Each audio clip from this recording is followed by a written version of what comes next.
Hi, welcome back guys. This is your friend, Lettuce Head Fanfics. Back with amazing fanfiction. This is the series of What If Deku Could Copy Powers. Please give this video a like and subscribe to the channel if you want more videos like this. Now let's get into the fanfic. It was a warm evening in Mizudafu, and the Midoriya household was abuzz in excitement. In the small apartment, a little boy with emerald eyes and forest green hair was bouncing around on his toes as he squealed in excitement. Tomorrow morning his mother would be taking him to the quirk doctor to see what quirk he had, or if he even had one at all. Now the boy may be young, but he's a bright child who is well aware that good things are not guaranteed for everyone. People face hardships, and no one faces more crap in their lives than the quirkless. However rare quirklessness was, there was always a small possibility. Quirks were seen as status in today's world. Those who had them were either put on a pedestal or pushed to the side for a villainous quirk. It was unfair, but this little boy wished to change the unjust system and be a hero to those who have no one else. Mommy, mommy, mommy, mommy, mommy. The boy shouted, jumping up and down with an almighty figurine secured tightly in his small hand as he yelled for his mother's attention, who was drying the dishes that they had used for that evening's dinner. Yes, Izuku, replied the woman, looking down at her hyper son, setting down the drying towel and giving a chuckle at his antics. Tomorrow I get to go see if I have a quirk, the boy shouted, finishing his sentence with a smile that could blind. Why, yes it is, the woman chuckled yet again. But you'll be too tired to go if you don't go to sleep.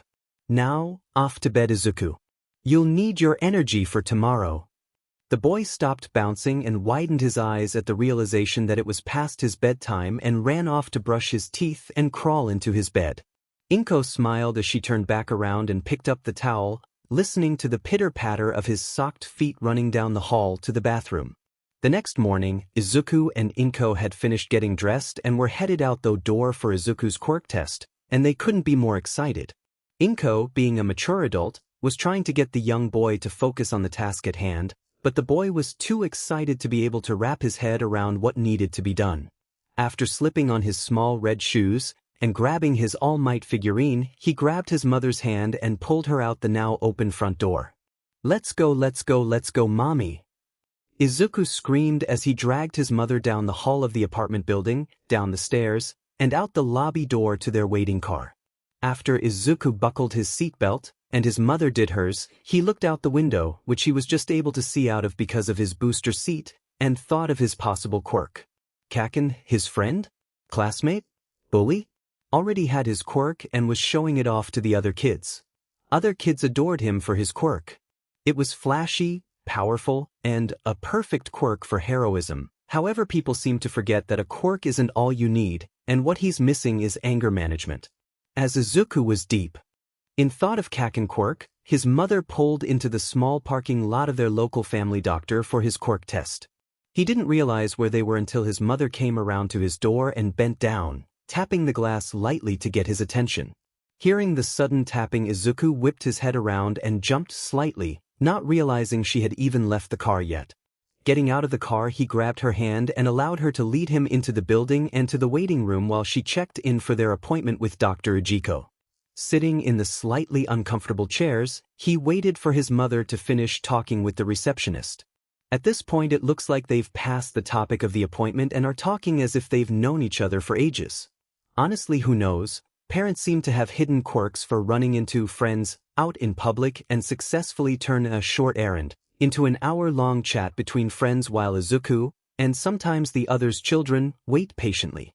However, Inko's and the other ladies' chat was abruptly brought to a halt when a nurse, who seemed to have a type of fish quirk, came around the corner. Midoriya's? That's us. Inko called back to him as he nodded his head and turned around, waiting for us to follow behind him. Following the man down the hall, Izuku's curiosity got the better of him, and being obsessed with quirks, his mind ran wild with the questions he had for the man. He has gills of his neck, so how well would he breathe underwater? He seems to be breathing well on land. His skin has a golden tint to it. Is his quirk a specific fish type? He has black rubber gloves on, but are his hands and feet webbed? OMG, does he have fins? Izuku thought, Or at least that's what he thought happened until he ran into the back of the man's legs and looked up to see both adults had stopped and were looking at him. His mother looked like she was holding back a laugh, whereas the man seemed alarmed but was trying to hid it but attempting to keep a straight face. "Izuku, sweetie, you were mumbling again," said Inko while finally letting a slight giggle out. "Sorry." Izuku mumbled and looked at the ground, embarrassed that the man had heard him obsessing over his quirk. "Well." Izuku heard and looked up to see the man with a man on his neck, rubbing it awkwardly as he spoke, despite having a fish-related quirk. "I have a fear of water, so I've never tried to use my gills." Izuku looked at the man in shock, as did Inko. After all, having a quirk related to something you feared, that must be horrible. As for the other questions, the nurse continued on, as Izuku pulled out a notebook from somewhere and began to write down information. The man paused when he saw this occur. Well, anyways, they kept walking down the hall, listening to the man explain the drawback of his quirk along with what he could actually do with it. "When I came here as a child, I was told my swimming speed underwater would be quite fast, but as I said earlier, I'm too afraid to test that theory. And as for what's under my gloves," pulling off his glove, Izuku stopped his note-taking and looked up at him with excitement in his eyes. "I do indeed have webbed hands." At this point they had reached the room where Dr. Ujiko was waiting in a swivel chair with his right arm resting and his body shifted slightly, as to be leaning onto it. "Thank you, Akihiro. You may return to the waiting room to help others get to their appointments," Ujiko said while waving off the man, who simply nodded and walked out of the room, waving to Izuku as he left. "Now then," Ujiko said while turning his attention to the two greenettes who were taking seats across from him, "let's find out your quirk, shall we?" The man got out of his chair with a grunt and walked over to a counter behind him and grabbed a small needle, and walked over to the family. "Please place your arm here, on this cloth on the arm rest of your chair," Ujiko told a buzzing Izuku, who compiled to the request. Ujiko used an alcoholic wipe to quickly wipe at the skin on the inside of his elbow, before carefully inserting a small empty syringe to extract some blood for testing. Removing the blood-filled syringe, Ujiko gently placed a circular all-might band-aid on the boy's arm before turning around and walking into a separate room. The Midoriyas stayed alone in the room, quietly awaiting Dr. Ujiko's return from the back room. 1 minute, 2 minutes, 3, soon 10 minutes had passed and the man had not returned to them.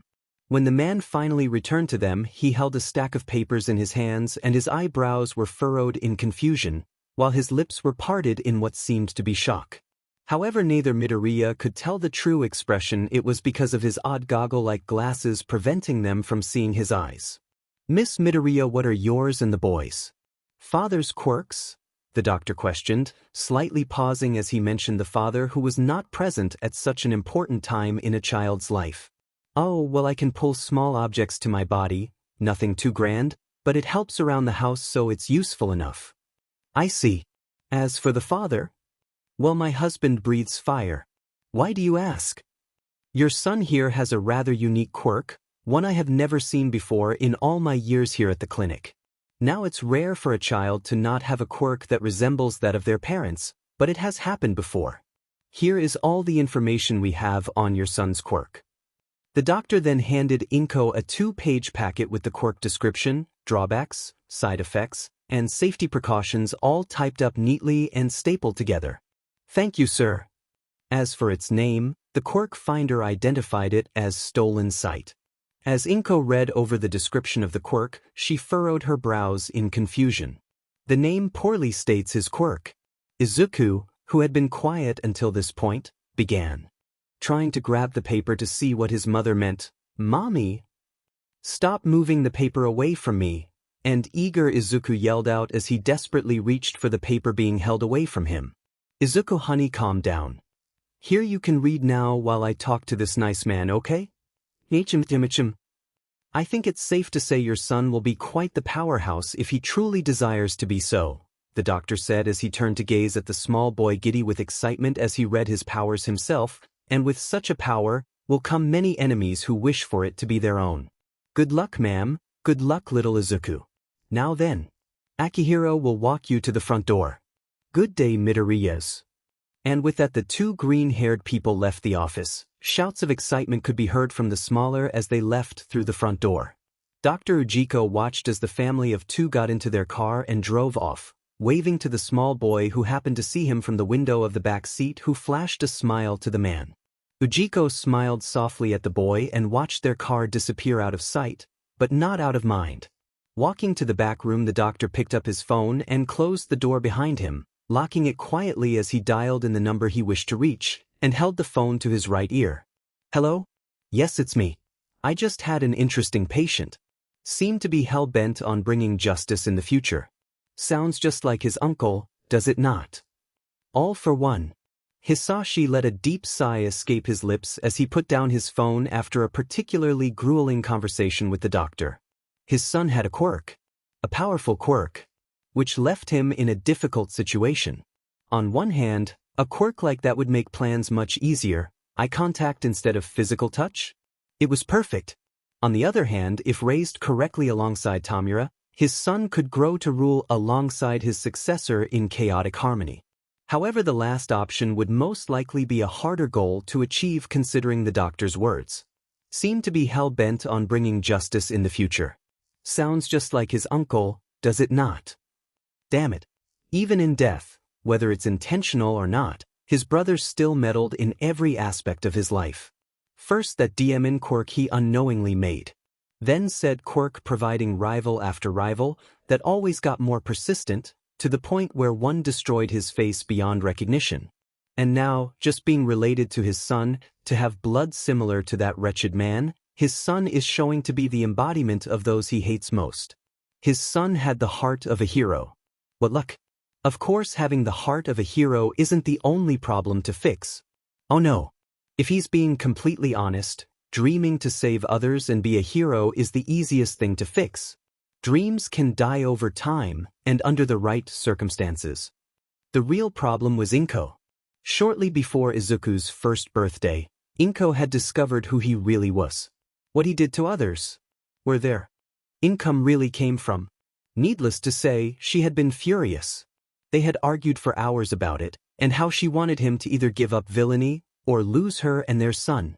However, when have villains ever listened to rules? Couldn't he have both? Lock them in a sealed-off area, safe from the dangers that lurked outside? The dangers that he had indirectly made for them being related to him? All while planning all might and one for all's ultimate downfall? He can and he will. Or not. Inko one night disappeared when Hisashi had been away on a adoption of sorts, and when he had returned home with a small frightened child to introduce to them both, she had been long gone. Bed empty and cold, and no sign of his son anywhere. But now he knew where they were. He had his doctor set up a quirk clinic around Izuku's second birthday to wait for when a child fitting Izuku's description came in. And now he had found them. He wouldn't let this golden opportunity slip through his fingers. Kuro Jirei, Colin Jiren. I have an announcement to make to the Villain Society. Whether in the end, the result is his son being a ruler in the making, or a newly quirkless. All Hisashi knew was that soon he would have his baby boy back in his arms where he belonged. Where no one in the world could cause him pain and suffering. Soon he would have his family in his grasp once more. And this time he wouldn't let him escape go.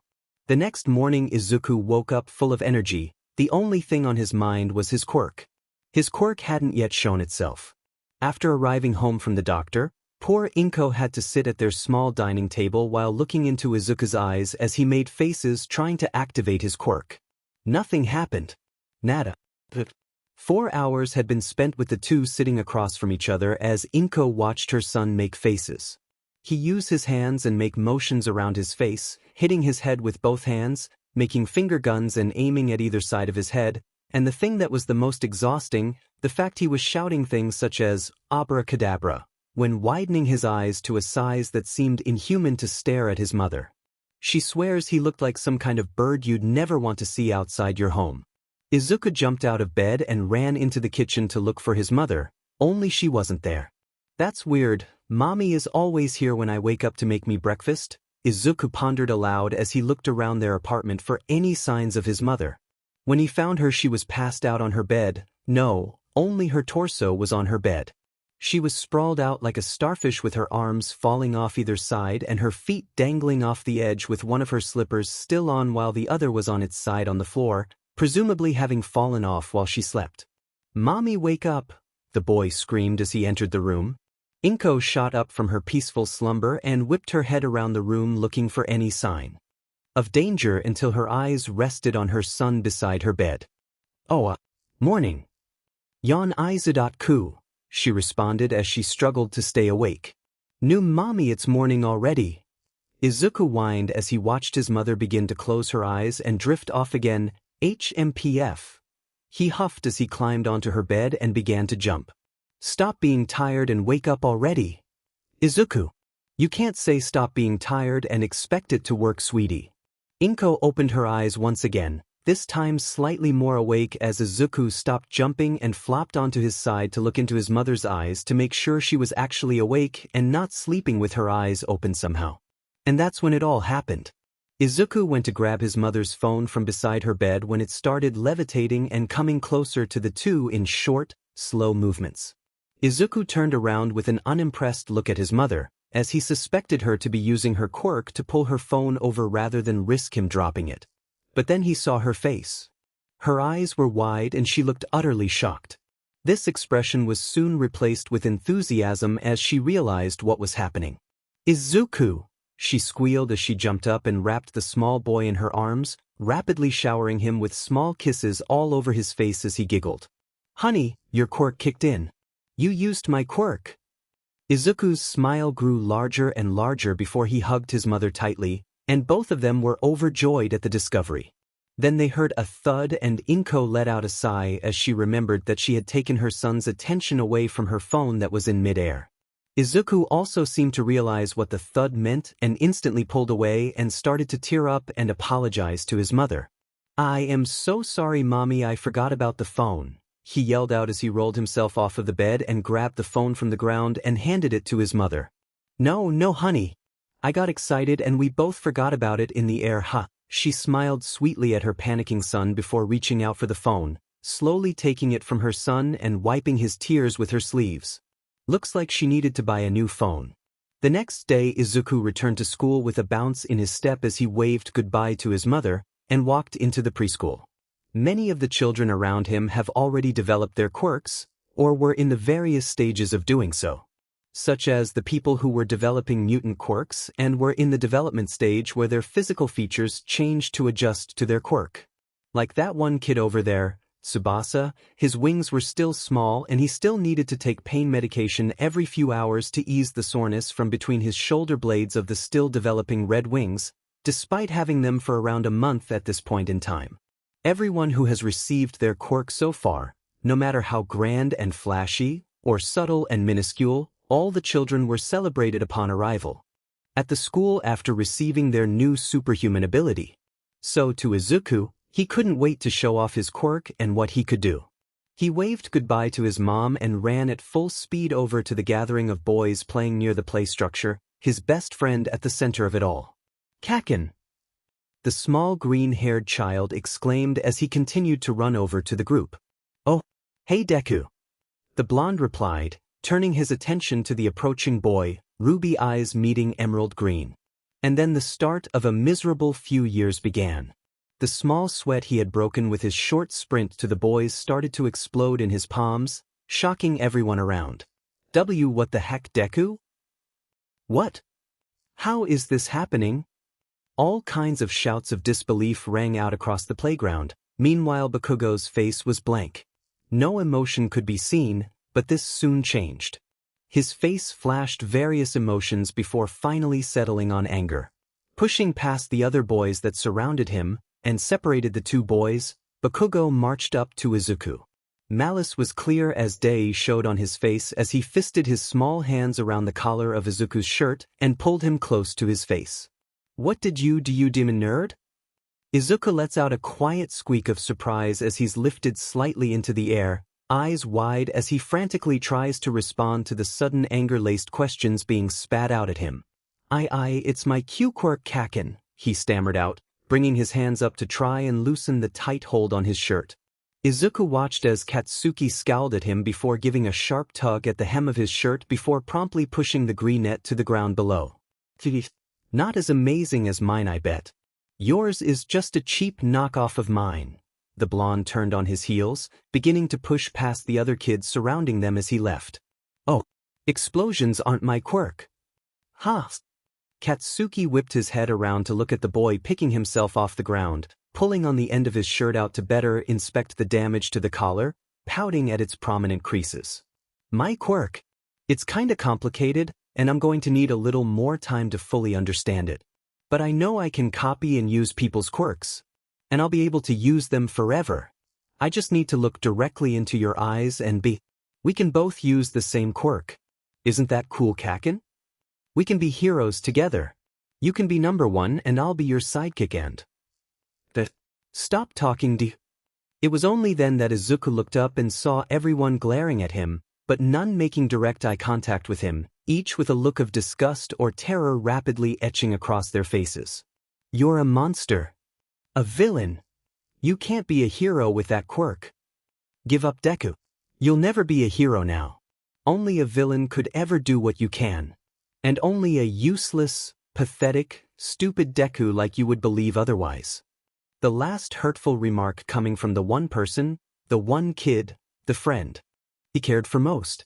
The last remark was only the beginning of a crappy new life. Not all men are created equal. Not all quirks are celebrated. All good things come to an end, including his friendship with Kachan. Now then, is anyone here aware of why this meeting was called? All for One announced to the room of villains of all ranks that he had Jiren bring in, Tamura standing beside his chair as he silently watched the meeting as a learning experience. No, sir, one of the lower-level thugs answered for the group. Jiren had called and mentioned that all criminals that had free time were to report to you for a meeting. We were never told what the purpose of this meeting was. I see, All for One hummed as he looked across the room. All eyes seemed to be cast to the floor, pointedly avoiding direct eye contact with him, or where his eyes would have been anyways.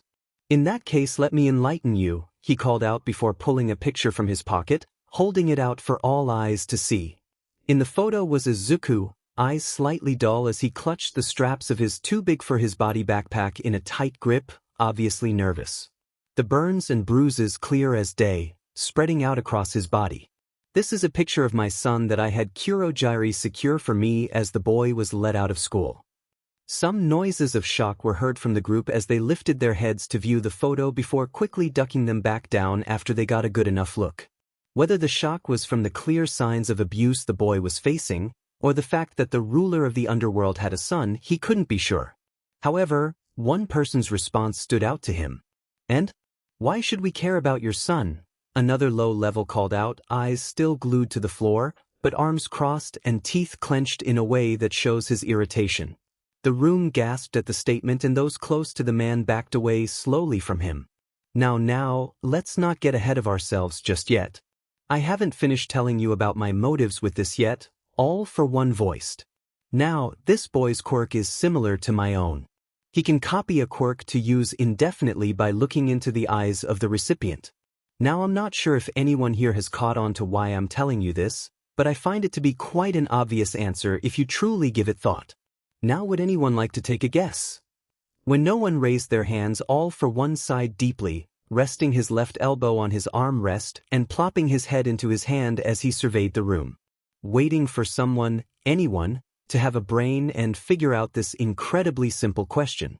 A room full of self-proclaimed villains and no one can think of a reason that a 5-year-old child may be the main topic at a criminal meeting? How utterly pathetic. All for One scanned the room thinking of who to call upon to get their answer, before settling on the ballsy one from before. You, the mannerless one from earlier, he called out, pointing to the man in question. Give me an answer. What did you call me, you oitu?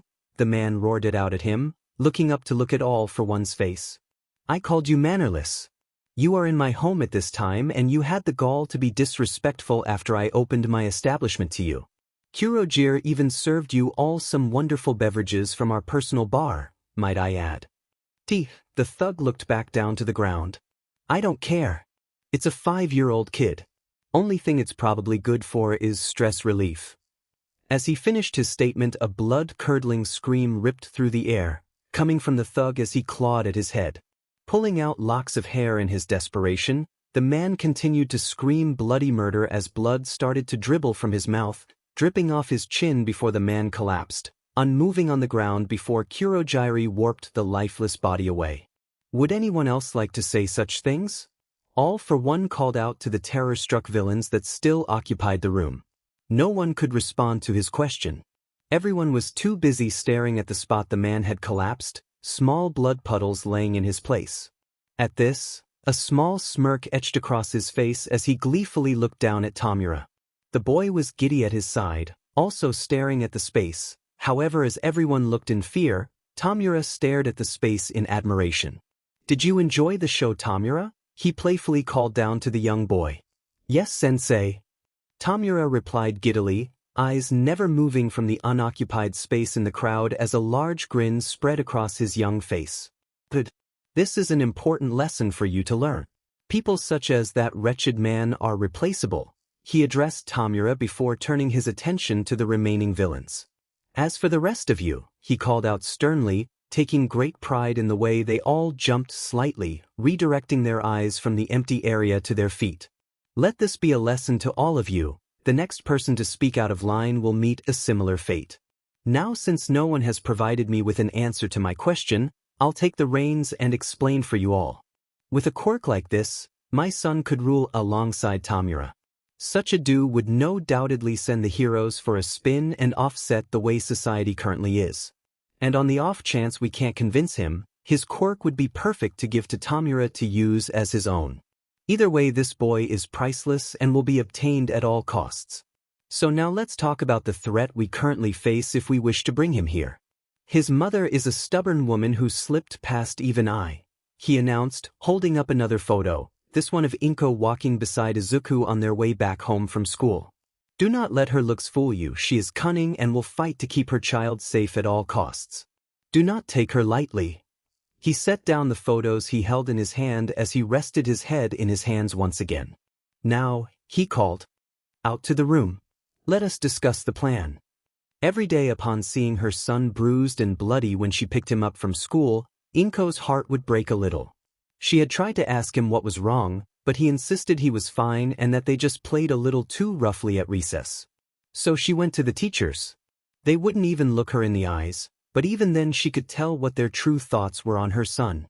The way their noses wrinkled and eyes quickly clouded over in disgust for a brief moment before they flash her a smile and tell her how splendid her child was to teach. It was terrifying to see how fast people can change and turn on you. Just last week Izuku had been a kid who everyone would want to befriend and play with on the schoolyard, but after getting his quirk it seemed that people would ignore his existence, distance themselves from him as if he had some incurable, infectious disease. It was hard to see her son so vulnerable to those around him. To see the fear in his eyes when she would drop him off at school in the mornings, and the look of utter relief when she would be waiting at the gates to pick him up when school finished. Almost as if he thought that she too would turn on him and abandon him. She knew he was hurting inside. She knew he was having a hard time with everything happening. But she couldn't stop any of this from happening. The only preschool in the area was the one he was currently attending, and unfortunately with her schedule she couldn't take him to one further away. What she could do was be there for him. Give him more love than ever before. Support him and his dreams. Tell him he could be a hero and prove everyone else wrong because he had a hero's heart. Oh, if Hisashi could see this now. See them now. A villain's son, destined to be a great hero. His wife is in full support of his dreams. She could practically see the fury and disgust in his eyes, and oh how she enjoyed the thought. Not only would their son be a hero, he would be a hero with the same quirk that his father had used to cause pain and suffering. When Izuku had gotten his quirk and the doctor gave them the rundown, she had been slightly terrified. Not of her son, never of her sweet baby boy. She was scared that even if her husband was not well known and thought to be dead, someone may connect the dots and think Izuku to be dangerous.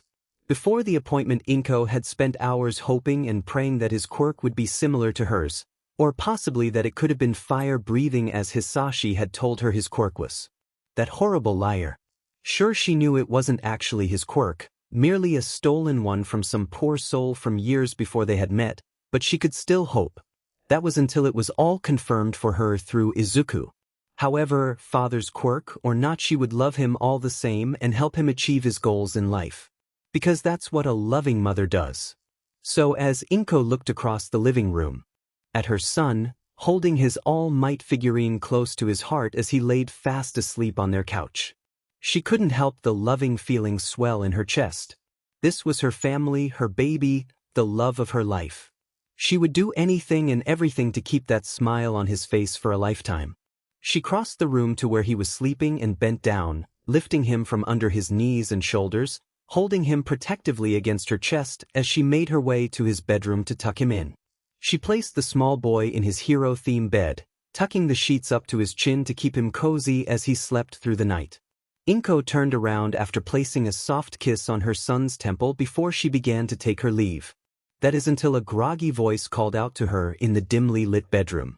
The only light source being from a small All Might-themed night light in the corner of, letting her vaguely make out Izuku's tired green eyes staring up at her from his bed.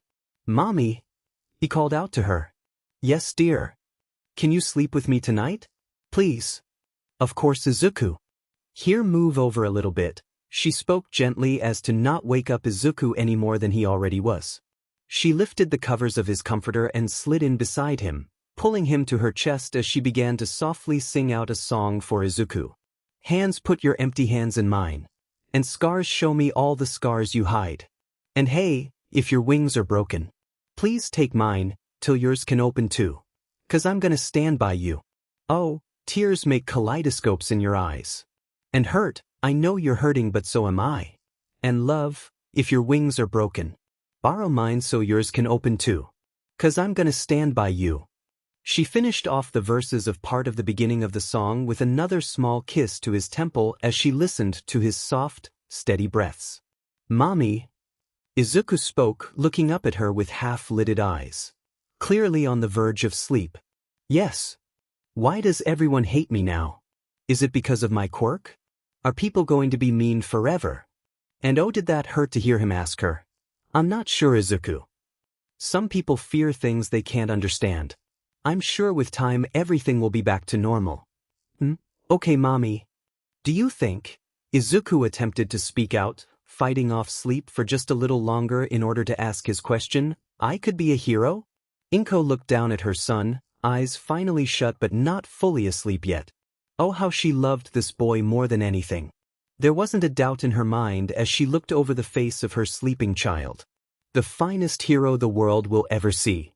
And with that, the two green tes drifted off into a deep sleep, both wrapped in the other's embrace as they slept through the night. The next morning Izuku woke up still wrapped tightly in his mother's arms. He didn't have school today and he knew she didn't have work, so he let her sleep and simply laid against her chest. Taking the loose pieces of her green hair into his hands, he began to run his fingers through her slightly tangled hair, silently braiding the ends that he could reach. They stayed like this for a while now, Izuku playing with his mother's hair, and Inko still soundly asleep. That is until Izuku came upon a particularly tough knot in her hair and tugged a little too hard, stirring Inko out of her peaceful sleep. Izuku? Hun, what are you doing?" she murmured out groggily, clearly still half asleep. "Sorry, Mommy. I was playing with your hair. Did I hurt you?" "I'm sorry," he replied, releasing her hair from his small hands. "Oh no, baby, it's okay. We should probably get up now though, huh? We don't want to spend all day in bed now, do we? Can we go to the park?" "I don't see why not." Inko released Izuku from her hold around him as she slowly stood from the bed, stretching out her arms once she was standing. Inko turned around to watch Izuku follow her lead, crawling off the bed and copying her stretch with a grin on his face as he brought his eyes up to meet hers. And if she said that wasn't the cutest thing she had ever seen, it would be the biggest lie she's ever told. Now at 1:30 in the afternoon, fed, dressed, and ready to play, the Midoriyas could be seen walking down the street to the park at the end of the road. Izuku's hand held firmly in his mother's as they crossed the street at the crosswalk, walking along the path that led to the play structure. Kids screamed and laughed as they played before seeing the two entering the park. All activity coming to a halt. Inko could feel Izuku shrink down on himself at all the eyes cast upon them, followed by hushed whispers from adult to adult. Their eyes trailed the two as they continued their walk to the swing set furthest away from the judgmental eyes. Once the activity resumed in the park, Inko helped her son up onto the swing and knelt down to talk to him. His gaze set firmly on the sand beneath them, tears starting form in his eyes as he bit down on his wobbling lip. "Oh honey, it's okay. These people won't know what hit them when you become the greatest hero out there." She brought her hand up to cup his cheek gently, thumb wiping away the lone tear that trailed down his cheek. Do you really think so, Mommy?" His hands tightened their hold on the chains holding his seat up, knuckles turning white. "I do. So let's not worry about them and have fun, okay?" She received a nod in return before she walked behind Izuku, starting to push the swing higher and higher. Only getting further motivation to keep pushing from the delighted squeals Izuku made as he reached the top of the push before falling back down. "Higher!" Izuku yelled out as he came back down from a push, eyes gleaming brighter than they had when they had arrived. The two were in their own world, tuning out the other children at the park, and only listening to the cheerful words and squeals of each other as they enjoyed their time together. This continued for the next 2 hours of them being at Thart. Inko finding pure joy in hearing Izuku's delighted shouts from above. It was peaceful. That is until another parent came up to them, aggressively tapping Inko's shoulder to the point she was sure a small bruise would form later in the day. She didn't remove her gaze from her son, still pushing his swing, and Izuku still delighted as ever, as she addressed the highly unwelcome newcomer. "May I help you?" "Just tell your brat to hush down. It's disturbing everyone else who's trying to enjoy themselves here." The newcomer harshly spat out. Well, that got her attention real fast as she spun on her heels, shoving the other parents lightly so they could talk without getting hit by Izuku's swing. "Excuse me? First of all, my son is trying to have fun just as the rest of us here are. As for why you approached me, the other children here are much louder than my son and I." Inko replied with a very forced smile at the end, clasping her hands together and looking over to the woman. The woman tucked her long black hair behind her ears before rolling her teal eyes. Inko could admit, if this woman wasn't such a, and please excuse her language for the only word she could use to possibly describe this woman was beach, she would have found her rather beautiful. Shame her beauty was greatly outshined by her nasty attitude towards a child, her child no less. The woman crossed her arms before glaring at Izuku, whose swing was beginning to slow from the lack of a pusher. "Yes, well, our children aren't future villains now, are they?" she finished with a smug smirk.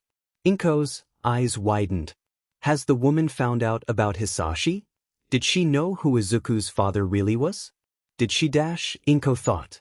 I mean, that's all he could ever truly be with such a quirk. This was about his quirk, huh? She was just the quirkist. Nothing related to Hisashi was at play here. That was both a relief and infuriating. She would have understood slightly if that had been the reason for her obvious disgust towards her son.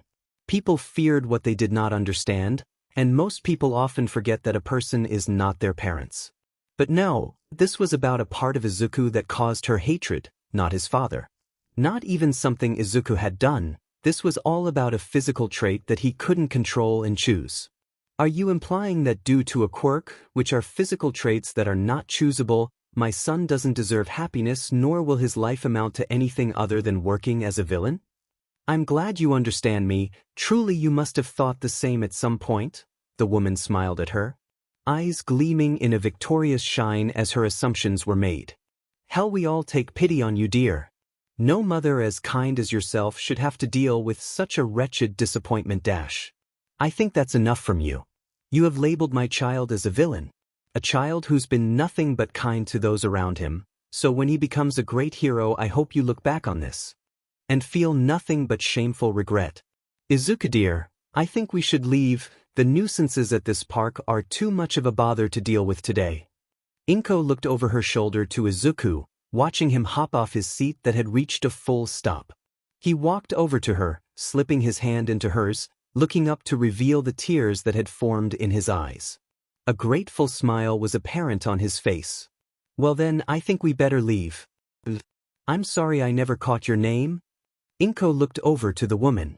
She nervously shifted her weight from one foot to another, clearly still in shock for being called out. Yuko Ito, she murmured out, eyes falling to her feet. Well then, Ms. Ito, please look at my son and apologize for your appalling behavior. She pulled Izuku in front of her, the boy now looking up at Ito. Ito rolled her eyes before finally lifting her head to make eye contact with Izuku. Her nose wrinkled as she gazed upon the boy, disgust clearly shone across her face. I don't owe an apology to a villain such as yourself. She then stormed off, her swaying side to side as she left. When the woman was far enough away from them, Inko looked down at her son. She had expected to see him saddened by her parting words, tears falling, eyes glued to the ground. What she did not expect was to see him beaming one of the biggest smiles she had ever seen on his face, eyes full of excitement, and practically bouncing on the ball of his feet. Izuku? She giggled when his attention snapped up to her, his smile somehow shining even brighter than before. What's gotten you in such a good mood? She looked me in the eyes. I can use her quirk. Mom, we need to go to the store. I need a new notebook. Mom, this quirk is so cool. Izuku was now fully bouncing up and down, his little hands clutched tightly into fists against his chest. Oh, what quirk do you have now, Izuku? She bent down to look at him, placing her arms on his shoulders to stop his bouncing so he could tell her properly. Mommy, she has a transformation quirk. Look, look. He shouted out before she watched him begin to slowly change his appearance. Inko watched as Izuku's height went up enough for her to need to stand up once again to reach his eyes. His green hair growing longer and straightening out, half of it being pulled back into a small bun. His figure rounded itself out into a more hourglass figure. Even his clothes changed. Before she even knew what was happening, she was looking upon her own face. Oh wow, she breathed out. You're me. Izuku is amazing. We have to take a picture together. Inko reached into her pocket, clumsily fumbling her phone as she eagerly pulled it out. Opening the camera app, she pulled the Izuku Inko close to her side, both sporting similar smiles at the camera. She went to take another photo when she felt Izuku at her side shrink back down. The next photo was of a very shocked-looking Inko and a very smug-looking Izuku still holding onto her side. Izuku looked up at his mother before bursting out into a fit of giggles. Inko followed soon after she had regained her composure. She lifted Izuku up onto her hip, using one arm to secure him to her, and the other to hold out her phone once again. Snapping a photo of two wide smiling green tes. Come on Izuku, let's go get you those notebooks now. When we get home we can experiment what this all works on. Okay mommy. Inko set Izuku back down on the ground before putting her phone away and taking his hand in hers once again. They began to make their way back out of the park and to the streets, smiling and waving at Ito as they passed by her and the other parents at the park. The woman only crossing her arms and huffing out air as a response. That was fine with the Midoriyas though. They didn't need anyone other than each other in the world. Sure, they had the Bakuga family, but the visits between the two families were less and less frequent than they had been before Izuku got his quirk. That was perfectly okay with that too though. They had each other. They were happy. And as they walked down the roads of Mizudafu, discussing Izuku's latest quirks he had accidentally acquired, and about what they should eat for dinner seeing as the time was rapidly passing them by, the two felt like nothing in the world could put a damper on their moods. But all good things come to an end. As the two passed by an alley, two arms shot out of the shadows, one wrapping around Inko's mouth, the other around her waist, and both pulling her out of the light. She immediately dropped Izuku's hand to prevent him from being dragged along with her, eyes wide as the possibilities crossed her mind at an increasing speed. Was this Hisashi's doing? Were they after Izuku? Was this the end for them? Mommy? A scared little boy's voice carried through the air, immediately capturing the attention of the man who had grabbed her. A sinister smile spread across his face as he looked out at the boy. Looking out at Izuku, Inko could see the fear in his eyes, the wobbling of his lower lip, and the frantic swerve of his head as he looked around for her. I thought you'd be harder to catch with how all for one talked about you.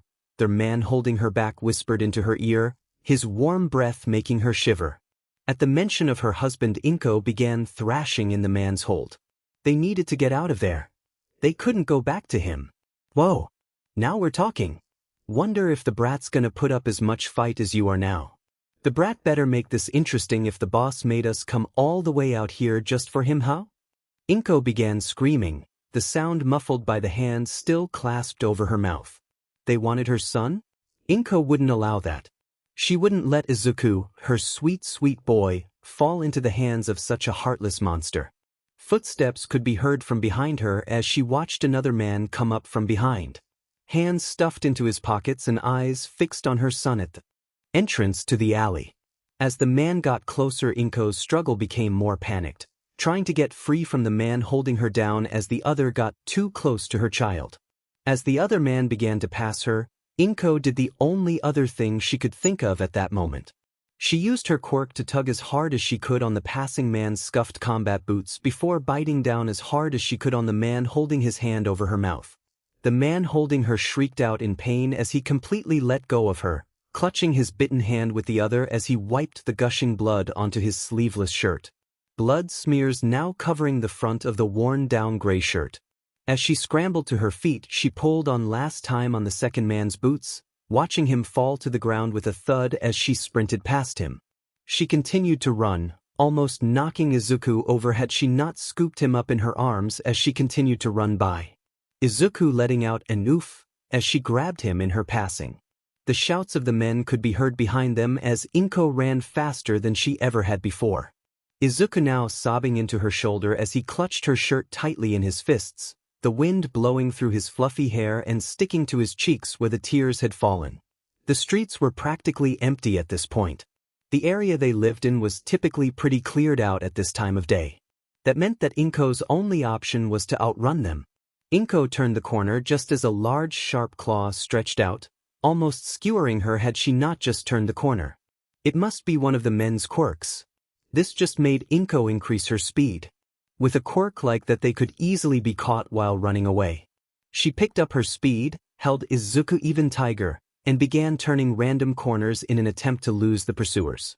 When Inko had gotten a good enough distance away from the men, she gently pried Izuku's hands off her shirt and set him down on the ground in front of her. Kneeling down in front of her son, tears started to prick at the corners of her eyes. She knew she had to let him go. To say goodbye to him, but it was so hard. She still wanted to see him grow, to be there when he started high school. To watch him be a hero. To see him be happy. But this was all being robbed right out from under her by the man she had trusted. The only good that man has ever done is give her Izuku, and now the same man was taking her away from him. She pulled Izuku into a tight hug, letting her tears spill over the edge and roll down her cheeks. Izuku honey, Mama loves you so much. Honey, take my phone okay? Mind the broken glass on the screen? I want you to run fast and far. Mommy, use your quirk if you need to, okay?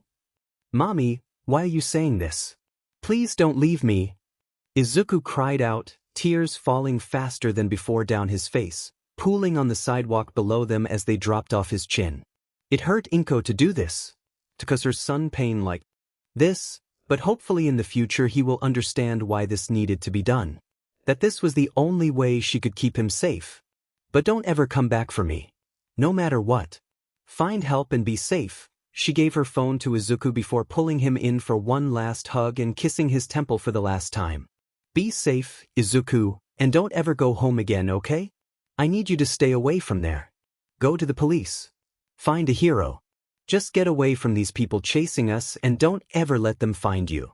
She lightly pushed Izuku away from her chest, looking into his beautiful green eyes that resembled hers. Tell them your father is after you. He's a villain who goes by all for one and you aren't safe, okay? Now go, Izuku. And remember I love you so much. So much. And with that, Inko watched her son run off into the distance, his sobs fading away as he got further from Inko. She brought her hands up to her chest, clutching the front of her shirt and bringing her head down to the pavement as she broke down. Her body shaking as choked sobs escaped her lips. Footsteps quickly approached from behind her, so she wiped her tears and stood up, turning to face the angry men. Where the F is the brat? The one who had been trying to get Izuku in the alley yelled out. Gone. What the hell do you mean, gone? The others screamed, pushing past the first one to get to Inko. When he was close enough, he grabbed a fistful of her hair and yanked her head back to look him in the eyes.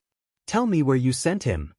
This time Inko didn't respond to him, merely locking eyes and scowling at him.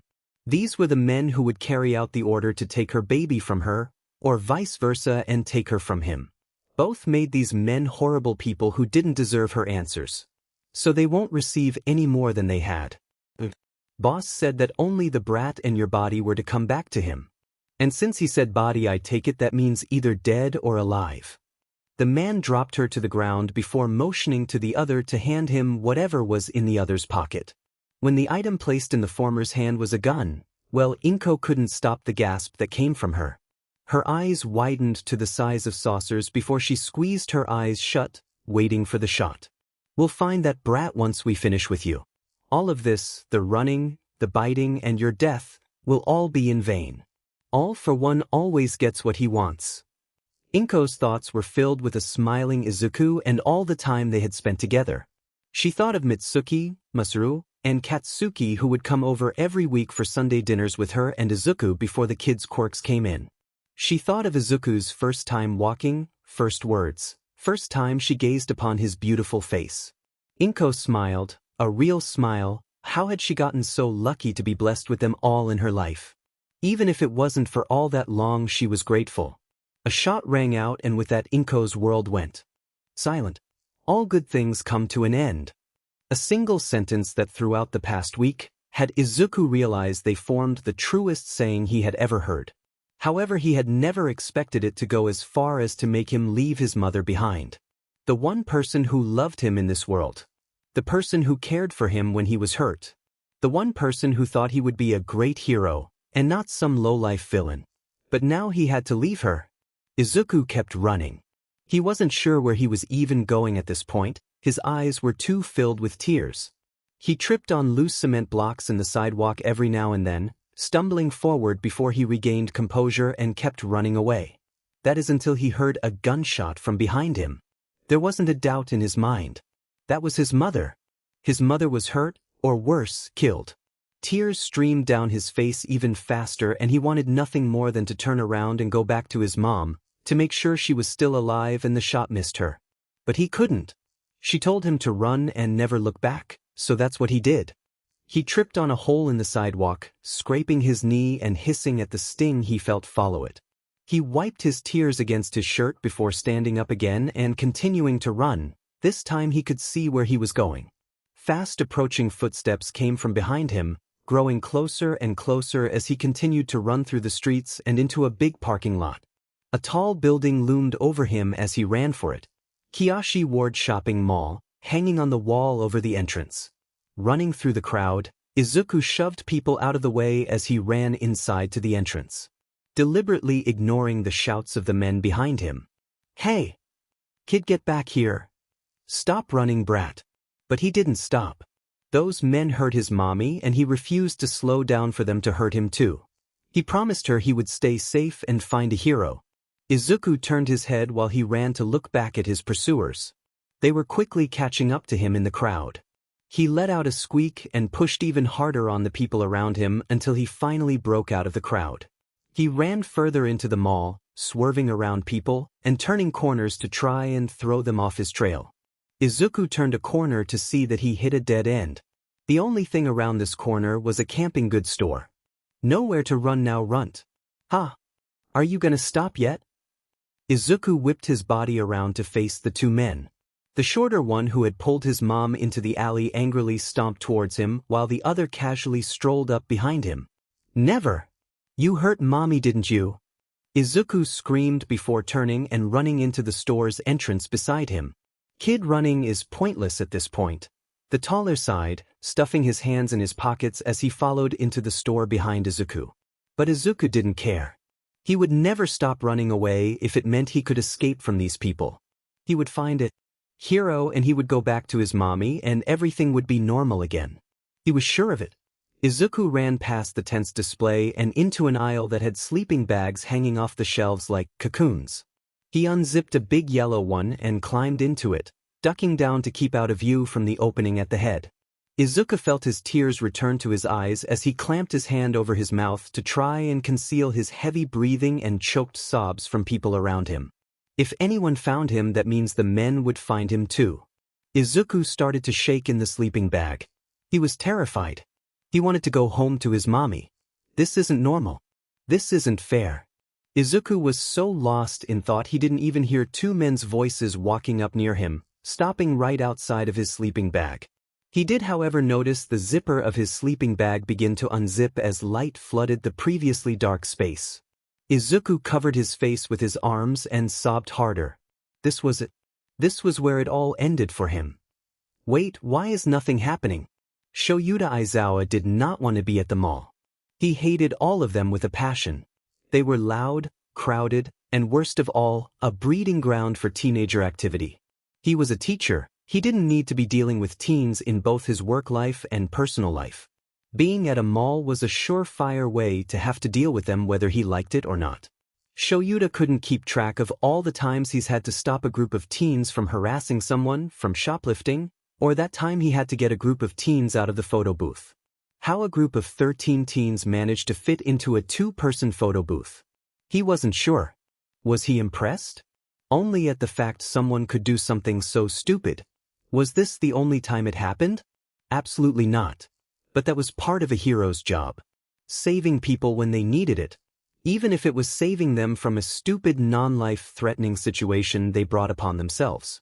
So when he found a small child, no older than 6, crouched in a sleeping bag, let's just say he wasn't all that surprised. Kids like to hide in clothing racks in stores. Why not the sleeping bag he wanted to buy? Just his luck. What was surprising was the look of fear he saw in the child's eyes before he covered his face, as if he expected to be hurt. He held up his hand to silence his boyfriend from talking any further as he crouched down to the kid's level in the sleeping bag to talk to him. Shoyuta, why'd you do that? Hisashi's eyes widened when he saw the small child tucked fearfully in the sleeping bag before them. Hey kid? Are you okay? Shoyuta reached in to ruffle the boy's hair. The kid whipped his head up when he heard his voice, and a small smile broke out onto his face as he broke down in harsher sobs than before. Shoyuta stumbled back and stood up. He pushed Hisashi in front of the child in a silent way of telling him he needed to handle it. Shoyuta may be a teacher, but he worked with mentally stable, for the most part, teens, not emotional children. Hey kid, can you tell us what's wrong? Where are your parents? Did you get separated? Hisashi began to comfort the kid, holding his hands and rubbing circles on the backs of them as the kid tried to stop his tears. They've sobbed there after me. They hurt my mommy. And they're trying to take me away now. He choked out to them. That set off immediate red alarms. Who was after him? What happened to his mother? Are these people in the store looking for him as they speak? No, probably not. This store was tucked away in a section of the mall where few people go, and the ones that do come here already know of its existence. Seeing a small child come here through the crowds of people at the front would be near impossible. Izuku? Where are you? Papa wants to go home now. The game isn't funny anymore. After hearing the voice, the kid widened his eyes and clamped his hand over his mouth. He jumped into Hisashi's arms, tackling them both to the ground. Well, at least Shoyuta can assume this is Izuku by how he reacted to the man a few aisles down. But why is he so scared of his so-called papa? Could this be who's after him? The man claimed to be his father. Outing yourself in the middle of a store as the person trying to get the kid, parent or poser, would be a foolish choice on their behalf. Please don't let them take me. He heard Izuku whimper into Hisashi's shirt as his boyfriend lifted Izuku into his arms as he stood from the ground. They hurt my mama. It's okay, kid, we won't let him hurt you, Shoyuta comforted. Okay, so maybe they were the culprits? He walked up to the kid who was sitting on Hisashi's hip, his lover's arms wrapped securely around the young child. Izuku, we found you now. I'm so sorry for the trouble our son has caused you, fine gentleman. Shoyuta and Hisashi quickly turned to face the man walking down the aisle, a larger one in tow from behind. Come on, Izuku. Come to Daddy and Papa. We don't want to trouble these two men more than we already have. Shoyuta watched as the man opened his arms wide, as if he was expecting the child to run and give him a hug. The whole thing was so convincing he almost told Hisashi to give the kid back to his parents. I don't have a dad. I never have. Shuta's eyes widened as he heard what the kid whispered, and by Hisashi's shocked face, he could tell that he heard it too. These must be the people he mentioned were after him. If these were not his actual parents, was this an attempted kidnapping? What did they want from the child? I'm sorry, but do you have some form of ID to show that you are, in fact, this child's parents? No child should be so fearful of their guardians. Shoyuta walked to stand between Hisashi and Izuku and the two newcomers. Sorry, we don't. This was supposed to be a short trip to the mall, so we didn't expect to have to verify our relationship to Izuku. The taller of the two replied, stepping beside the shorter one from before. You're not my daddy. Or Papa. I don't have one. Leave me alone and tell me where you put my mama. Izuku yelled out, his tears back and running down his cheeks at full force. Shoyuta could see the two men begin to sweat as they looked between Izuku, Hisashi, and himself. They looked unsure of what to do next. Izuku-hun, we need to go home now. The shorter tried stepping closer to Izuku. Tone laced in desperation as he tried to get Izuku to go with him. Izuku dug his head in the crook of Hisashi's neck as he continued to cry. Shoyuta pulled out his phone from his back pocket and unlocked it with finger ID from behind and out of sight from the other two men. Using muscle memory, he sent out what was hopefully his location to what he hoped was another hero or officer in the area. He just needed to hold out for a few minutes before someone could come and take these two to Tsukachi, where this can all be figured out once and for all. Just a few minutes, he hoped. We'll give your child back to you. Shoyuta tried not to flinch at Hisashi's glare and Izuku's heart-wrenching sobs that just multiplied greatly. But first, why don't we sit down at the lawn chair exhibit and talk for a bit? It's rare we get to see such a nice kid that I tolerate. I wouldn't mind learning more about him. Well, I suppose that's okay. But just for a few minutes. The shorter, and frankly more irritating one of the two, replied to him. Don't get Shoyuta wrong. All child abductors are irritating and overall horrible people. But come on. This dude won't shut up. And he's so loud. And his boyfriend is known for his loud, deafening quirk. That says something, people. Hisashi sent Shoyuta one last glare before walking towards a red lawn chair on the exhibit's platform, Izuku still held tightly in his arms. Shoyuta sat beside him and watched the other two hesitantly take their seats across from them. So what would you earn? What would you like to know, sir? The annoying one asked, awkwardly rubbing the back of his neck as he avoided eye contact. Well, let's start with his quirk. He looks to be around the age where his should have developed by now. Shoyuta crossed his arms and leaned back into the backboard of his chair, eyeing the men across from him, awaiting a horribly wrong answer. Only the man seemed to widen his eyes and smirk slightly before looking up and actually making eye contact this time. Confidence written all over his face as he answered. Why, it's quite interesting, you see. With a mere look into your eyes, he could copy your quirk and create an arsenal of powerful quirks at his disposal. How many quirks have you now, Izuku? 3, I believe. Izuku stilled in Hisashi's grip, eyes wide in fear as he shook. No tears fell this time. How? How did you know that? I've only used one of those ones in Mommy's room. And I just got the other one today.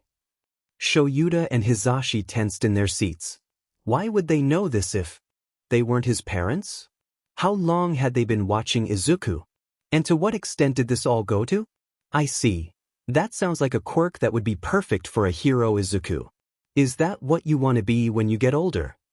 Hisashi asked, looking down at Izuku with a smile that was impossible to not return. Izuku looked up at Hisashi, making eye contact and smiling in return. Yeah. Of course it is. Our young Izuku has the heart of a hero here. However, we think we'll have him go into the family business with his father. The loud thud cut in. Izuku froze in his seat again. Smile instantly wiped off his face as he slowly turned around to face the man who spoke. No, I don't want to be. Izuku yelled out using Hizashi's quirk and buried himself into his neck once more. Hizashi and Shoyuta sat stunned for a second about the use of Hizashi's quirk coming from Izuku before they remembered what his quirk did. Oh Izuku! Look, you've acquired your fourth one. Oh, and it's only been... Dear, how long since his quirk doctor appointment. The shorter turned to the quiet one, snapping his fingers as he tried to recall a detail he shouldn't know in the first place. Izuku was not their child, and when he got his quirk should have been of no concern to them. Today is the 8th day, is it not? Ah yes dear, now I remember. Izuku, we should go home and celebrate the occasion. Come on dear, let go of the nice man so we can begin our walk back. The two men stood from their seats and made their way over to Izuku, the taller of the two leaning down and attempting to pry Izuku off of Hizashi. Izuku, this isn't a game. It's time to leave, the taller one spoke in a dead voice. Izuku stayed silent, not even looking up from where his head was still buried. The man started to tug harder on Izuku while the other pried Izuku's hands off Hizashi's shirt. Hey, let him go. He's scared, you can't do that to him. Hizashi jumped to his feet, already trying to get Izuku back to him when Izuku started to scream bloody murder. The men dropped Izuku and in their moment of shock Shoyuta stooped down and swiftly picked up the boy, cradling him against his chest to calm him down. Hey Izuku, it's okay. We won't let them take you. He spoke softly into Izuku's ear as his screams turned to sobs once more. Poor kid, today must be the most traumatizing day of his life. Hizashi looked at him with an expression of shock before it turned into the smuggest little smirk he's ever seen on his boyfriend. That can be dealt with later, however, because right now Shoyuta can see mall security along with Tsukachi running into the store. Sheet, we gotta get out of her now, the annoying one spoke out before grabbing the larger one and dragging him away. They didn't make it very far because as they turned to bolt to the entrance of the store and make their escape, a wall of security blocked their path and cornered them before snapping quirk-canceling cuffs onto the men's wrists. Shoyuta watched security lead the men out of the store. Izuku still tucked safely into his arms. Come on Shoyuta. Let's go, follow Tsukachi to the station. Hizashi leant over his shoulder and whispered into his ear. Wait, why are we whispering? Shoyuta looked over his shoulder at his boyfriend as he raised an eyebrow. Hizashi just smirked at him and pointed to Izuku in his arms. Izuku fell asleep shortly after you picked him up. Shoyuta looked down in his arms to see Izuku had, in fact, fallen asleep. He held Shuta's shirt tightly in his little fist, mouth slightly parted, and snoring softly. The kid looked so peaceful. If his red eyes weren't so prominent on his light skin, you would have never thought this kid had gone through such an ordeal just moments prior. Shoyuta held Izuku a little tighter to his chest and started to follow Hizashi to the store's entrance when he felt a tap on his shoulder. Turning around, he saw a store employee with 3 boxes stacked up in her left hand. She struggled to keep them from getting knocked onto the ground while she balanced them on one hand long enough to tap his shoulder with the other. May I help you? Shoyuta spoke quietly so as to not wake the sleeping child in his arms. At this point Hizashi stopped walking forward and turned around to stand by his side. Sorry to stop you on your way out, but well, the staff here would like to give you these as a gift. She held out the boxes to Hizashi, who took them off her hands. He watched Hizashi open the top box and start laughing before bending down so Shoyuta could peer inside. The first box had the yellow sleeping bag Shoyuta had wanted to buy when they came here. Shoyuta couldn't help the puff of air he let out in amusement. The staff here saw what you two did today and we wanted to give you something as a thank you. Even if you were just keeping your son safe, it's amazing how you handled the situation. The store clerk tucked a strand of hair behind her ears as she looked to the floor, avoiding eye contact. Hizashi let out an even louder laugh at what she said, immediately startling the woman. Oh, I'm sorry, I didn't mean to assume anything. It's just you all looked like a family, so we had thought you two were together. Oh, we are together. But this isn't our son. We found him in a sleeping bag trying to hide from those men. We just did what any good citizen would do. But thank you, Shoyuta replied, since Hizashi was still currently unable to on account he was now on the floor clutching his stomach laughing. Oh, I see. Well then I hope you still enjoy the gifts anyways. We saw you had been looking at them earlier, so we thought it would be a nice family gift. Yes, thank you. Hizashi stood from the ground, wiping the first off his pants and smiling at the woman as she turned and left. What's in the other two? Shoyuta asked, peering down to the two still unopened boxes.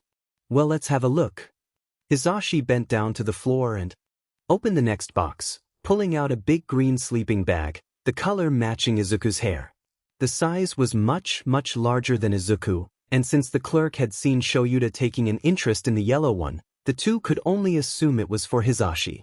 Hizashi moved the box to the side and opened up the last box. Inside was a small black sleeping bag, a perfect size for Izuku to snuggle up in.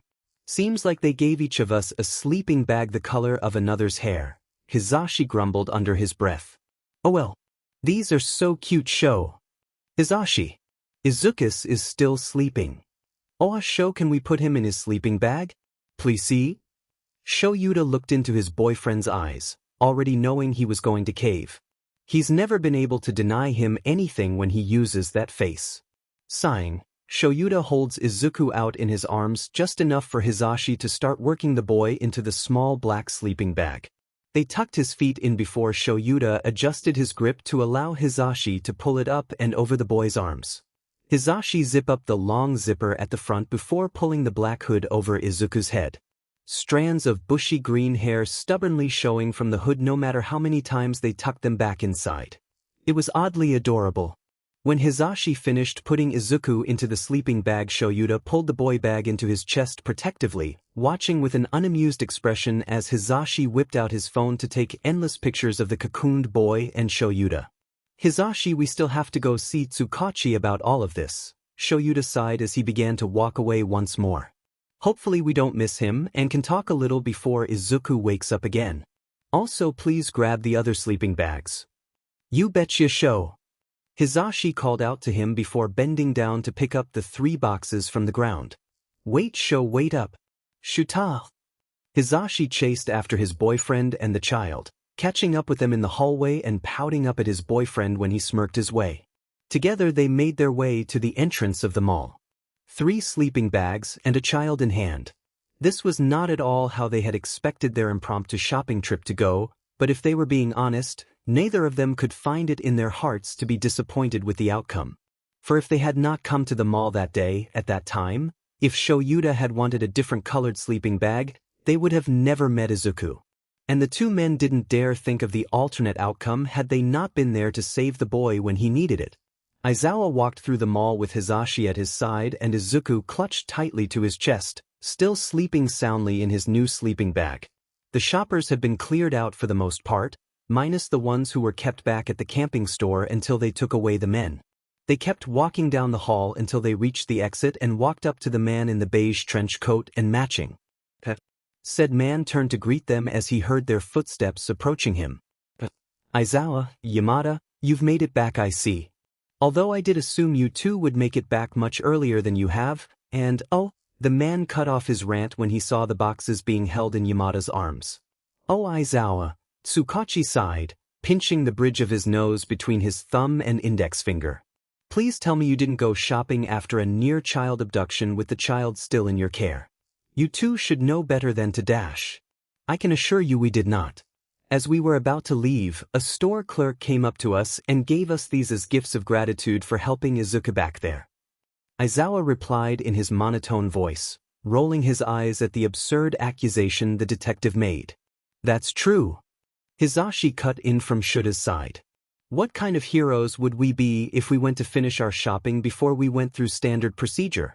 Although we did stop to put little Izuku here into his sleeping bag, but come on. Look how cute he is. Shoyuta sent a quirk-powered glare at his boyfriend before deactivating his quirk and looking down to see if Izuku had woken up from the sudden loud noise. You woke up Izuku, Hizashi.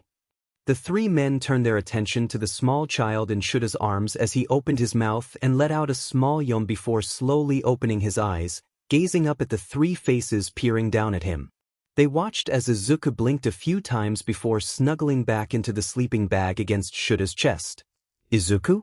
Kid, you awake? Shoyuta called out to the half-asleep child in his arms. Am tired, want to sleep again.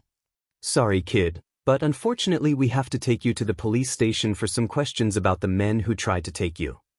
Shoyuta glared at Tsukachi when Izuku's eyes snapped wide open and he struggled against the confinement of the sleeping bag to sit up for a better view. The kid was tired, damn it. Screw standard procedure, let the poor child sleep. Where are they? Izuku's shaky voice cut Shoyuta out of mentally scolding Tsukachi, for now. The men were apprehended. Tsukachi responded to the boy. What? Izuku squinted his eyes in confusion. Also, what am I wearing? Oh, the lady at the store we were in gave us all matching sleeping bags. Hisashi pulled out his sleeping bag from one of the boxes he had set on the ground and proudly presented it for Izuku to see. But yours is green. This is a black sleeping bag. Sir, I don't think they match. Hisashi let out a jolly chuckle before pointing between Izuku's green hair and his green sleeping bag. Mine matches your hair color. Shuta's matches mine. He pointed to his yellow bun of hair. And yours matches Shuta's.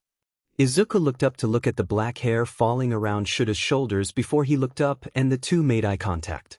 Emerald eyes met Onyx before Izuku hastily averted his eyes, a steady blush growing on his face from embarrassment. Oh. The four sat in awkward silence for the next few moments. None of them knew where to go from there. Ahem. Tsukachi grabbed their attention when he cleared his throat. Should we get going? I suppose the faster we can get this done the faster we can all go home, Shoyuta stated, starting to walk out of the mall. Home. He heard Izuku whisper against his chest. Yeah kid, we can all go to our homes soon. Once we finish at the police station we can get a hold of your mom and go from there. Right. Izuku replied, turning his head to the best of his ability in the sleeping bag. Shoyuta watched Izuku as the small boy watched the two men who had tried to abduct him get put into the police cruisers, the annoying one shouting and resisting arrest. Shoyuta was about to ask the kid why he seemed so upset to be going home when shouting came from the police cars. Shoyuta quickly turned his attention over the scene just in time to watch as the shorter villain managed to get the quirk cuffs off and begin running away from the officers. The man turned around and shot small beams of light from the tips of his fingers, scorching all it came in contact with. The officers dived behind the cruisers as the beams shot for them, preventing them from getting any closer to the man to arrest him once more. Shoyuta was preparing to activate his quirk when the perpetrator's quirk vanished, a look of rage and confusion passing the man's face. He whipped his head around before his eyes fell on Shoyuta and Izuku, still near the entrance of the mall. Shoyuta heard Hisashi and Tsukachi's hurried footsteps approaching him from behind, most likely alerted to the situation by the angry shouts of the villain and the procedures being barked out into walkie-talkies from all the officers still in hiding. Damn it, brat, when did you get that quirk? And what did you do to my quirk? Shoyuta looked down at Izuku and almost dropped him when he saw Izuku's eyes open wide, tears forming from the lack of blinking. The few strands of loose hair levitating up in the air as high as they could get when still having most of his head covered by the hood. Shoyuta let out a huff of amusement at the sight. Izuku must have copied his quirk earlier when they made eye contact. Good job, kid. Shoyuta congratulated him, earning the attention of Hisashi and Tsukachi from behind him. The two men looked over his shoulder at Izuku, who was still using erasure. Whoa. Shoyuta, he's using your quirk. Oh my Kami. He's a mini show. Hisashi shouted out in excitement while Tsukachi just stared at Izuku, his mouth open and eyes wide. Right? Tsukachi hasn't learned what Izuku's quirk was yet. Shoyuta supposed this would look a little alarming if you weren't in the loop. It's Izuku's quirk, Tsukachi. He can copy quirks with eye contact. We aren't sure if it can be switched off, or anything past its basic function and what happens with the quirks.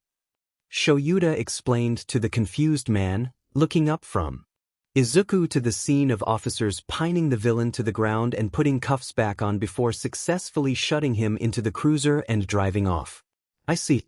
That's quite the quirk you have there, Izuku. Yeah. Sir, your quirk kind of hurts to use. Izuku said, looking up at Shoyuta before blinking a few times. Yeah, sorry kid, takes a while to get used to. How did you know how to use it anyways? That part of your quirk? I'm not sure, When I copy a quirk I don't know. Ugh. Izuku huffed out, seemingly growing more frustrated when he couldn't think of how to phrase it. I just know what to do. Kinda, some things are still fuzzy when I use it, and I never know how to use it until I just do. That's so cool, Izuku. Hisashi yelled out, swiftly taking Izuku from Shoyuta and lifting him into the air. Izuku let out a little squeak of surprise before giggling along with Hisashi before being brought down into a tight embrace. Sorry to break up this touching moment, but we do need to get to the police station and take Izuku's statement if we want to lock those men up. Right. Hisashi stopped poking Izuku's face. We need to get going. But look at his little cheeks. Shoyuta ignored his boyfriend and began walking away to their car. They walked into the precinct after a short drive in their car, a tired Izuku still cuddled up in his sleeping bag. Having a look around, they found the man they were looking for and swiftly walked up to him. After all, this needed to be done before Izuku fell asleep. Tsukachi, we should do this now before the kid falls asleep in Hisashi's arms. Shoyuta alerted the man of his presence. I see the two of you have arrived. Very well, follow me. Interrogation room or my office? I think your office would make Izuku feel safer. An interrogation room could be a frightening thing for a child, especially when they're still half asleep. Hisashi cut in, nodding his head to Izuku in his arms.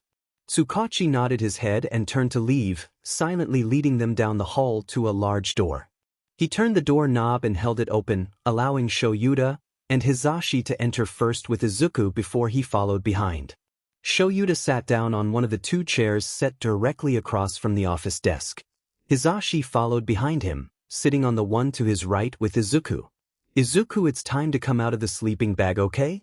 We need to ask you some questions and you can have a nap afterwards. Izuku nodded his head to the best of his ability and allowed Hisashi to unzip the sleeping bag. Hisashi unzipped the front zipper, pulled down the hood, and passed Izuku to Shoyuta while he rolled the sleeping bag up. As Shoyuta looked into the green eyes of the child sitting on his lap, he realized he had no idea what to do. Should he hold him? Hug him? Leave him? This is why he didn't deal with young kids. They freaked him out, but no way in hell would he let Tsukachi see his unease at holding a child. Shoyuta moved his arms to wrap around Izuku and pull him to his chest to support him and prevent him from falling to the ground. Hearing clicks of a camera, he turned his head to glare at his boyfriend who had his phone out and pointed at the two of them. Before he could argue with him to delete the photo, a soft click came from the door and Tsukachi came and sat at his office. Shoyuta watched the man reach into his desk and pull out a recording device and set it in front of the three on his desk. Izuku, I need to record the conversation, is this okay with you? Izuku looked up at Tsukachi and nodded his head. Yes. Tsukachi moved to hit start on the recorder when Izuku stood up in Shuta's lap, using his shoulders as support. Kid, sit down or you'll hurt yourself. Shoyuta warned.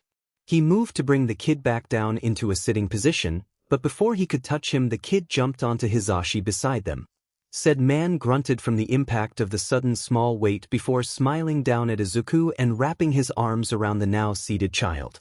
Tsukachi and Shoyuta just looked at each other, neither knowing what to do at the moment. Well then, now that you seem more comfortable, Izuku, let's get this started.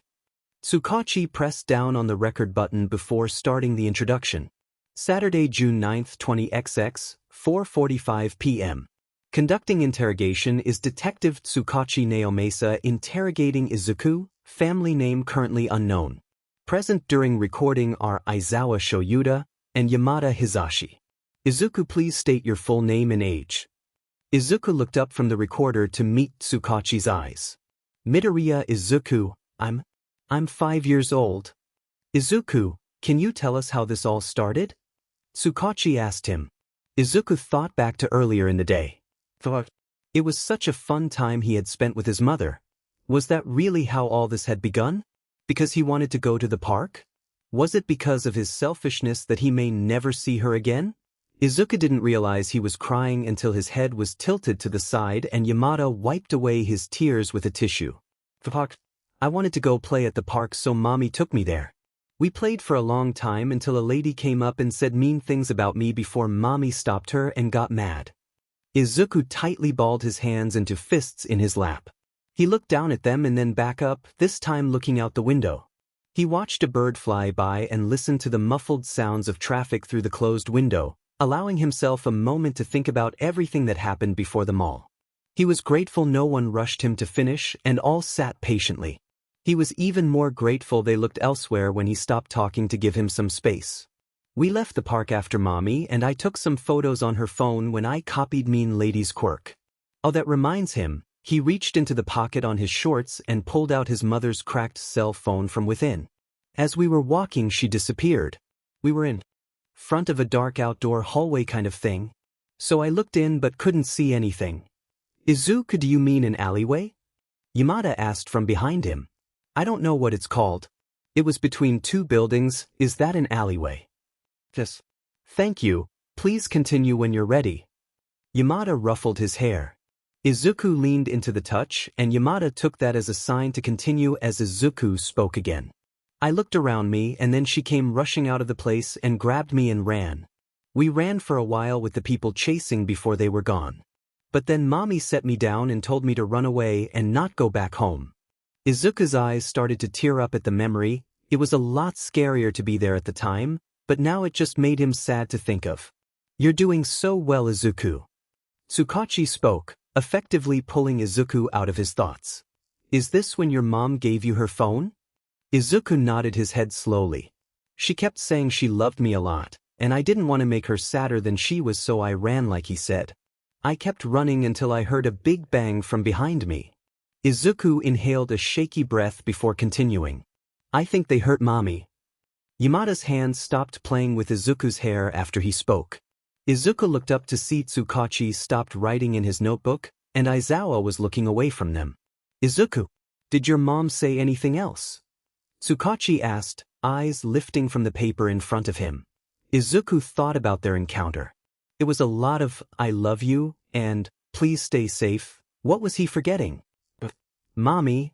Izuku gulped down the lump that began to form in his throat the more he talked. Mommy told me to find help from the police or a hero, and to stay safe. Izuku tried to continue but couldn't find the will in that moment to say what the danger was from.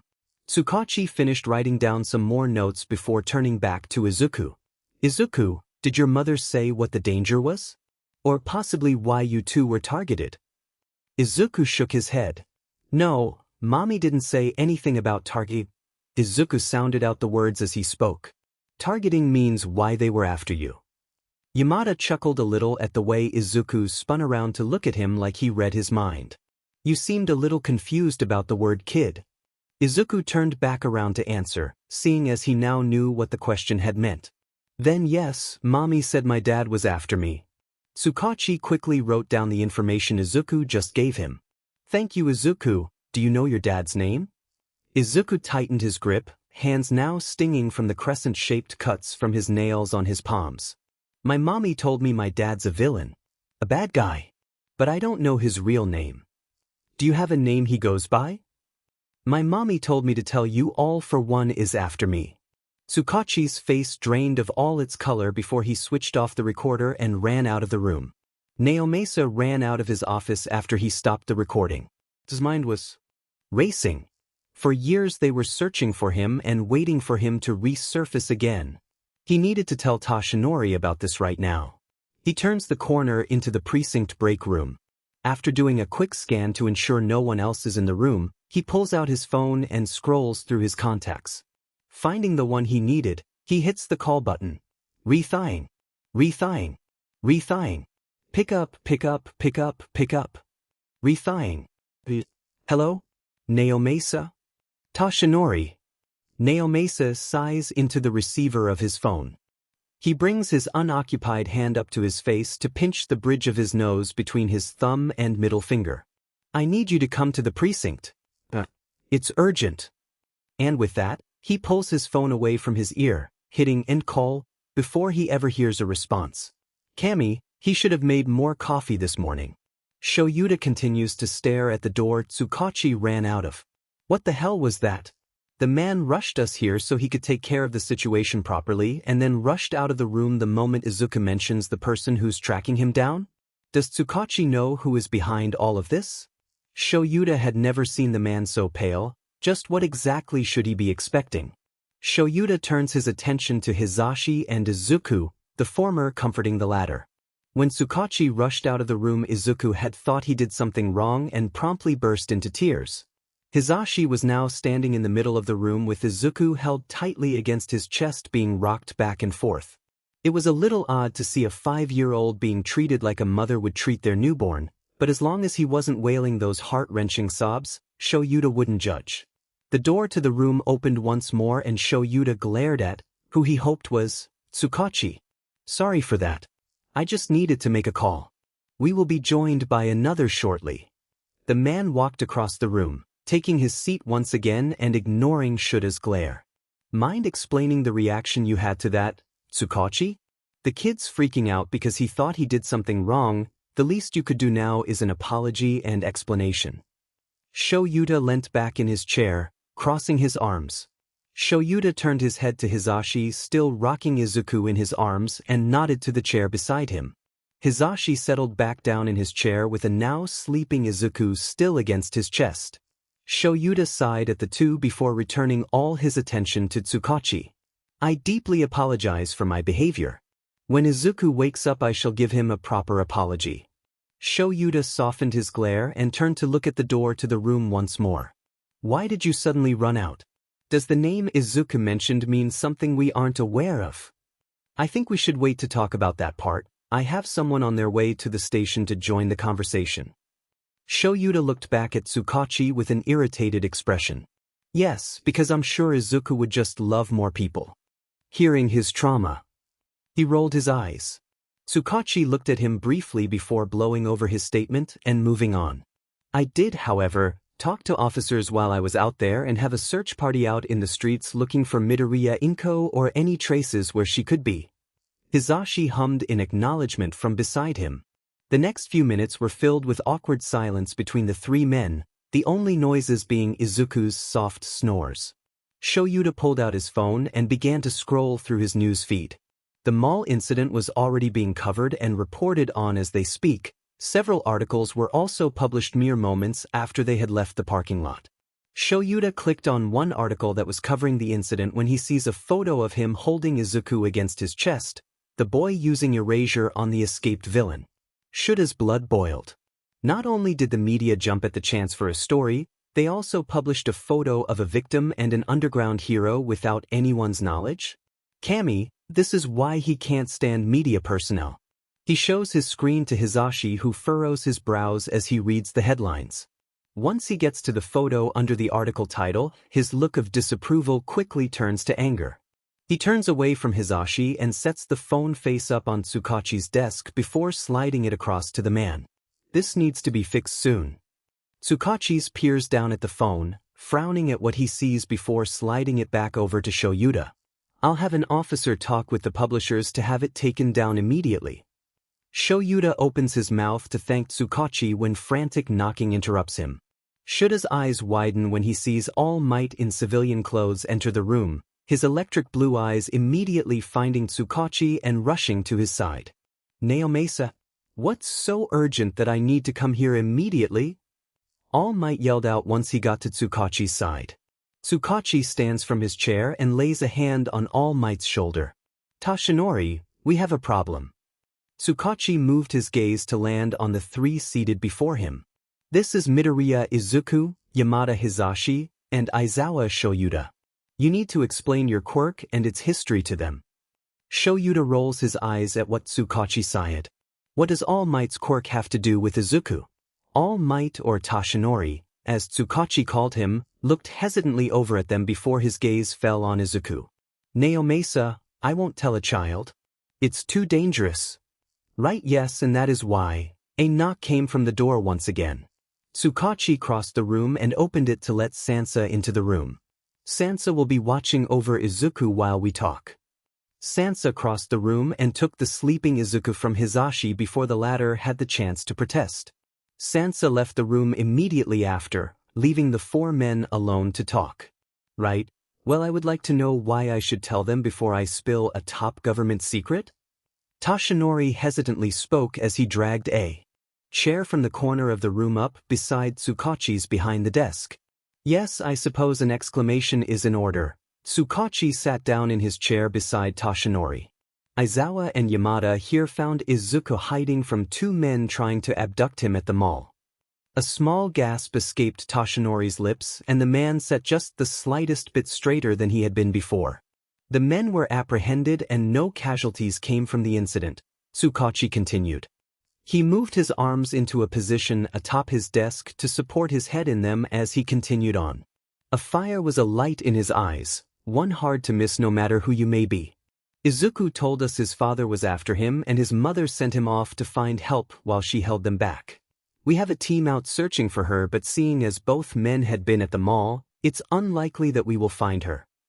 Toshinori hummed and nodded his head along to the conversation as he absorbed new information on the boy, Izuku, from earlier. Toshinori sighed and tilted his head down to the floor, toeing the edges of the carpet under the desk. That poor boy. The room stayed silent for a few moments, the three who had known the situation giving time to the newcomer to fully grasp the situation at hand before continuing on.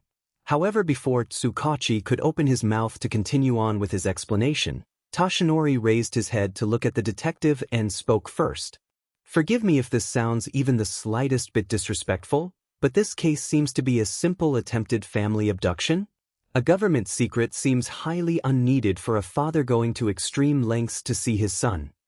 Unfortunately, after getting Izuku's statement of his side of the story, a simple attempted family abduction is far from the largest problem at hand.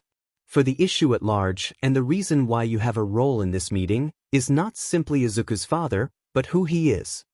Tsukachi held a long blink as he leant back in his seat before opening them once more. All for One is the biological father of Midoriya Izuku and is chasing after the boy. Shoyuta and Hizashi, who had remained silent during the seemingly two-person conversation, raised an eyebrow and stole a side glance at one another when Toshinori choked on air at Tsukachi's words. Few people have seen the symbol of peace so phased, and oftentimes it had been after a particularly hard case with major casualties. Not about a boy's father tracking him down like an owner would a pet.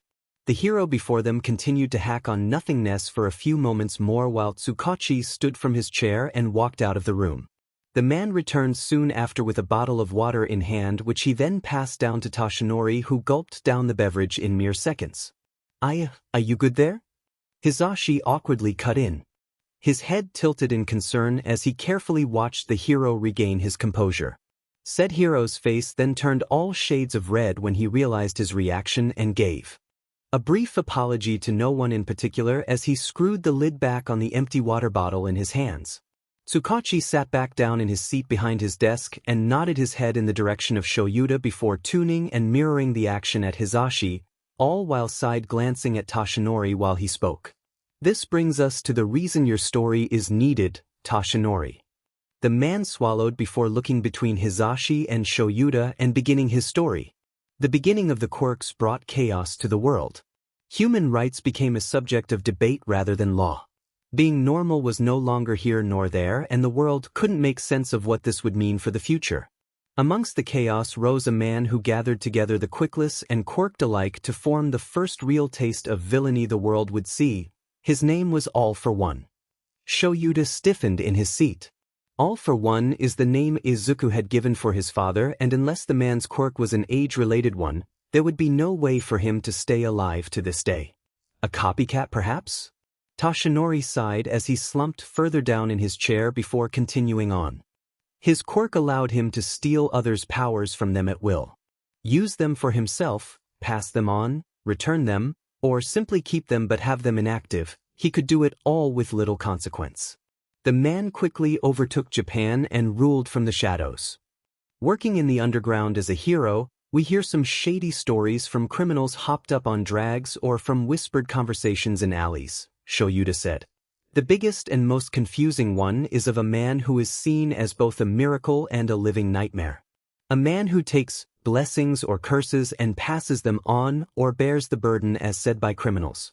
However, every time we go to get more information from this, the captured ones are found dead in their cell, or the ones from alleys are never seen again.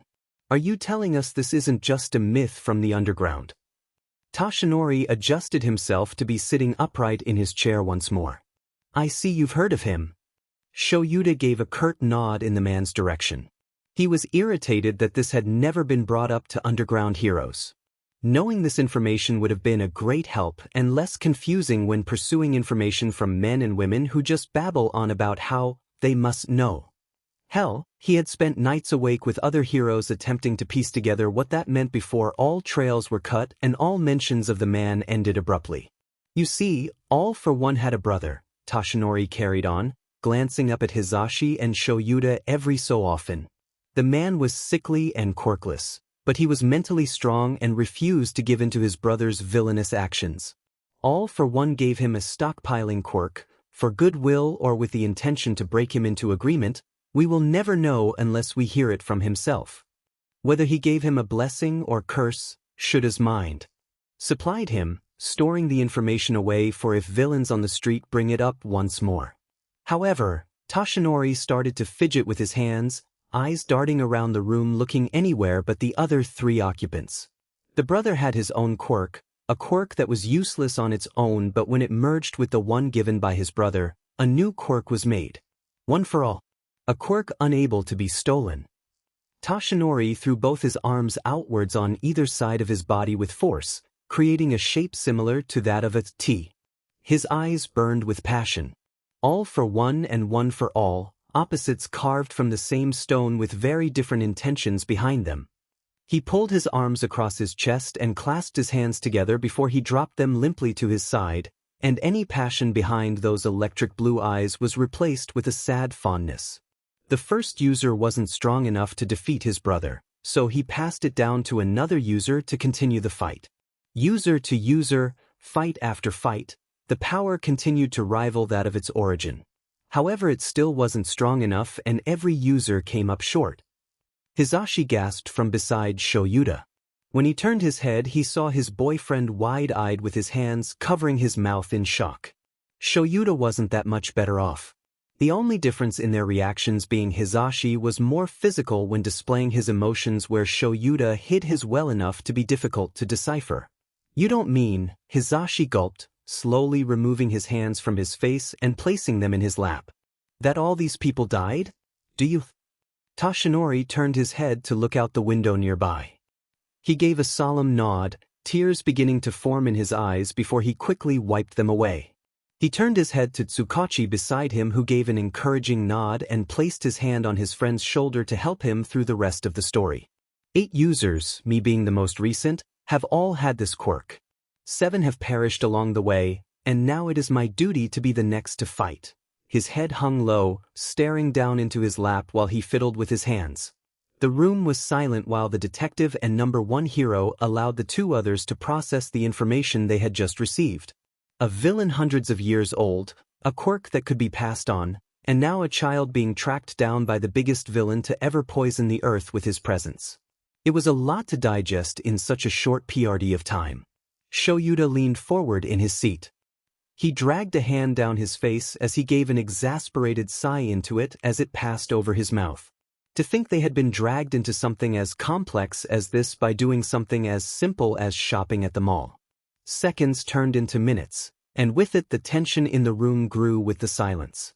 The clock ticked and talked, its sound echoing throughout the room loudly as it was the only thing making any noise at this point in time. The silence was broken after Tsukachi deemed the time given to be sufficient enough for understanding, as he cleared his throat with a faulty audible "m" and voiced his thoughts. To this day no one has ever found his civilian name, for he only ever introduces himself by the name of his quirk.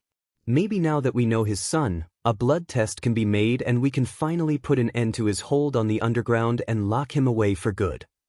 Shoyuta took a deep sigh before opening his mouth to agree with the detective before a knock came from the doorway. The room grew silent once more as everyone looked back and forth between each other, a silent agreement to put a hold on this conversation being made through eye contact and short nods. Tsukachi called out to whomever was on the opposite side of the door to enter. An officer with ashy white hair and smoky gray eyes opened the door.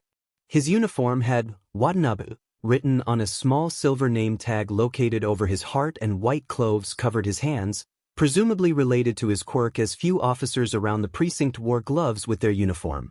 In his hands was a small stack of papers that he held rather securely in his arms. "Watanabe, do you have any updates on Midoriya Inko?" Tsukachi called from behind his desk.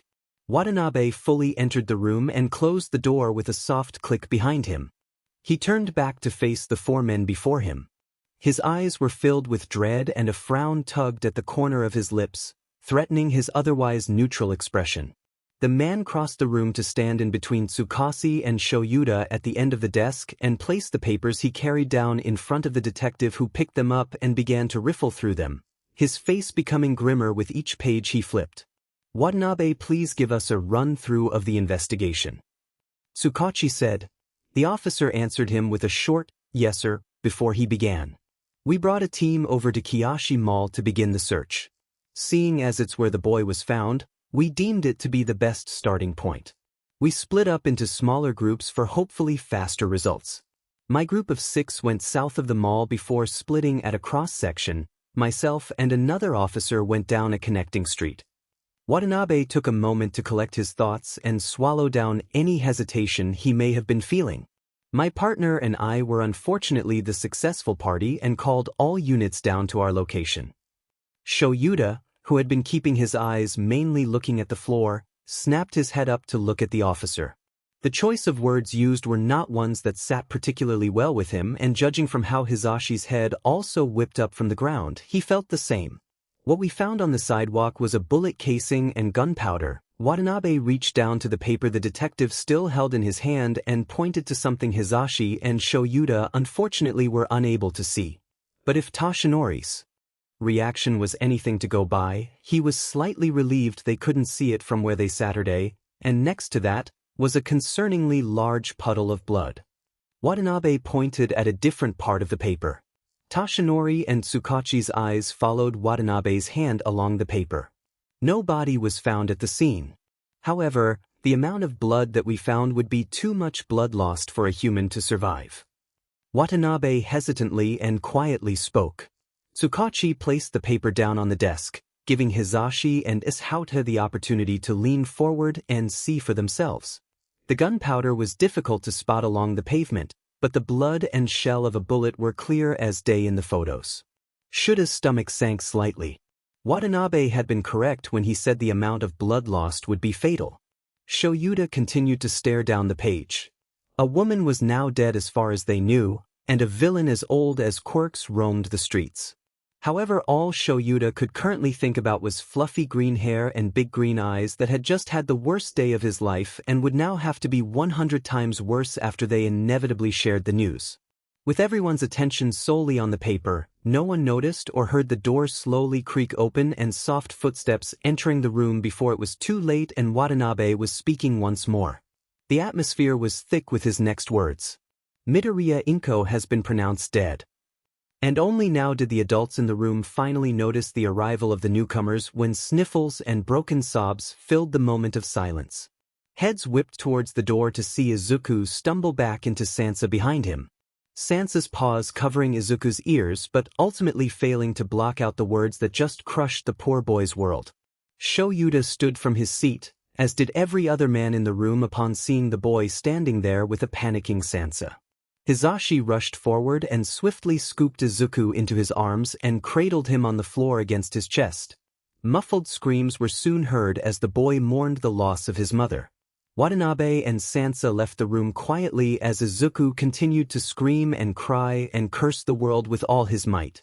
Before he knew what he was doing, Shoyuta was seated beside Hizashi and was running his fingers through the boy's wild hair, comforting him the best he could. "Kami, this kid just couldn't catch a break." Izuku uninterestedly looked around Aizawa and Yamada's living room. The two had decided to take him in as a foster child for the time being while they tried to find a safe place for him to go when he's still being hunted down.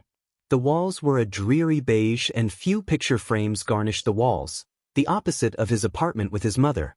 At his real home there were family photos and memories on every wall. On the couch to his side 3 cats laid lazily. A white Persian cat was sleeping draped over the back of the couch, one paw batting at the air lazily as it slept. A second cat, this one a one-eyed gray Siberian, was perched on the armrest. Still awake, its one eye followed Izuku's every move with caution to the newcomer in its home. And lastly, the third being a calico kitten. It was curled up near the gray one against the armrest, sleeping peacefully and blissfully unaware of Izuku's presence. Izuku walked further into the room, stopping in front of a large photo hanging on the wall above a short cabinet against the wall with a young-looking Aizawa and Yamada accompanied by an indigo-haired girl, a navy blue-haired boy, and a boy with fluffy baby blue hair. Three of them were posing and smiling at the camera while young Aizawa was on the floor in the background. You can clearly see him tangled in a gray scarf, a quirk-powered glare flashing at three of them. The navy-haired boy was crouched beside him, pulling at the scarf in an attempt to free him while also laughing. Izuku kept his face blank as he looked over to the two men who watched him curiously. How did Aizawa get caught up in a scarf? It also looks really hot out, why was he wearing one? His voice came out low and cracked, still sore from screaming. Aizawa crossed his arms and leant against the wall behind him. It's a capture weapon. Why are you wearing one? Izuku pushed further. My quirk isn't one that is particularly good with combat. Why do you need to, the thing you said? Izuku struggled to repeat the word. Aizawa tilted his head to the side, one eyebrow raised in a questioning manner. Combat? Yeah. Izuku gave a slight nod of his head over to Aizawa. His green curls fell across his face as he did so. It means fighting, kid. Aizawa huffed out a sigh. And it was in hero school, fighting is a necessity on the job. Izuku looked between Yamada and Aizawa, not quite sure what to say now. Izuku loved heroes. Had he met these two before today, he would have been bouncing off the walls to get an autograph or draw them for his mother to later put up on their refrigerator. Had it been any other day before this one. But it wasn't. So he wouldn't. Izuku nodded his head at the answer before glancing back at the photo to study it for a moment more. He turned his head back with his next question ready. Who are they? Yamada crossed the room to stand beside him. His electric green eyes alight with something akin to fondness.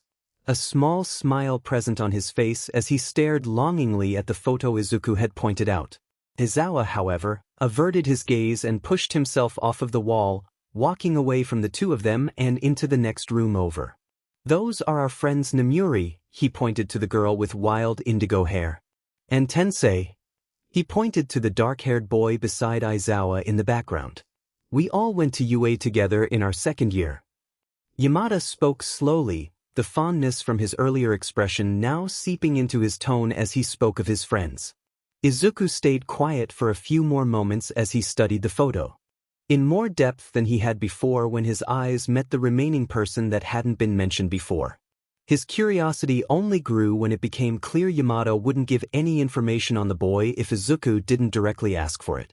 And so he raised his small arm and pointed it outwards to the boy beside Yamada. And him? The man beside him dropped his arm to his side. Izuku looked up to see Yamada's eyes now clouded over in sadness. His smile was less present than it had been seconds ago. That was our friend Oboro. Was. Izuku returned his eyes trained on the boy in the photo.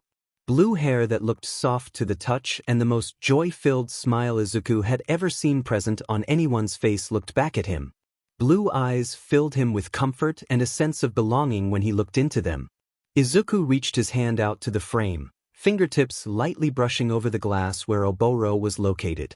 Oboro got into an accident during a work study in our second year at UA. Izuku dropped his hand to his side, immediately brought out of his daze by Yamada's words. Unfortunately, he didn't make it out. Shoyuda was the one to find him, Yamada said. Memories of screaming children, crashing concrete, and a black casket with a single painted cloud containing his lost friend's name painted within flooding the hero's mind. I'm sorry for your loss. Izuku quietly spoke.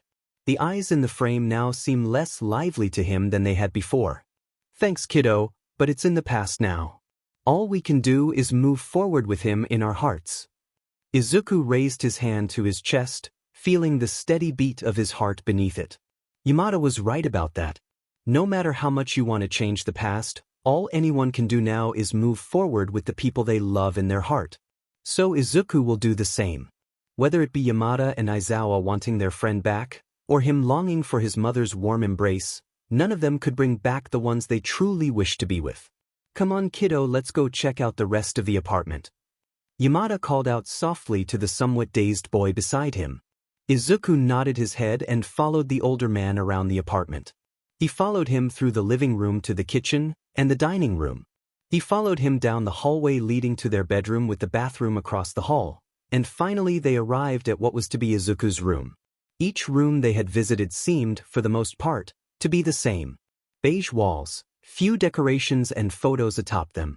Everything neat to a point with nothing to be seemingly out of place or not in its element. In a way, Izuku felt like the house resembled that of a dollhouse more than a place where a family would live. Izuku opened the door to see bare beige walls. The corner of the room had a cleared work desk with a reading lamp on its surface, a stool tucked underneath. Black curtains with white trimming flowed in the breeze coming from the open window. A double bed with black sheets was set against the far wall, a white painted nightstand with 3 candles on it to its side. A painting of a sakura tree hung overhead. Izuku focused on the group of 3 candles on the nightstand, each one lit inside their glass holders of differing height. He watched the flames dance around in the jars, flickering close to extinguishment from the breeze coming in through the window. His chest felt a slight tug at the sight of the candles burning, but he pushed down the feeling and scanned the room once more. Sorry it's not much kiddo, but when you're ready we are able to go get stuff from your old place to put here. Izuku crossed into the room, sparing the blonde a raspy, thanks, as he passed by. He made his way over to the nightstand and pulled his mother's phone out of his pocket, placing it down in front of him. Looking over his shoulder, he saw Yamada still waiting by the door, eyeing him with a sad expression on his face. The man offered a slight smile before pulling the door closed as he left. Izuku walked over to the desk and silently pulled the stool over to the side of the bed. He pushed himself onto the stool, and from there was able to get into the bed. The flame of the candles flickering mirrored in Izuku's dull green eyes as he watched on in silence.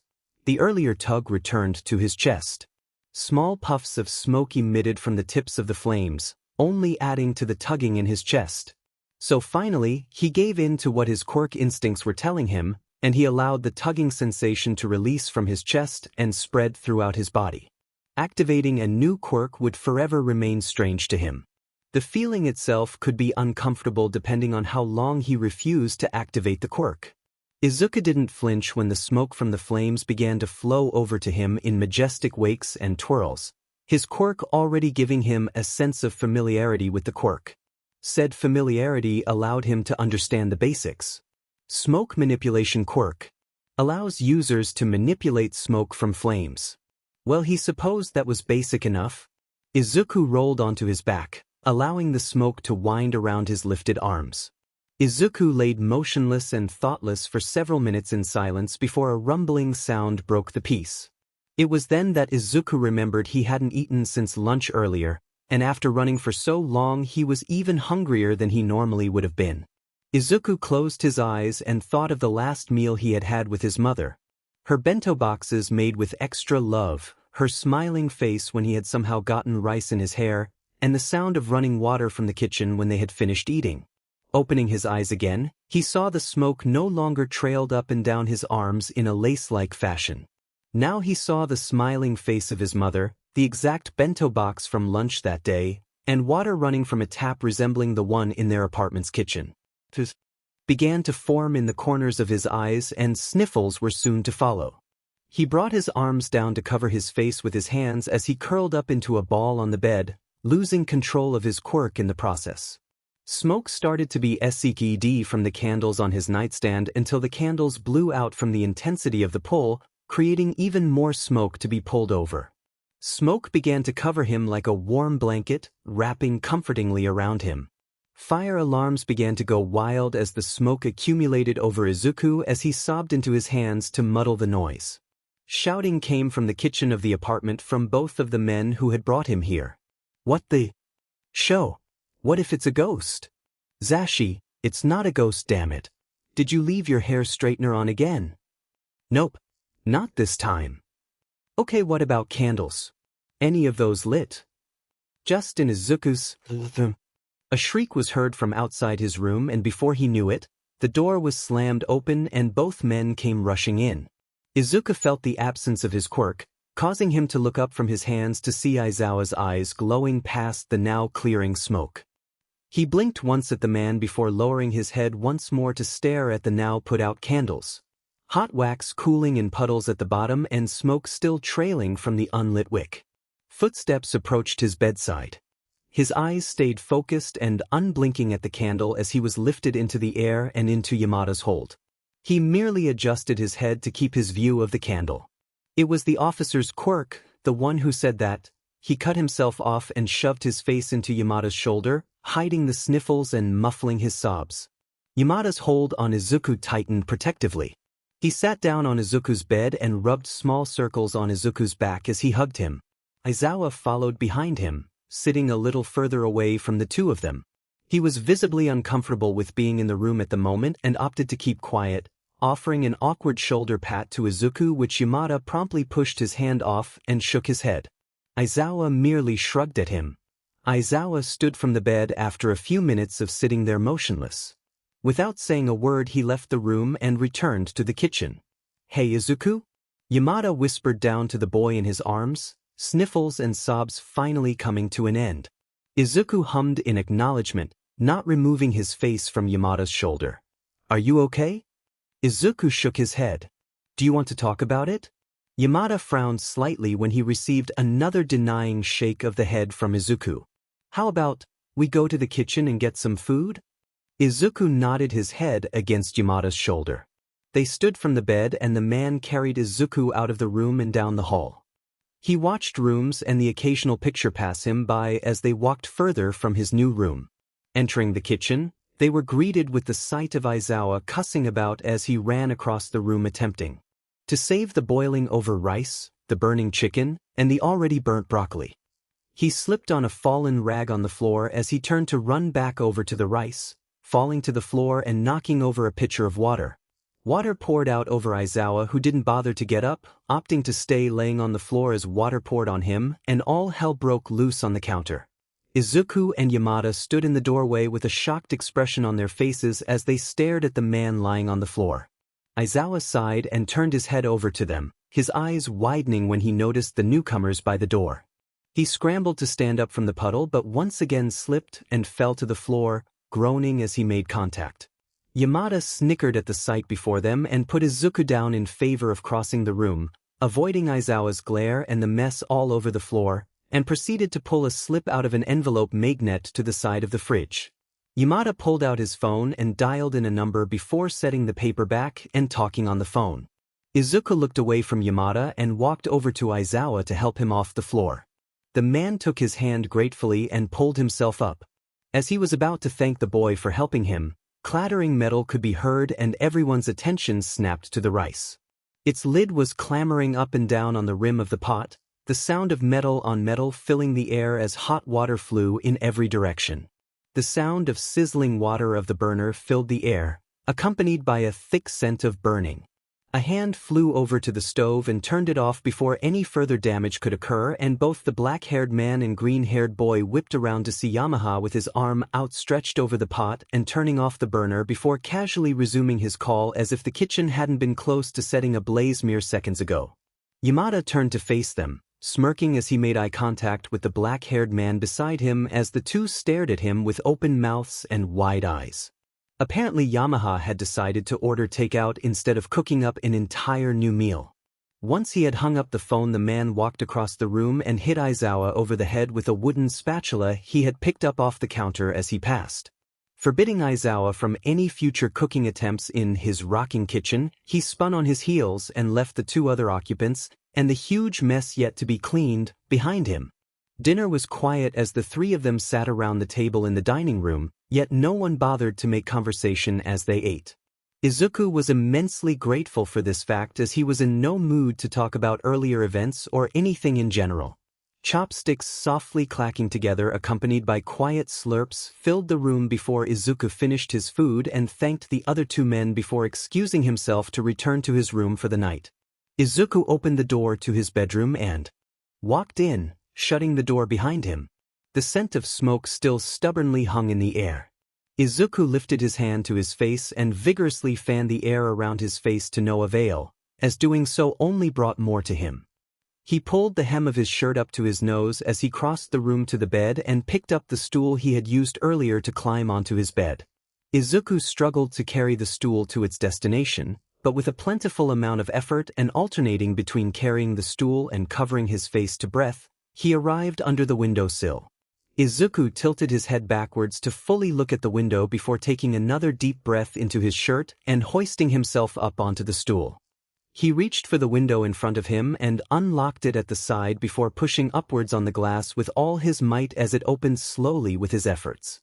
He continued to push until enough space was between the bottom of the open window and its sill before he removed his hands from the glass, leaving small handprints behind before he stuck his head out and relished in the fresh air that hit his face. Minutes passed as Izuku kept his head out in the soft June breeze, his green curls softly hitting his face and forcing his eyes shut to keep his hair from hitting them. He thought of the day he had just had.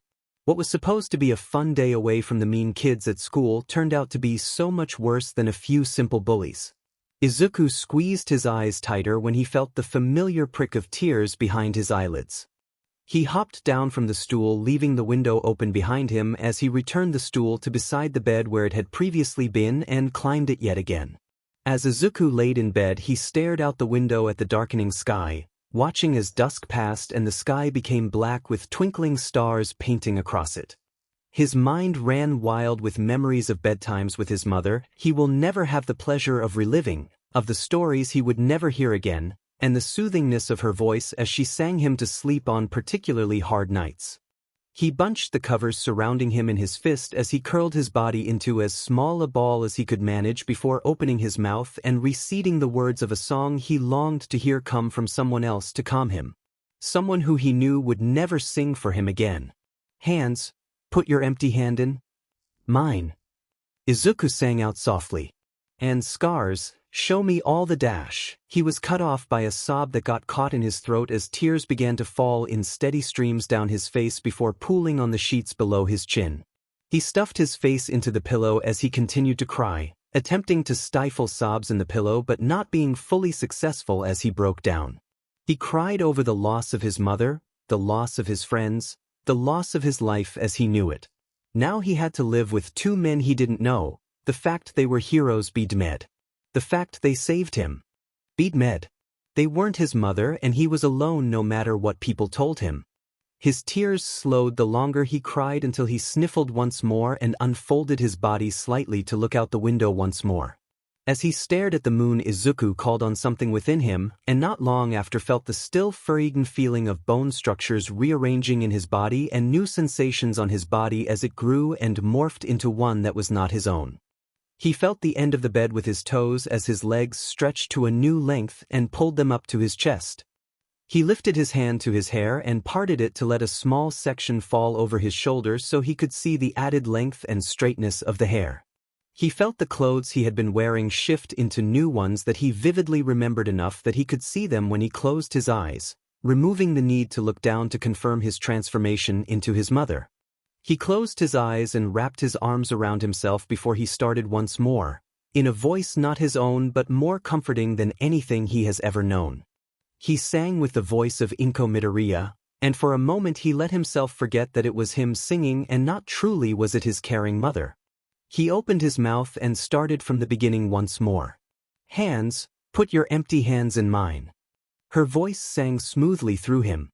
He listened to the song being sung and let the nostalgia wash over him. The phantom embrace of his mother holding him in her arms provided a comforting warmth in his heart. "And scars, show me all the scars you hide. And hey, if your wings are broken, please take mine, till yours can open too." Izuku remained silent for a few moments, simply going through his memories of his mother in his head. A sob ripped through his throat before he sang the next line of their song. A line he had found comforting and a line that had been an unspoken promise between them was now nothing more than a lie and a reminder that nothing good ever lasted for him, that all good things come to an end for him. It was a reminder of all he had held close only to lose. Still, he allowed the words to pass through his lips before he slipped into a sweet dreamless sleep. "'Cause I'm gonna stand by you." On the other side of Izuku's door, Hisashi Yamada stood with his forehead against the door and silent tears falling down his face as his boyfriend laid a hand on his shoulder. Both men were content to merely stand in each other's company as they listened to the small child break. So close to them but just out of their reach. Silence is good, Izuku thinks as he lays in the room he had been given. No, this was not his room. His room is filled to the brim in hero merchandise, not cherry blossom paintings. His room has photos of him and his mother in the spaces that aren't occupied by All Might's blinding smile. Here all he had was her cracked phone and memories. Home was quiet and he liked home, therefore he liked quiet. Mother was a soft-spoken woman with the exception of the times she got worried for his sake and burst into flowing tears and hurried words to calm them both down, but when that wasn't happening their house was relatively quiet. This new place only seemed to be quiet in the dead of night before he fell asleep to a whole other brand of silence in his dreams. Dreaming allows him to block out the world around him in real life where bad things happen to good people and forces them to leave their children behind to live with people they don't know. So it shouldn't be a surprise when the silence falls away and he's awakened to screaming. Fearful. Shrieks of horror. He lifts the covers off of his body and hurriedly runs out of the room, bumping into the door frame as he passes in his haste to get out. Were those men back again? Did they come to take him? Or was a new threat making itself known to him? Did he need to run away again? Have those men protect him like at the mall only for him to run away like his mom told him to and then get the news later that day that they had died? He runs past the kitchen only to abruptly stop after passing the entrance. Without moving his head from where it was looking in front of him, he slowly backpedaled to the kitchen door, and then ever so slowly turned to look at the scene before him. There were no new men in the house. No dangerous threat. No blood, or weapons, or bullies. Just an ant. A little black ant runs around the counter avoiding Aizawa, trying to smack it to the best of his ability with one of his slippers while Yamada clings onto his back for dear life. "Kill it. Get it out, show," the blond man yelled from his perch, pointing at the insect as it avoided death by the slipper once again. Aizawa gave up on squashing the bug for the time being but still tracked its movement with its eyes while he addressed his human backpack. "Zashi," he gave an exasperated sigh, "I can't kill it with you hanging on to me." Aizawa shimmied out of Yamada's hold on him. The latter slid down the other's back almost comically before shrieking again when another ant curiously made its way over to him on the floor. Oh, Izuku thought he was the one shrieking.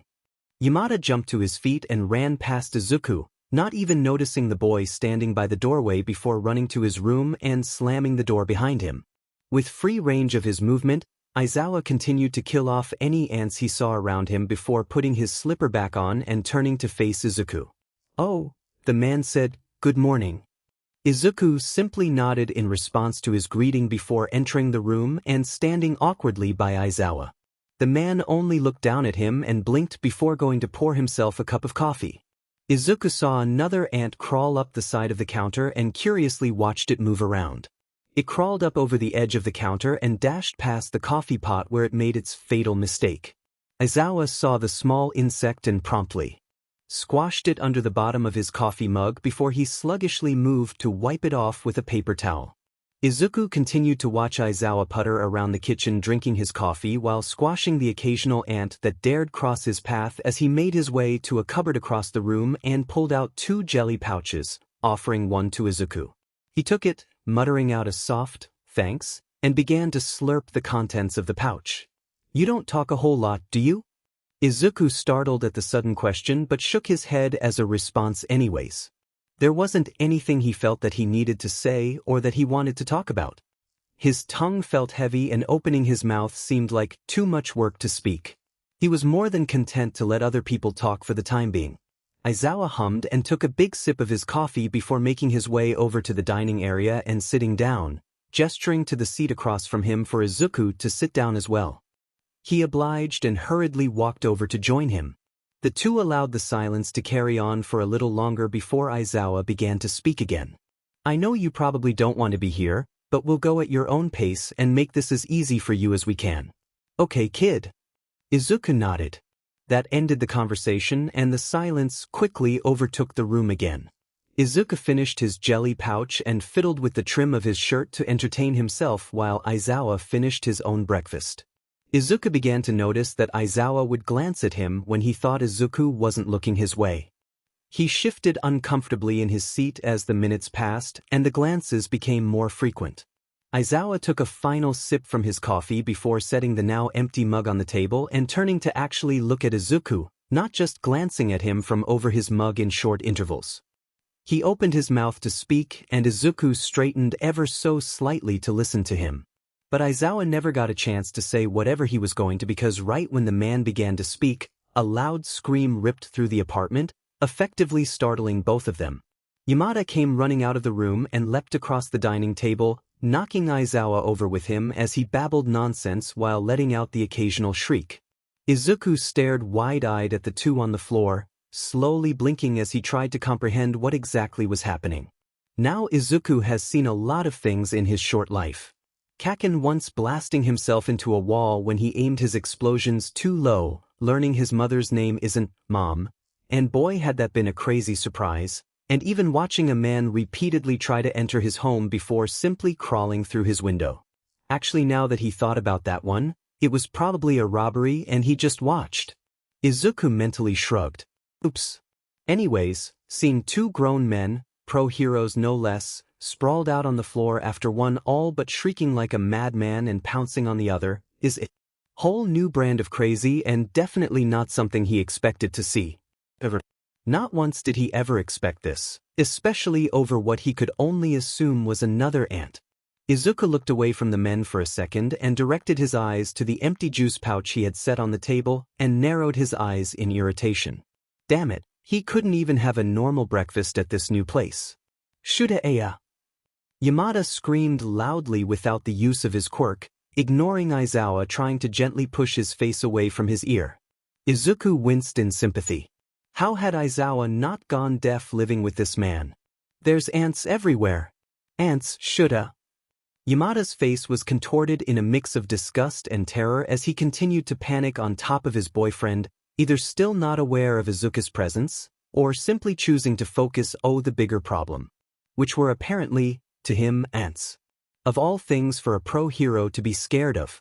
Izuku almost smiled at the thought of a man who has faced numerous villains being so deathly afraid of ants.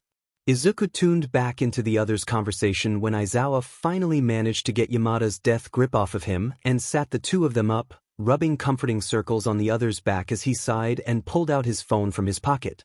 I'll call some exterminators when we go to the kids' apartment. They should be done when we get back. He grumbled slightly as he dialed in a number on his phone and began speaking to who Izuku assumed to be the aforementioned exterminator. Izuku sat up a bit straighter in his seat at the mention of his apartment. He hadn't thought he'd be able to go back after everything, and was fully prepared to make do with only having his mother's old phone and whatever she had on it. But now he was hearing he could go back? Even if it was only for a few minutes.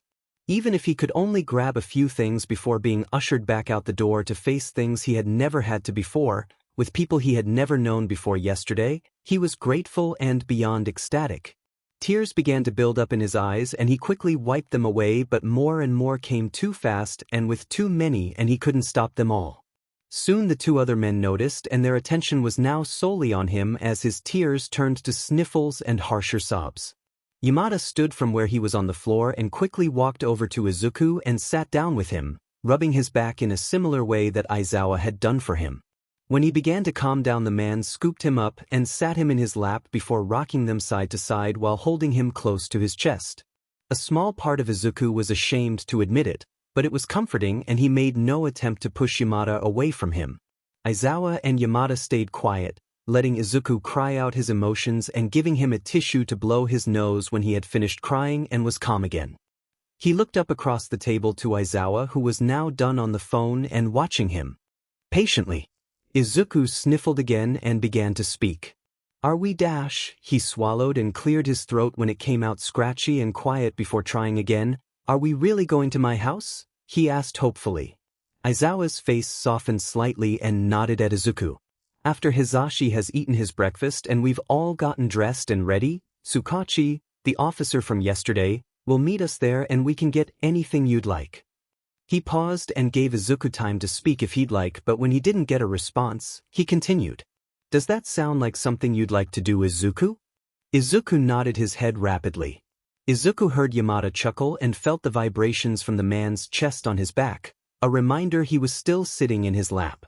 Izuku's face flushed a deep red and he instantly stood from where he was and rushed back to the guest room. Yamada's laughter and soft chuckles from Aizawa followed him back to his room only to be muffled when he shut his door.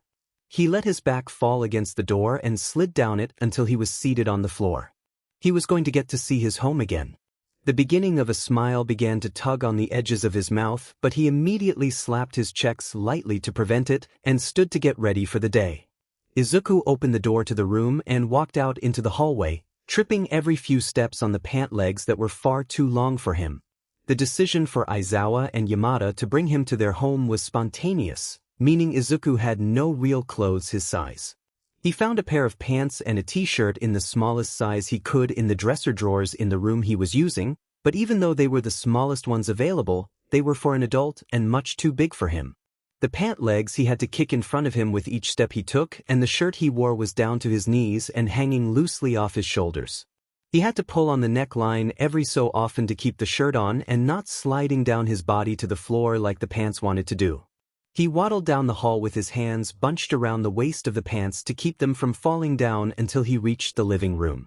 When he entered the room, the first thing he noticed was that he was alone. Well, not completely. The calico kitten he saw yesterday was curled up on the couch and watching him with their head tilted to the side. Izuku made his way over to the couch and sat beside the cat, sticking his hand out to allow the cat to sniff his hand and begin to familiarize itself with him. The kitten sniffed his hand for a few moments before deeming him safe enough to get closer and snuggled its head against his hand. Izuku blinked at the action, and when the kitten began to nibble his hands in protest, he realized what it wanted and began to stretch behind its ears. A floorboard creaked from where Izuku had entered the room and he whipped his head up, startling the kitten in the process and resulting in it running out of the room. But Izuku whined at the loss of his furry friend's presence. He watched it leave before looking at the newcomer and giving the most displeased look he could muster. Aizawa wasn't the least bit bothered by his stare and walked over to the couch to sit beside him anyways. "You like cats?" the man asked from beside him. Izuku nodded his head after he made sure Aizawa was watching to see if he gave a response. Aizawa hummed. "Her name's Ali." "Ali?" Izuku questioned. "Though it's not the name you might be thinking. We found her in an actual alley, so that's what we named her." Aizawa shrugged at the end of his explanation while Izuku just looked at him with a judgmental stare. "That's not a very fun name," Izuku stated. A snort came from the entrance and both of them turned to see Yamada watching from the doorway, a fond expression on his face as he watched the two. "You're right, kid, but show you to hear Ezekias at choosing names and for the life of him can't choose anything with pizzazz." Aizawa stood from the couch and Izuku took that as his cue to join and follow to get his shoes on, but he forgot about how long his pants were and immediately tripped when he tried to step forward. Aizawa caught him before his face smashed the ground and righted him once again, giving him a once-over for injuries before looking at the large clothes and turning to Yamada. "Scissors." Izuku's eyes widened and he began to flail his arms around wildly. "And no, you don't have to cut anything." He flailed his arms in front of his body as he tried to pursue the men to simply leave the pants the length they were. It didn't work. Yamada returned with the scissors and handed them to Aizawa. "Really? You might need them for guests or another person. I can't ask you to do this." He tried again before jumping back when Aizawa reached out for the pant leg. "Kid," Aizawa sighed heavily as he ran his hand without scissors down his face. "There's plenty of other pants in that room for people, but we need to get going and can't have you tripping and getting hurt, okay?" He held out his hand for Izuku to take to guide him back over safely without falling. Izuku hesitated before taking the offered hand and going back over. Izuku watched Aizawa begin to trim the pants around where his ankles were and put the scissors on a table nearby when he was done. The cutting was a little uneven, but they would work until they got Izuku his own clothes. "Sorry," Izuku mumbled as he kicked at the ground sheepishly. "It's fine, kid," Aizawa said as he stood up again and began to walk to the front door to put his shoes on. I feel bad though. Don't worry, kiddo. Yamada called out as he made his way over to Izuku and held out his hand for him to take, which he did immediately. Yamada beamed at him when he did this and led Izuku over to his shoes and helped him into his bright red running shoes before doing his own. With one final scan around the apartment and grabbing their keys from off the hooks, the three of them left the apartment and locked the door behind them. They walked through the hall of the floor they were on until they reached the elevator and took it down to the parking garage where their car was.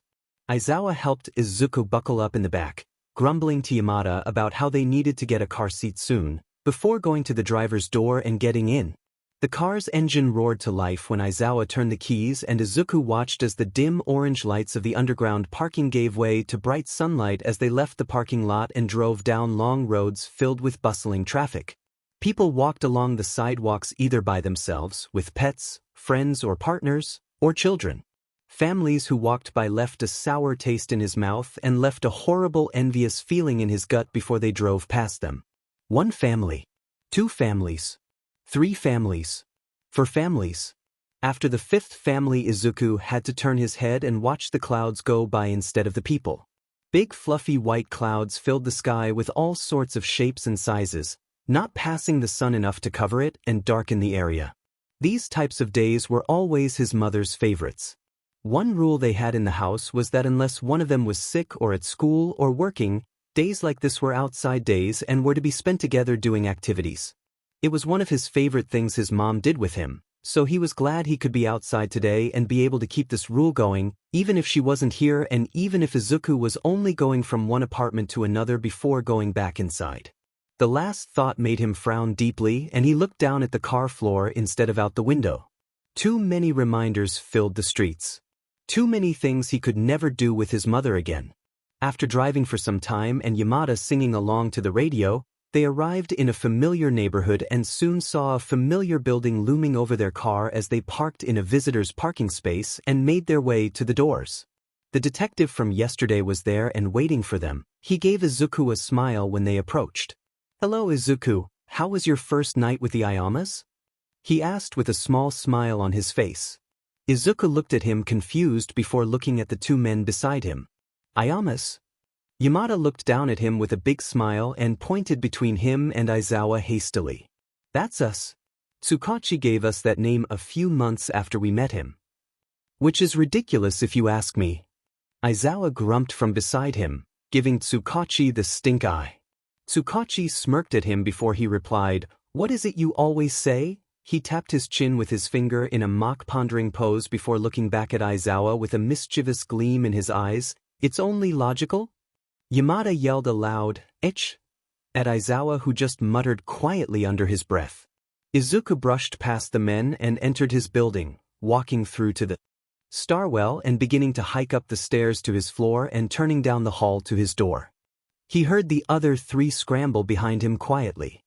He lifted his hand to the wall and allowed his fingers to brush against the familiar ridges and grooves in the wall as he walked further down the hall to his door. They all stopped in front of his door, no one speaking as they let Izuku gather his thoughts and go at his own pace. "The apartment is getting cleaned out later," Tsukachi said from behind him. "They're giving us about an hour to get whatever you'd like from here before the authorities come by to clear out the rest." A hand came down to rest on top of his shoulder before Yamada spoke. "If there's anything you need help carrying or getting, just let us know, okay Izuku?" Izuku looked up at the men behind him, each one with soft eyes and a reassuring expression on their face. "Okay." And with that, Izuku turned the knob and opened the door to his home, taking a moment to relish in the moment of everything he's ever known coming into view once more. The photos on the wall, a plant of 2 resting on shelves or side tables, the non-existent color scheme that made the house feel more welcoming and less like a store window display. He walked further into the apartment and immediately walked past his room and headed to his mother's. "You guys go with the kid, I have to start looking for his legal papers in case they get tossed later when it's getting cleared out," he heard Tsukachi say from behind him. Aizawa and Yamada both gave some form of affirmation before following Izuku into his mother's room. "Need help with anything?" Aizawa called from the doorway. "Not in here." Izuku spoke quietly, too afraid to disturb the peacefulness of his mother's room. "Well, Izuku turned around to look at Yamada as he spoke. Would you like us to get your room cleared out for you? Izuku nodded his head. Yamada beamed at him before ushering Aizawa out the room, ignoring the latter's protests, and closed the door behind them. Izuku closed the door after they left and looked around the room. It seemed so much emptier than it had been yesterday. The curtains were open, letting in a bright light that illuminated the majority of his mother's room, shining gleams onto picture frames and casting shadows behind furniture. He jumped on his mother's bed, feet swinging over the edge as he bounced a few times before the mattress adjusted to his weight. It was a lot more comfortable than the one at the Ayama's house. He briefly wondered if they'd let him take it with them but shot the idea down quickly. They were already taking care of him. Bringing unnecessary things into their home was where they would surely draw the line. The alarm clock beside the bed blinked the time back at him. It had been 5 minutes. 55 more until he was never able to return here again, and everything they couldn't grab would be tossed. He jumped back out of the bed and got to work. Pictures his mother had hanging up around the room were grabbed first and placed on the bed for him to put into a bag before they left. One by one, photo by photo, wall by wall, the room began to look a little emptier, less homey. Stacks of picture frames piled up on the bed before he moved to grab other things he'd seen his mother love when she was still with him. While cleaning, Tsukachi had stopped by a few times to search the drawers and closet for his papers before finding what he was looking for and moving on again. Neither spoke to each other during those times, both opting to continue their own searches in peace and leave the other to their thoughts. By the time Izuku was finished packing up what he could take with him from his mother's room, he had gathered all the pictures of them that hung on the walls, her jewelry box given to her from his grandma before she had passed away when he was young, books that he had watched her reread over and over again, even if the majority of each book was words he didn't understand or couldn't read yet. And finally an art book that he found tucked away in her nightstand filled with designs or doodles. Yamada and Aizawa stopped into the room to help him pack things into big garbage bags and place them by the front door while Izuku stood in his mother's room for the last time, drinking in the memories of early morning and waking her up to play with him, or crawling into her bed when he had a nightmare for her to soothingly fun her fingers through his wild hair until he fell asleep in her loving embrace. He turned on his heel and walked out the bedroom door, pulling it closed with a click, before walking off to help Yamada and Aizawa in his room before he had to leave the apartment for good. The halls and rooms of the only home he's ever known have never felt so bare. Kayama Namuri, despite what her hero persona, Midnight, suggested, absolutely adored children. No, not in that way. She wasn't a Pefli and was absolutely disgusted that anyone would believe as such. What she meant was that she loved caring for them. It was one of the main reasons she had accepted her former principal's offer for her to join UA as a staff member. While she honestly didn't know how she felt about having her own someday, she was thrilled to discover she could be the fun-loving aunt to her best friend's new foster child. The kid was small and adorable with a wild green mop of hair on his head and the most pinchable freckled cheeks she had ever seen. A smile was all he was missing, so it became her personal mission to make him beam brighter than the sun. Shoyuta and Hizashi had to leave for the afternoon to discuss Izuku's case with the detective, so they left him in Namuri's care reluctantly before scurrying off to the station. Which was ridiculous if you asked her.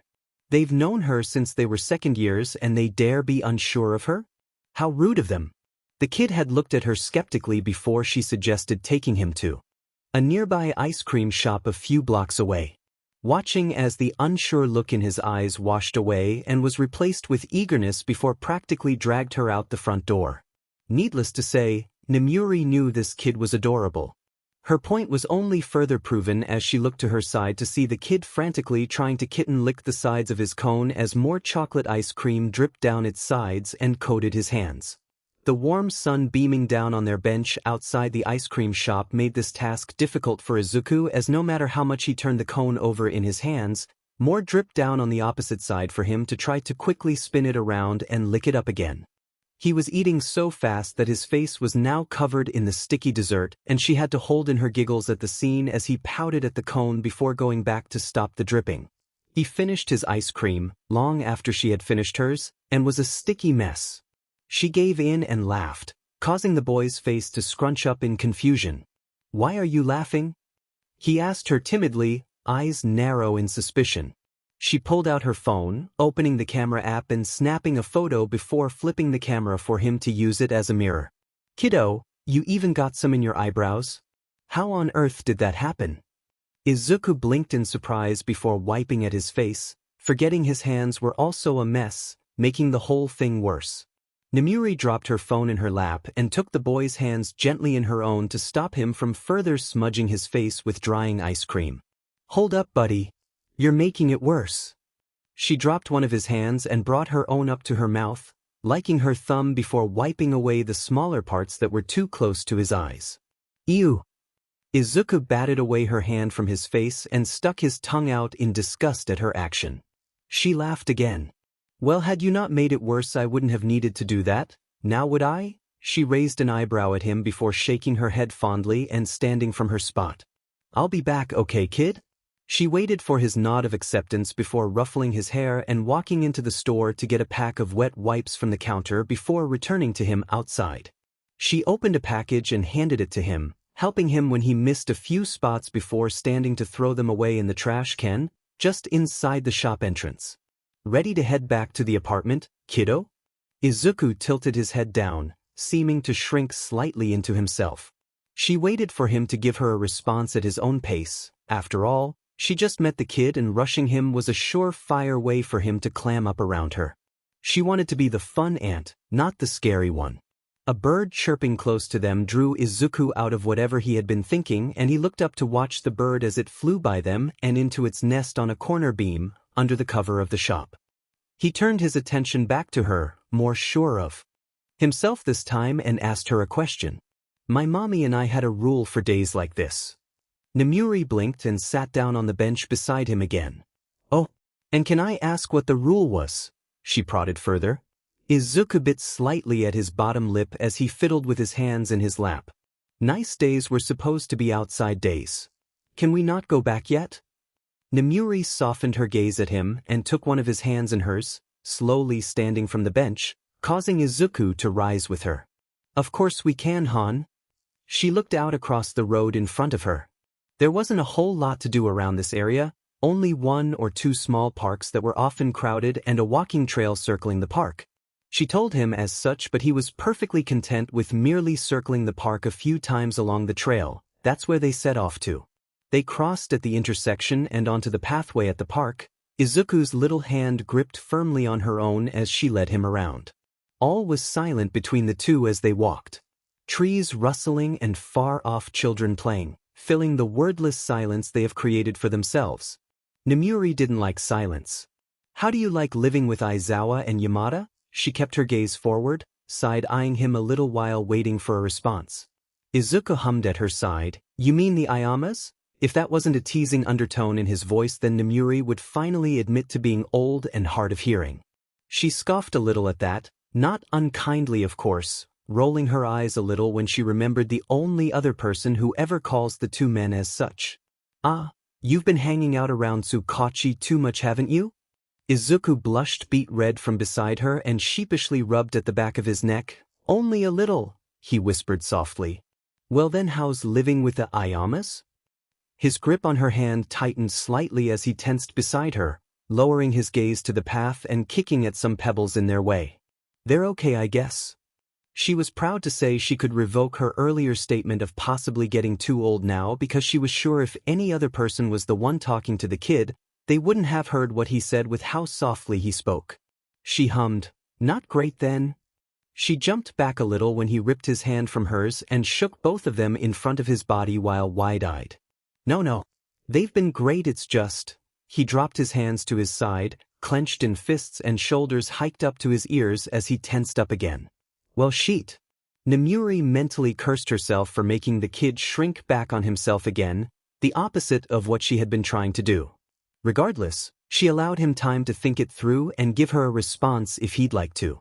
A sniffle came from Izuku and he wiped at his glistening eyes to rid the tears threatening to spill from them. "I miss my mommy." Nemuri stooped down to her knees and gently brought the kid into her chest for a hug, placing his head over her shoulder gently and rubbing one hand on his back while the other rested in his hair. Small arms hesitantly reached up to wrap around her back and return the hug. Do you want to talk about it, sweetie? Izuku nodded against her shoulder and she stood up, taking his hand in hers and leading them to a bench off the trail under a tree's shade where other trail walkers couldn't hear their conversation. Kayama? Izuku called out to her. Oh please, call me Namuri.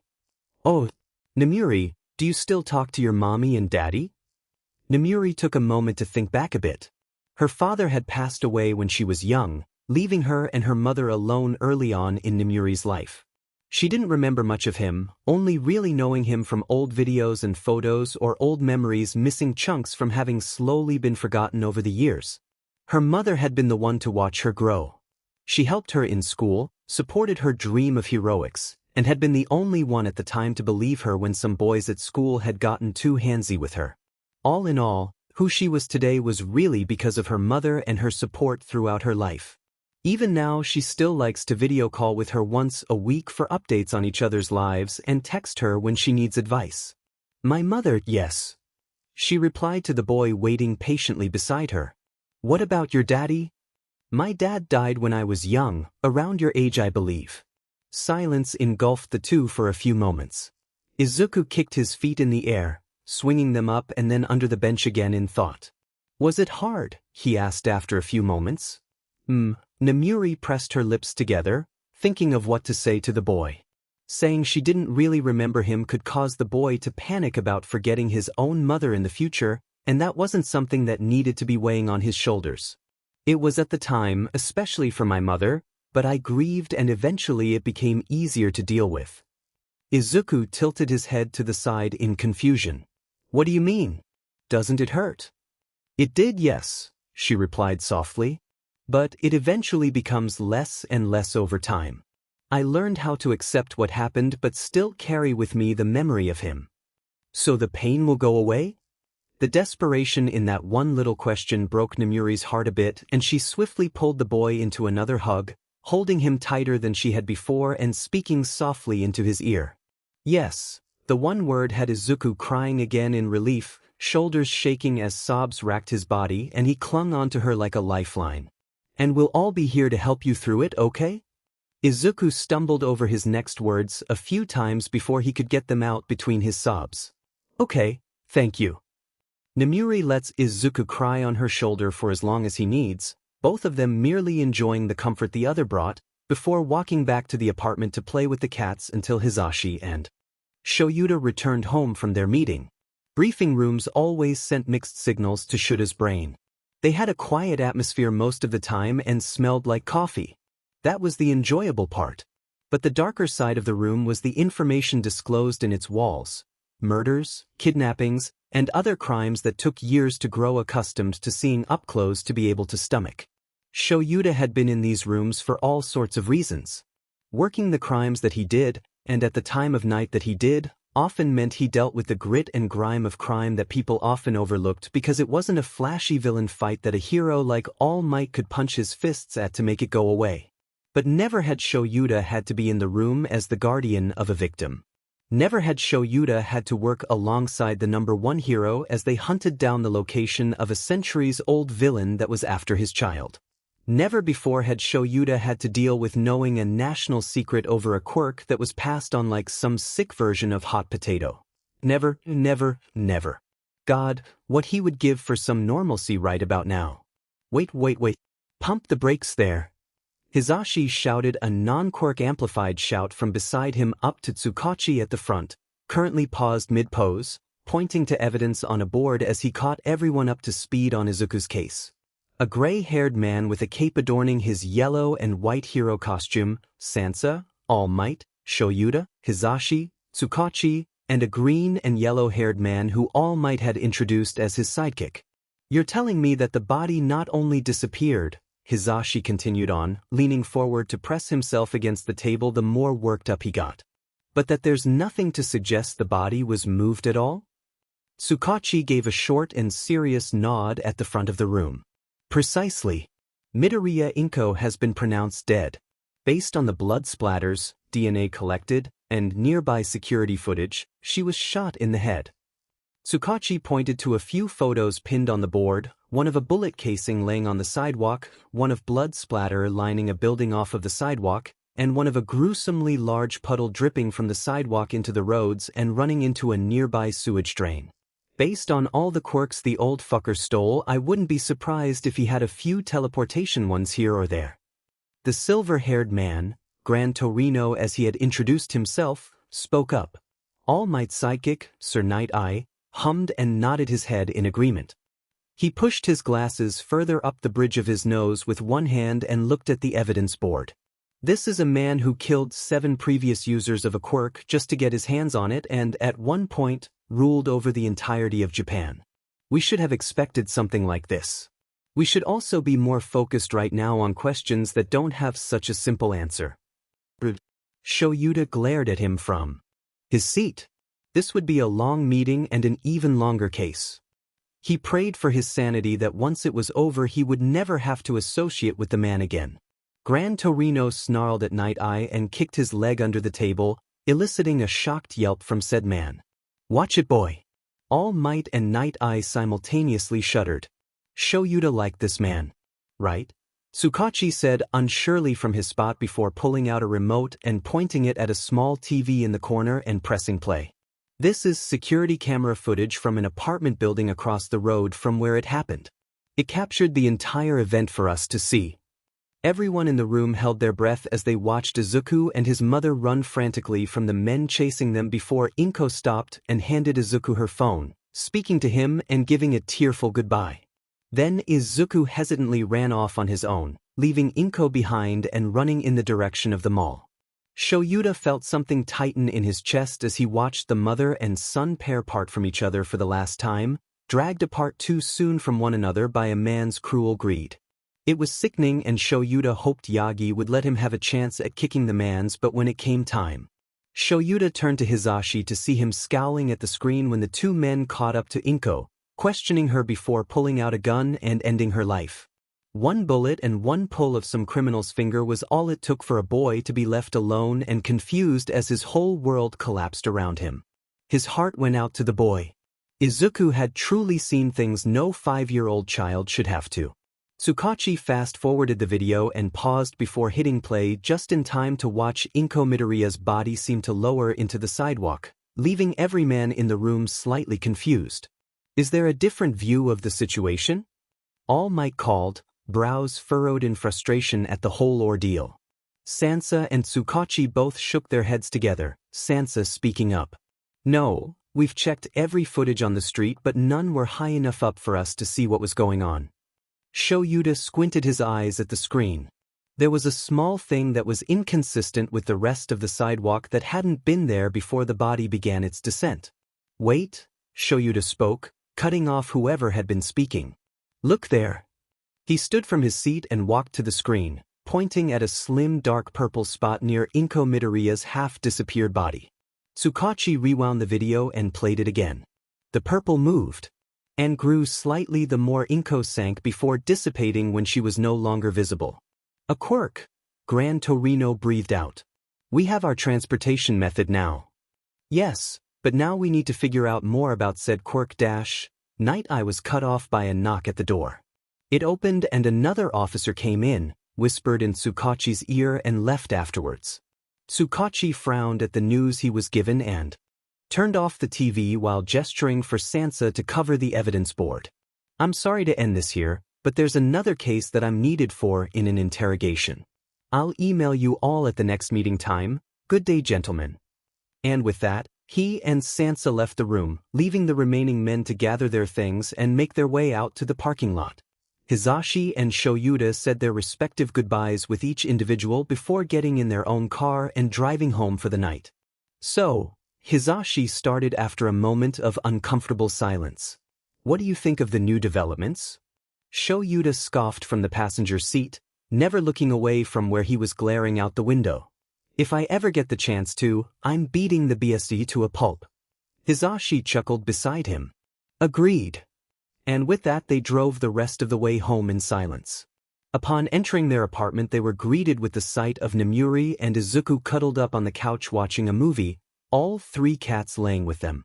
Hizashi cooed at the sight before taking off his shoes and jacket, plopping himself on Izuku's other side and joining in on the cuddle. Shoyuta huffed fondly at the sight and took a discreet photo before joining them on Namuri's other side and watching the rest of the movie all together. 5 months. Those are the words taking up his mind as Izuku crosses off another date on the calendar in the room he's been staying in. 5 months that he's been with Aizawa Shoyuta and Yamada Hisashi. 5 months since his mother left him to figure out a path alone, with a quirk that feels more like a burden than the blessing the whole population makes it out to be. In the span of 5 months, Izuku learned the limits of his quirk. It couldn't be used to copy someone else's if that person was wearing something over their eyes, and mutant-type quirks were also a no-go for him. As for a quirk already added to his personal library, their drawbacks applied to him as well.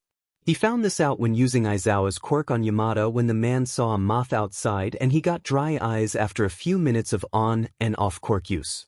Outside of his quirk, he was removed from his previous school when the Ayamas noticed the plethora of small scorch marks to his clothes and skin or injuries that were too distinguished to be a playground accident. Applications to new schools littered the entirety of the dining table, forcing them to eat their meals on the couch in the living room. In his 5 months of staying here, his birthday also came.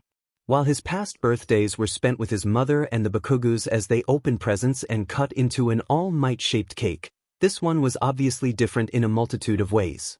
Yamada came into his room early in the morning and threw balloons in the air, and Aizawa made pancakes for breakfast.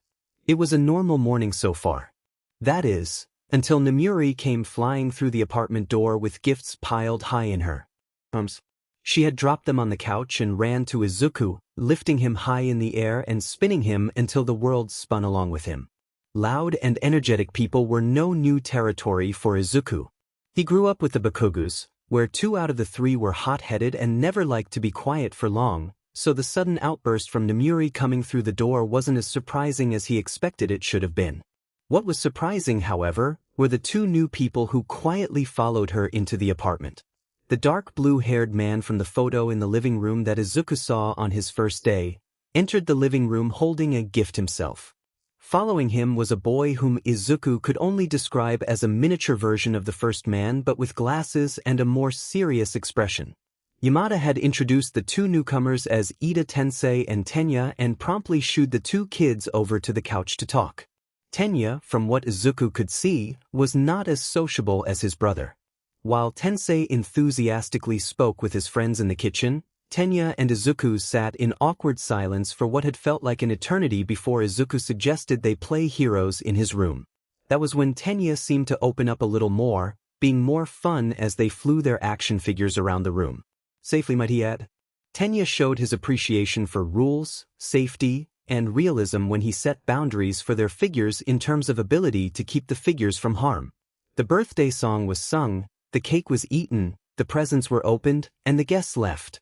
Yet, despite it having been his birthday, and despite now being 6 years old, Izuku still hadn't smiled once. Not even when Izuku opened a present from Yamada and Aizawa with 3 printed and framed photos of him and his mother from their last day together at the park, when Izuku used a new quirk. Instead, it left his face in an even deeper frown as he lifted them gently from the box and thanked them while tears streamed down his cheeks. No laughter to fill the air, no small upturn of his lips during one of the rare happy moments he spent here. He could see that Yamada and Aizawa were getting concerned from the way Yamada would deflate after a failed joke, or the way Aizawa would look at him expectantly during a domestic moment together. But he couldn't. It wasn't like before where he chose to not smile or laugh because whenever he thought of doing so, guilt consumed him at the thought of being happy without his mother. He's tried, he really has. He spent nights in front of the bathroom mirror to stare at his reflection when everyone was asleep. His mind would wake him by playing sick images of his dead mother in ways he didn't think he could have imagined, and he would make his way to the bathroom attempting to replicate his mother's smile on his impassive face. A smile that Mitsuki Bakugu would pretend to shield her eyes from to hear his giggles when she deemed his smile too bright for her. A smile that he began to fear he would never see reflected back at him again. Because no matter how he tugged at the corners of his mouth to lift them into a smile, his eyes gave it away. The forced smile would only fall when he removed his hands and let them drop back down to his side. He had even begun searching the internet for smile-related quirks in hopes he could use his own to bring it back. However, the idea was quickly scrapped. Not only did he have no means of getting to the various cities with reported quirks that he was looking for, but actively seeking out a quirk for such selfish reasons left an uncomfortable pit in his stomach that he really didn't enjoy. Now, months after his birthday, Izuku looked into the mirror in front of him and tugged at the corners of his lips for the final time this morning, only mildly disappointed when the forced smile refused to stay glued together after he let go. A knock at the door followed by Aizawa's reminder to finish up soon had him hurrying to half-heartedly brush through his matted curls and join the two other men on the couch for their breakfast. A hero documentary was playing on the TV when Izuku enters the room and slots himself between Aizawa and Yamada. Yamada pulls Izuku into his side with one arm while balancing his plate in the other. "Good morning, Izuku." The man beams down at Izuku when he awkwardly hugs back with one arm. "Did you sleep well?" Izuku shrugs. "Fine, I guess." He doesn't miss the way Yamada's smile dims slightly and the loosening of his side hug or Aizawa's sigh from beside them. A plate handed to him from Aizawa works well to distract him from the guilt he feels at not being able to provide the response they so badly want from him. A good night's sleep and a smile. That's all Izuku's ever known these men to want from him while he's been here, yet no matter how hard he tries to smile and fails, he thought he could at least give them the other. "So, I was thinking," Yamada starts up a conversation again when it's clear the last was too far dead to recover. "Sho and I were planning on baking today. Would you care to join us?" Izuku paused to think for a moment. Baking was a calm activity for the most part and always had a good end result. Despite wanting to crawl back to his room and sleep longer to shake the bone-deep tiredness he felt from another nightmare interrupting him, he couldn't find the words to turn it down. After all, who would turn down the chance to bake? He opens his mouth to respond when he's reminded of the sight of Aizawa fumbling about the kitchen on his first night and ruining the food that had been cooking while he was with Yamada in his room. "I thought Aizawa wasn't good in the kitchen?" Aizawa scoffs a little at that and gently nudges his shoulder with his elbow. "I can't cook to save my life, but baking? I can do that just fine. So what do you say, kid? What are we making?" Izuku almost drops his food when Yamada squeals in. Delight and launches himself to swoop Izuku and Aizawa into a big hug, squeezing them all together until the other two were frantically tapping his arms for release. True to his word, Aizawa turned out to be a pretty decent baker in Izuku's opinion. He was no Yamada, of course. Yamada proved his skill with each step while they made the cake. From egg cracking to pouring the batter, he always took it a step further and did a fun little trick to show off for Izuku. With one cake in the oven, they began to work on the next. "Hizashi, can you grab the next cake mix, please?" Aizawa called over his shoulder from his spot at the counter beside Izuku. Hizashi did an energetic finger gun accompanied with a wink and "You got it, show," before turning to the cupboards and bending down to riffle through their contents. Izuku put his hands on the edge of the counter and stood as tall as he could to peer into the bowl of ingredients Aizawa was beginning to mix together, wanting to help but too nervous to ask. The older man seemed to have noticed this because soon his hand made its way to the top of Izuku's and helped to guide him in front of Aizawa's body, where he was then lifted by his armpits into the air. "Can you see into the bowl now?" Aizawa's gruff voice came from behind him. Izuku nodded, and then an egg was being gently placed into his hand, and his weight was shifted to Aizawa's hip so he could help Izuku hold on to it. "Do I get to crack it?" he asked timidly from his new perch on Aizawa's side. I don't know how to crack an egg." "Then let me show you." Aizawa removed one of his arms from where it was resting under Izuku's leg for extra support and picked up an egg of his own. He cracked it over the edge of the bowl hard enough for there to be room for him to pull it open with his hands. "I'll need your help for this one. I can't open an egg with one hand like Hizashi can. Will you help me?" Izuku reached over to the egg Aizawa was holding and gently grabbed onto the other end of it. "Okay. Thank you, now hold on tight." Izuku squeezed the egg tighter with his little fist before Aizawa corrected him. "Not that tightly, we don't want shells in the batter." Together they opened the egg and watched its contents spill into the bowl before Aizawa allowed Izuku to try on his own. He had to hit it off the bowl a few times since the first ones were too weak to completely crack it, But eventually he cracked it enough for him to push down on the crack and open it like Aizawa had shown him before. Sticking his tongue out in concentration, Izuku managed to get the egg in the bowl with no shells falling in. However, he did manage to get a fair amount of yolk covering his hands. "I did it!" Izuku exclaimed with pride. "Awesome!" Yamada popped up beside them and inspected their shared work, a nod of approval sealing their judgment. "High five, kiddo!" Izuku side-eyed Aizawa, who merely smirked encouragingly at him, and before Yamada knew it, his hand was smacked with one covered in raw egg. "Oh, that was just cruel, you two!" He yelped as he took Izuku from Aizawa's arms, careful to not get any egg on his clothes, and then took them both to the kitchen sink to wash off the yolk covering their hands. While Izuku and Yamada cleaned their hands in the sink, Aizawa began to take the cake mix from its box and cut open the bag.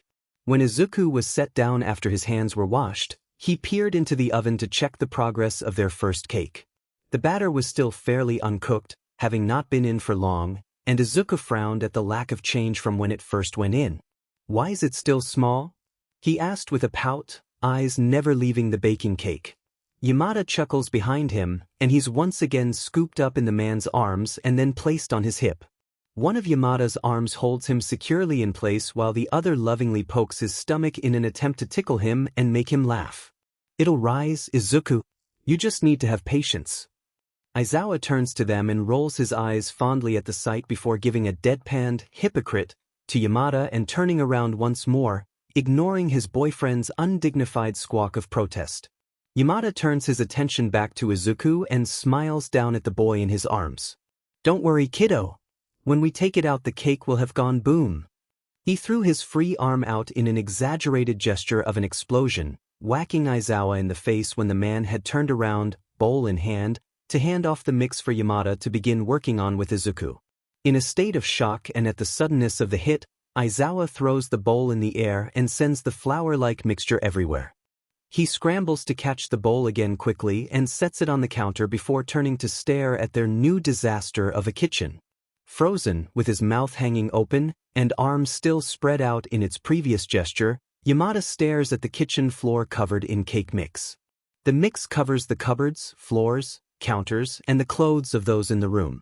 Yamada looks at Izuku and pauses again when dust fills the air at the movement, cake mix falling from his hair and rims of his glasses. Aizawa groans in annoyance and merely sits down on the dirty floor in acceptance. "How, Hizashi? I will." Yamada groans and slumps down to the floor with Izuku. Izuku pushes himself away from Yamada slightly to get a better look of the mess on the floor surrounding them. Slowly he reaches his arm down, causing Yamada to have an awkward hold on him, and begins to play around with the cake mix. "Izuku? What are you doing?" Izuku doesn't respond to Yamada's question. Instead he leans back up and boops the man's nose, leaving a small fingerprint of dust behind. Yamada sneezes, throwing his head to the side to sneeze into his unoccupied elbow that wasn't holding Izuku. More dust fills the air as cake mix unsettles from Yamada's hair. A chain reaction of sneezes follows from everyone in the room, causing even more mix to fly into the air and settle only to be thrown back out when the sneezes continue.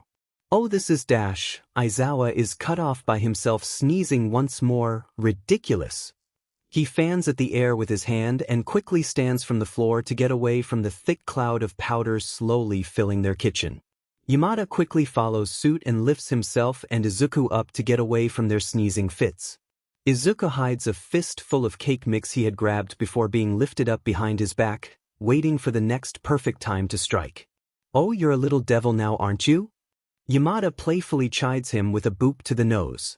"No, I'm not," Izuku says innocently, tilting his head to the side to sell his act. Aizawa rolls his eyes and ruffles his hair roughly, not about to fall for the 6-year-old's obvious act. "Aha! This is going to take forever to clean." Yamada whines as he looks around his once spotless kitchen. "Well, it's your fault." Aizawa flicks his boyfriend's forehead as he passes them to grab the broom and begin cleaning. Chuckling nervously, Yamada, being the optimist he is, tries to make the situation more enjoyable and less chore-like. "Oh, come on, show. Think of this as a family bonding activity." Something about that sentence makes Izuku's heart warm slightly in a way he hadn't felt for months. As much as he didn't want to admit it. As much as he didn't want to think that maybe he needed to move on. These two men really are his family now, aren't they? And maybe, just maybe, Izuku was starting to like the sound of that. Aizawa returns with the broom, a small handheld blue one that would take forever to clean this mess. Izuku wonders why they didn't have a bigger one to use. After all, with how many accidents seem to happen in this house, it seems like it would be a great investment. He watches as Aizawa bends down to begin sweeping and deems this the perfect time to use his secret weapon. Quickly before Yamada can realize what he's doing or Aizawa can stand back up, Izuku is throwing the little handful of cake mix he has over Aizawa's head and absolutely loving the way the room is instantly thrown into stunned silence.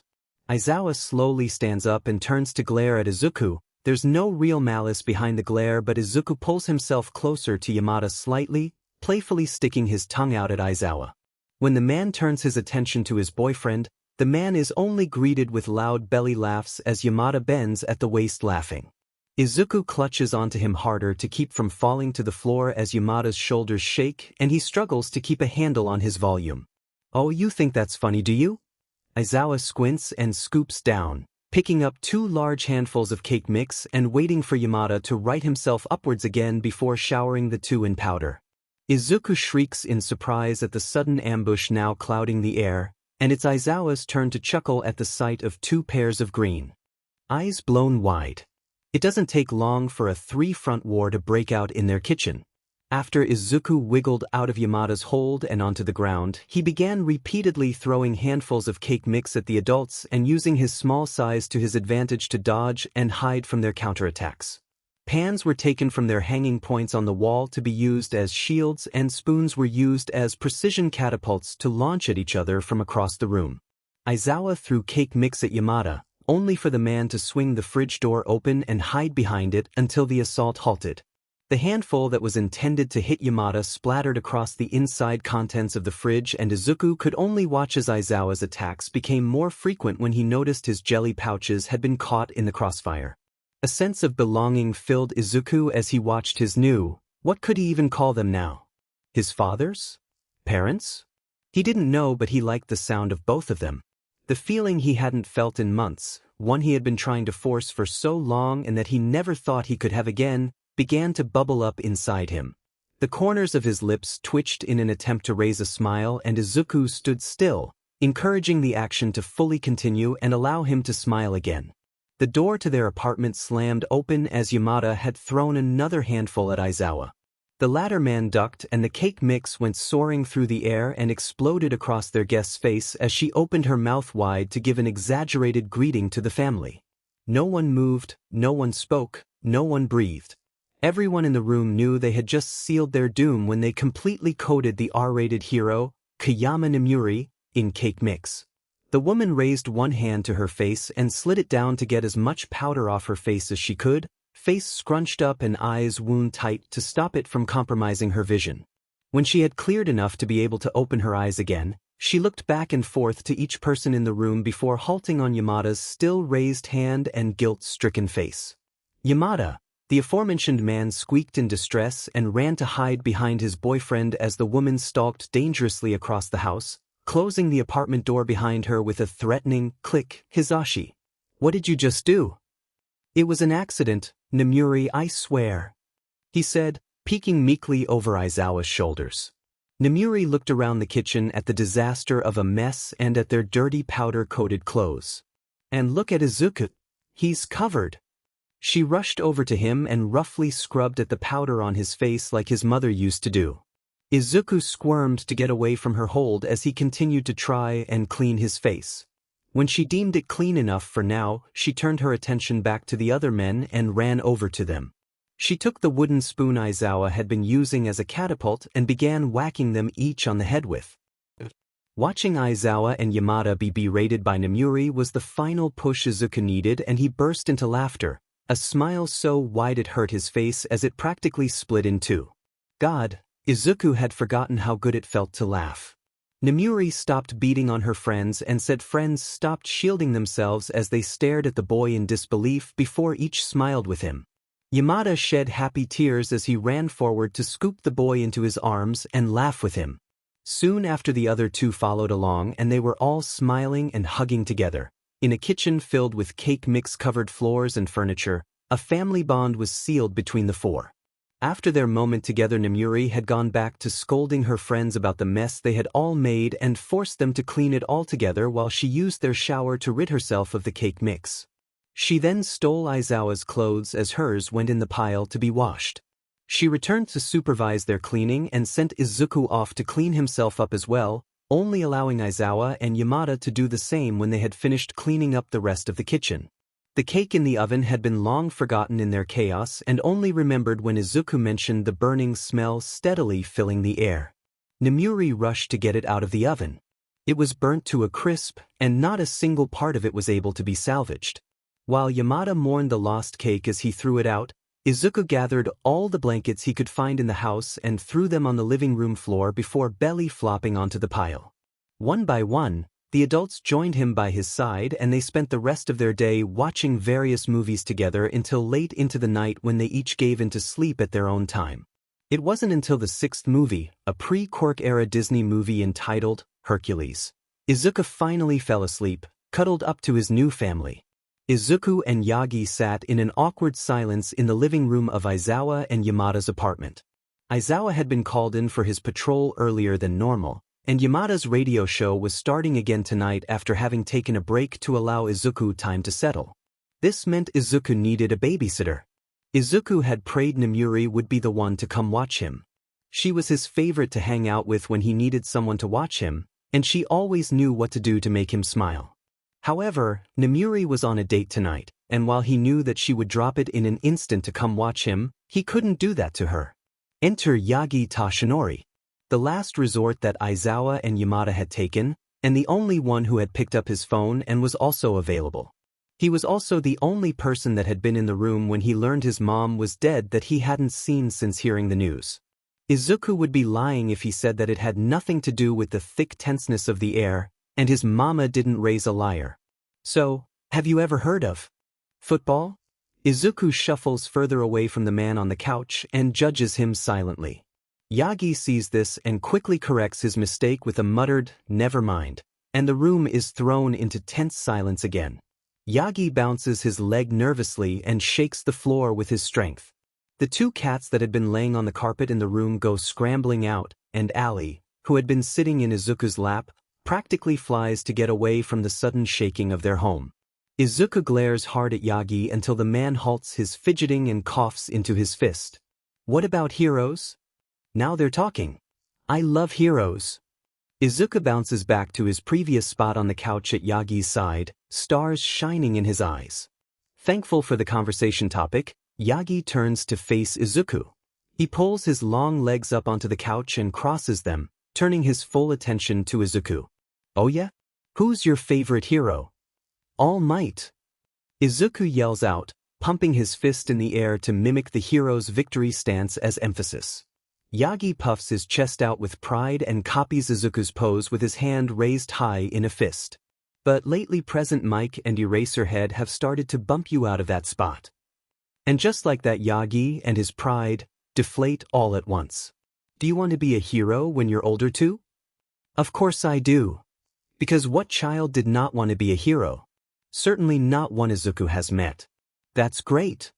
Izuku hums excitedly in response, his curls flying wildly with the force of his nodding head. Plus, with all the quirks I've been getting, I can save a lot of people. Izuku calms down with that last thought because quirks are always coming to him when he looks into someone's eyes. He takes note of when it's okay to look others in the eyes and when it's not. But Yagi? No glasses, no contacts, no mask or cloth or anything. And Izuku has been looking in his eyes for the entire visit, hoping to have the power of the symbol of peace, to study it more and to search its roots. Izuku wants to do what no one else in the world has been able to do, discover All Might's greatest secret. Yet no quirk has dug itself a hole in Izuku's arsenal for itself, and no burning tug indicating a new quirk has been felt. It makes Izuku shift uncomfortably in his seat and Yagi takes notice immediately. Izuku? What's wrong? Yagi's eyes are pinched with concern. A large hand reaches out awkwardly to Izuku but pulls away before making contact. Your quirk. Izuku speaks quietly. He points at Yagi's eyes and then turns his hand to point at his own. You know what mine does, and I can see your eyes, but I don't feel your quirk.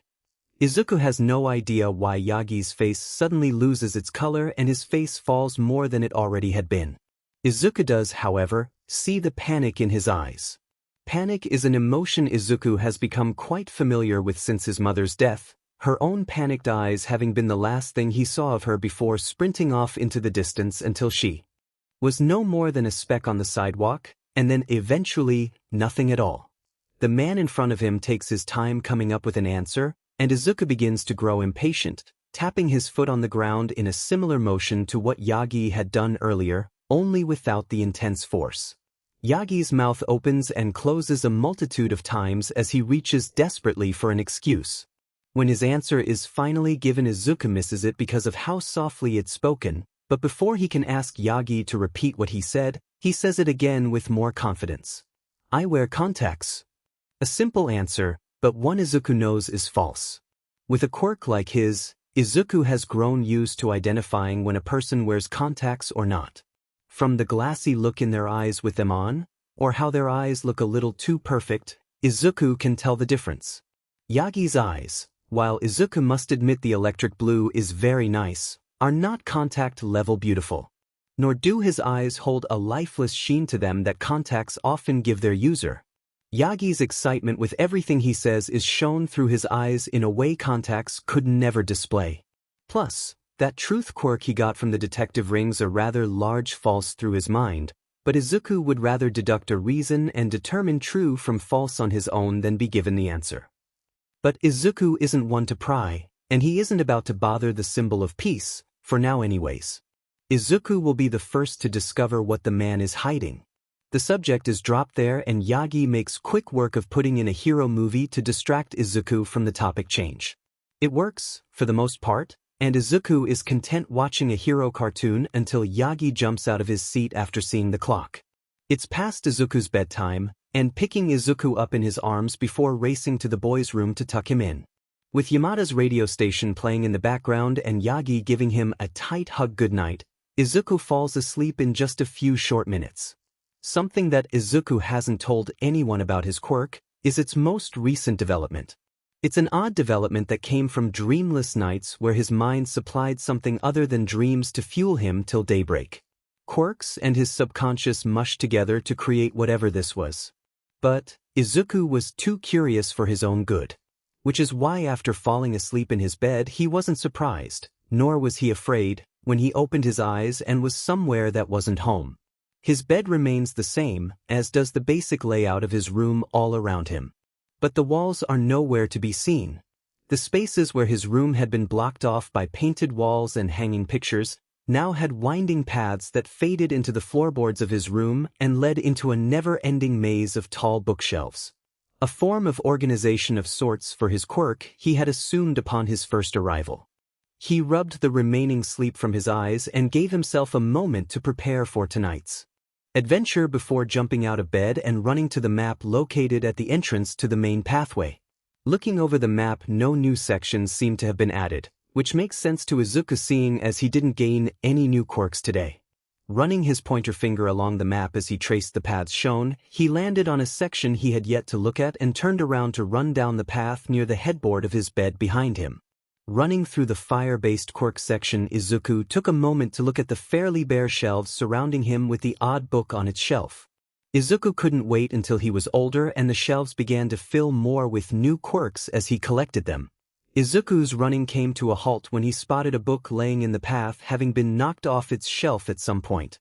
Its orange cover and spine were bright and new with angry black block letters outlined with a fancy golden edge along each letter spelling out the name of the quirk. Explosion.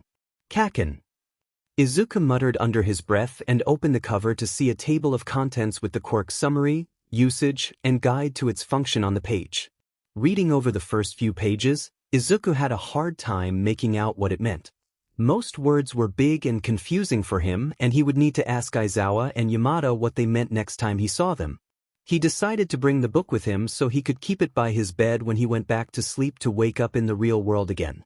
He ran down the paths again with his newly acquired book tucked tightly in his arms against his chest as he sprinted down paths and sharply turned corners. He was enjoying the feeling of his hair flying and the sight of quickly passing bookshelves so much that he wasn't paying attention and had to do a double take when he saw a man down another path leading off of his current one. Izuku hesitantly turned down onto the new path and made his way over to the man. He was tall and skinny with white flowing hair that covered most of his face. He was sorting through a few of the books that were on the shelf and rearranging them as he went when he noticed the small boy standing beside him and turned to face him. His hair fluttered away from his face and Izuku inhaled sharply when he was looking into bright green eyes that reminded him of both Yamada and his mother. A feeling of comfort and recognition wormed its way into Izuku's chest, and he smiled shyly up at the man. With shoulders hunched up near his ears and the book held even tighter from nerves, Izuku found the small push he needed to speak to the stranger. "Who are you?"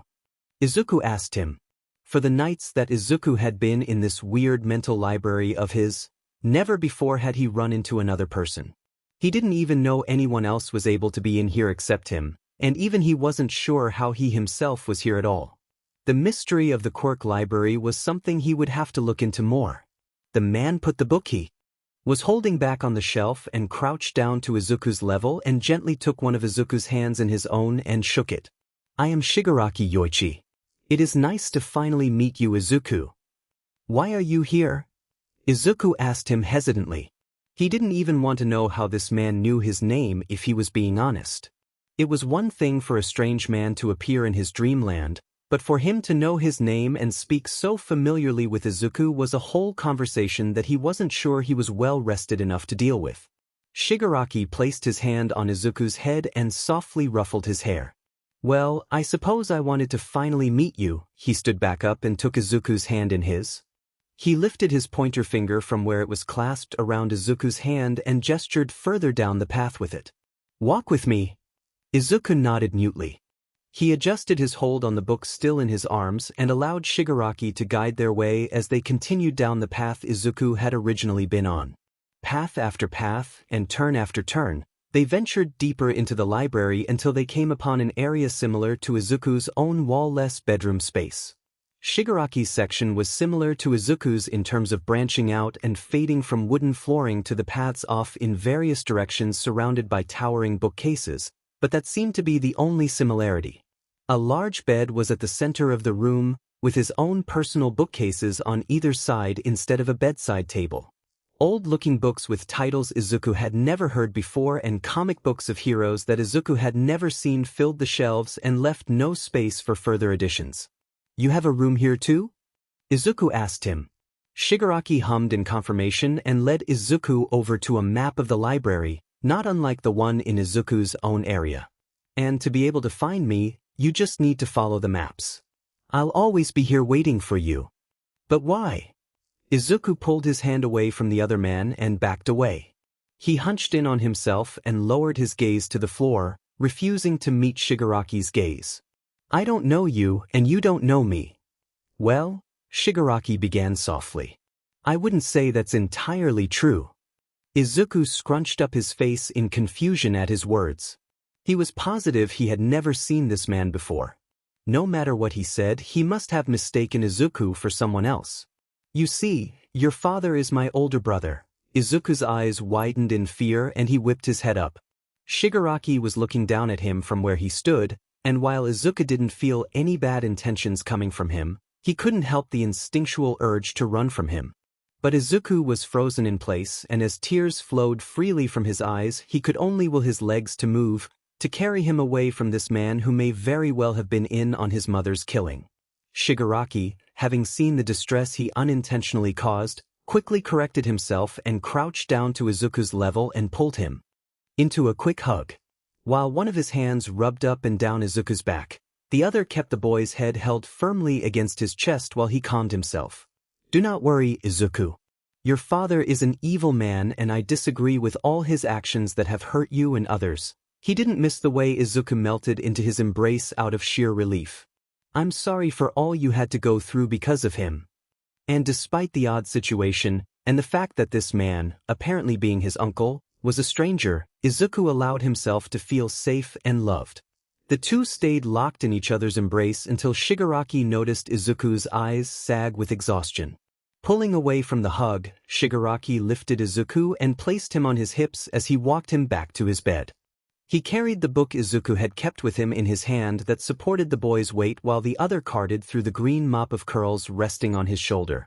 When he was finally back in his bed, Izuku quietly said goodbye to his uncle before drifting off into a short sleep while he went back to his real room. The last thing Izuku saw before he faded into unconsciousness for the second time that night was Shigaraki's retreating form as he walked away down the endless paths of books. As he gave into sleep and the darkness that began to creep up in his peripheral vision, Izuku could only think about how he hoped Shigaraki was right, and that they would meet again soon. And if allowed to, Izuku would ask him all the questions that had been piling up with each passing second. Izuku woke up to birds chirping through his open window, English pop music, and the smell of breakfast being cooked in the kitchen. As he opened his eyes, he saw a small bird perched on his windowsill, its wings fluttering in between its harmonious chirps while remaining oblivious to its now fully conscious audience. The tune it played was soothing enough for Izuku to fall back asleep and get more answers from Shigaraki, but alas, he needed to get up for breakfast. He took a moment to stretch away the remaining stiffness in his joints and tried to not be disappointed when his sudden movement startled the bird and made it fly away. Rubbing the remaining sleep from his eye, Izuku swung his legs over the side of the bed and hopped off. As he entered the kitchen, he saw Yamada cooking enthusiastically to a song he couldn't understand as he flipped pancakes along with the pumped-up beat. A quick sweep around the room found Izuku wondering where Aizawa was, but he shook it off and walked over to say good morning to Yamada. After all, Izuku had noticed how much Aizawa loves to sleep when he can, and so his absence during breakfast wasn't too uncommon. Chances were he would be down shortly. "Good morning, Yamada," Izuku called out with a sleepy smile as he loosely hugged the hero's leg from behind. "Good morning, Izuku. Did you sleep well?" Yamada turned around and bent down to swoop Izuku up into his arms. He nuzzled his cheek affectionately against Izuku's, gaining a small giggle from the boy. "And no more Yamada, okay? Call me Hizashi." Izuku thought of how he should respond to Yamada's Hizashi's question. He did in fact sleep well. He got to explore a new world that others didn't get to, and he met his uncle for the first time, but he couldn't tell Hizashi that, so he settled for a simple answer stating his sleep was okay. The fact that last night's particular sleep was more than just that, well, only Izuku needed to know that for now. Izuku remained in Yamada's hold until the last of the batter was crisped and flipped to perfection. It was then that Aizawa came down the hallway. His hair was more tousled and knotted than usual, and his sleeping bag was tucked firmly under his arm as he sat at the table. "Morning, Sho," Yamada exclaimed excitedly to his half-asleep boyfriend. He set Izuku down in the seat beside Aizawa before giving the man a peck on the cheek and going back to grab the plated pancakes. A plate of 3 fluffy pancakes was placed in front of each occupied spot of the table, and Izuku had to resist the urge to dig in before Yamada was fully seated with them. However, once Yamada was seated properly at the table, Izuku had no problem with stuffing his chubby cheeks full of his first pancake and wiggling excitedly in his seat. Aizawa snorted fondly and took a photo of Izuku before gently chiding him over his urgency, saying, "Slow down, Izuku, you'll choke." Aizawa took his knife and fork and cut the remaining 2 pancakes on Izuku's plate into smaller pieces for him. With checks still full of pancakes, Izuku paused and slowly looked at Aizawa as he swallowed his food and waited for Aizawa to finish. "Are you excited for your first day back at school?" Yamada asked from across the table. "I'm going to school again?" The walk would take much longer to go to school than before, and he wasn't sure he could deal with Kachan's teasing, not to mention the whispers surrounding his mother's death and the blame that would surely be placed on him if they knew it was his own dad who ordered it. "You remember Tenya, right?" Aizawa asked from beside him. The man side-eyed him while taking another bite of pancake. "Yes."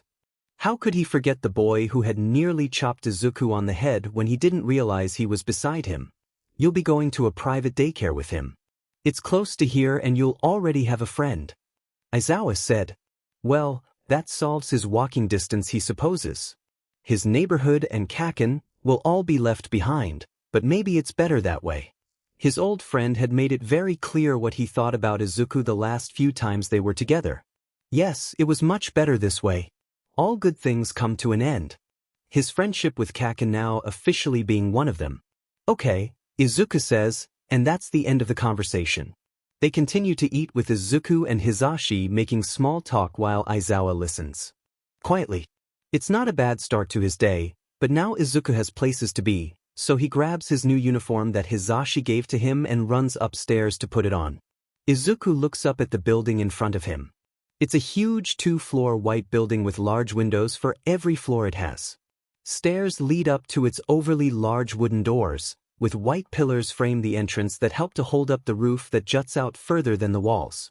Kids with neatly pressed uniforms, combed back and styled hair, and formal little black shoes walk past with their parents. The amount of looks thrown towards his creased uniform, wild curly hair, and bulky red shoes makes him want to curl into a ball or run home.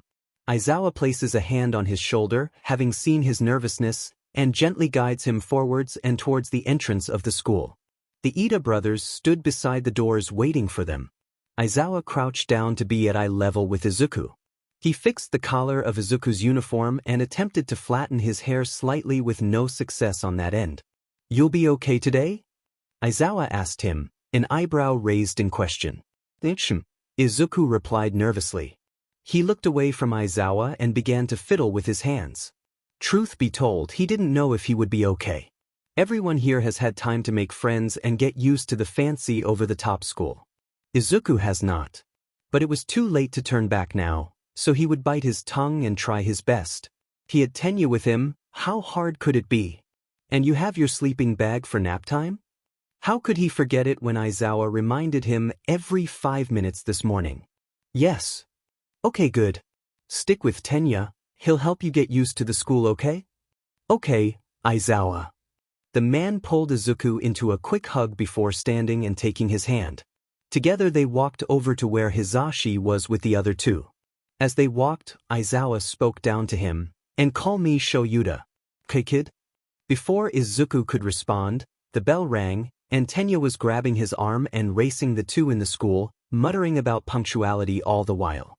They rushed through the classroom doors and were greeted by numerous pairs of eyes watching them from their seats.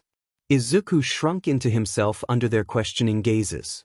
He was about to try and leave through the door again when Tenya squeezed his hand reassuringly and helped him introduce himself to the class. He couldn't help but smile at his friend. New school, new home, new life. But at least he wasn't alone, he hopes he never will be. Namuri was walking up and down the streets of her patrol route. It was a calm day, and little action was happening, meaning most of her shift was spent speaking to fans and signing autographs. A tedious aspect of the job if you ask her, but speaking to other women who understood her persona's meaning gave her a sense of fulfillment. A sense that her career choice was hands down the perfect one for her to get her message across. Fall Mike can be the symbol of peace, then she can be the symbol of SXL empowerment. Her shift was going great. Keyword being was. Because as she was signing another autograph for a teenage girl, a woman with snakes for hair comes ripping out of a nearby alley with a young boy screaming in fear in her arms. "Hey!" Namuri yelled out.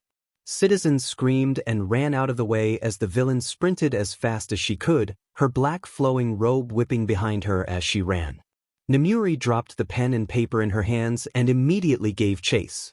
The child being held hostage in the villain's arms was screaming and crying as he beat his small fists against the woman holding him to no avail. Namuri almost stopped in her tracks when she got a good look at the child.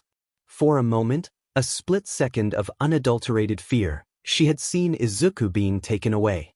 Green curled hair, though not as wild. Freckles, though more than her nephew. Green eyes, though not as emerald. The resemblance was terrifying, but in the end it only urged her to run faster than she had been. The snakes of the woman's hair pulled out her phone from her pocket and answered a call. Namuri took out her own phone to call for backup. "What do you mean it's the wrong kid?" The villain screeched into the receiver of her phone that a snake was holding up for her. "Green hair, eyes, and freckles. This is him, her voice growing louder the more frustrated she got with whoever she was speaking with. Her frustration caused her speed to slow slightly enough for Nemuri to begin gaining on her. Nemuri gripped at the sleeve of her costume and got ready to rip it and release her quirk. The villain realized the closing distance between the two and took her phone from the snake before chucking it at Nemuri, hitting her spot on in the face. The child only screamed louder as he saw his hope of being rescued trip in surprise and collapse momentarily.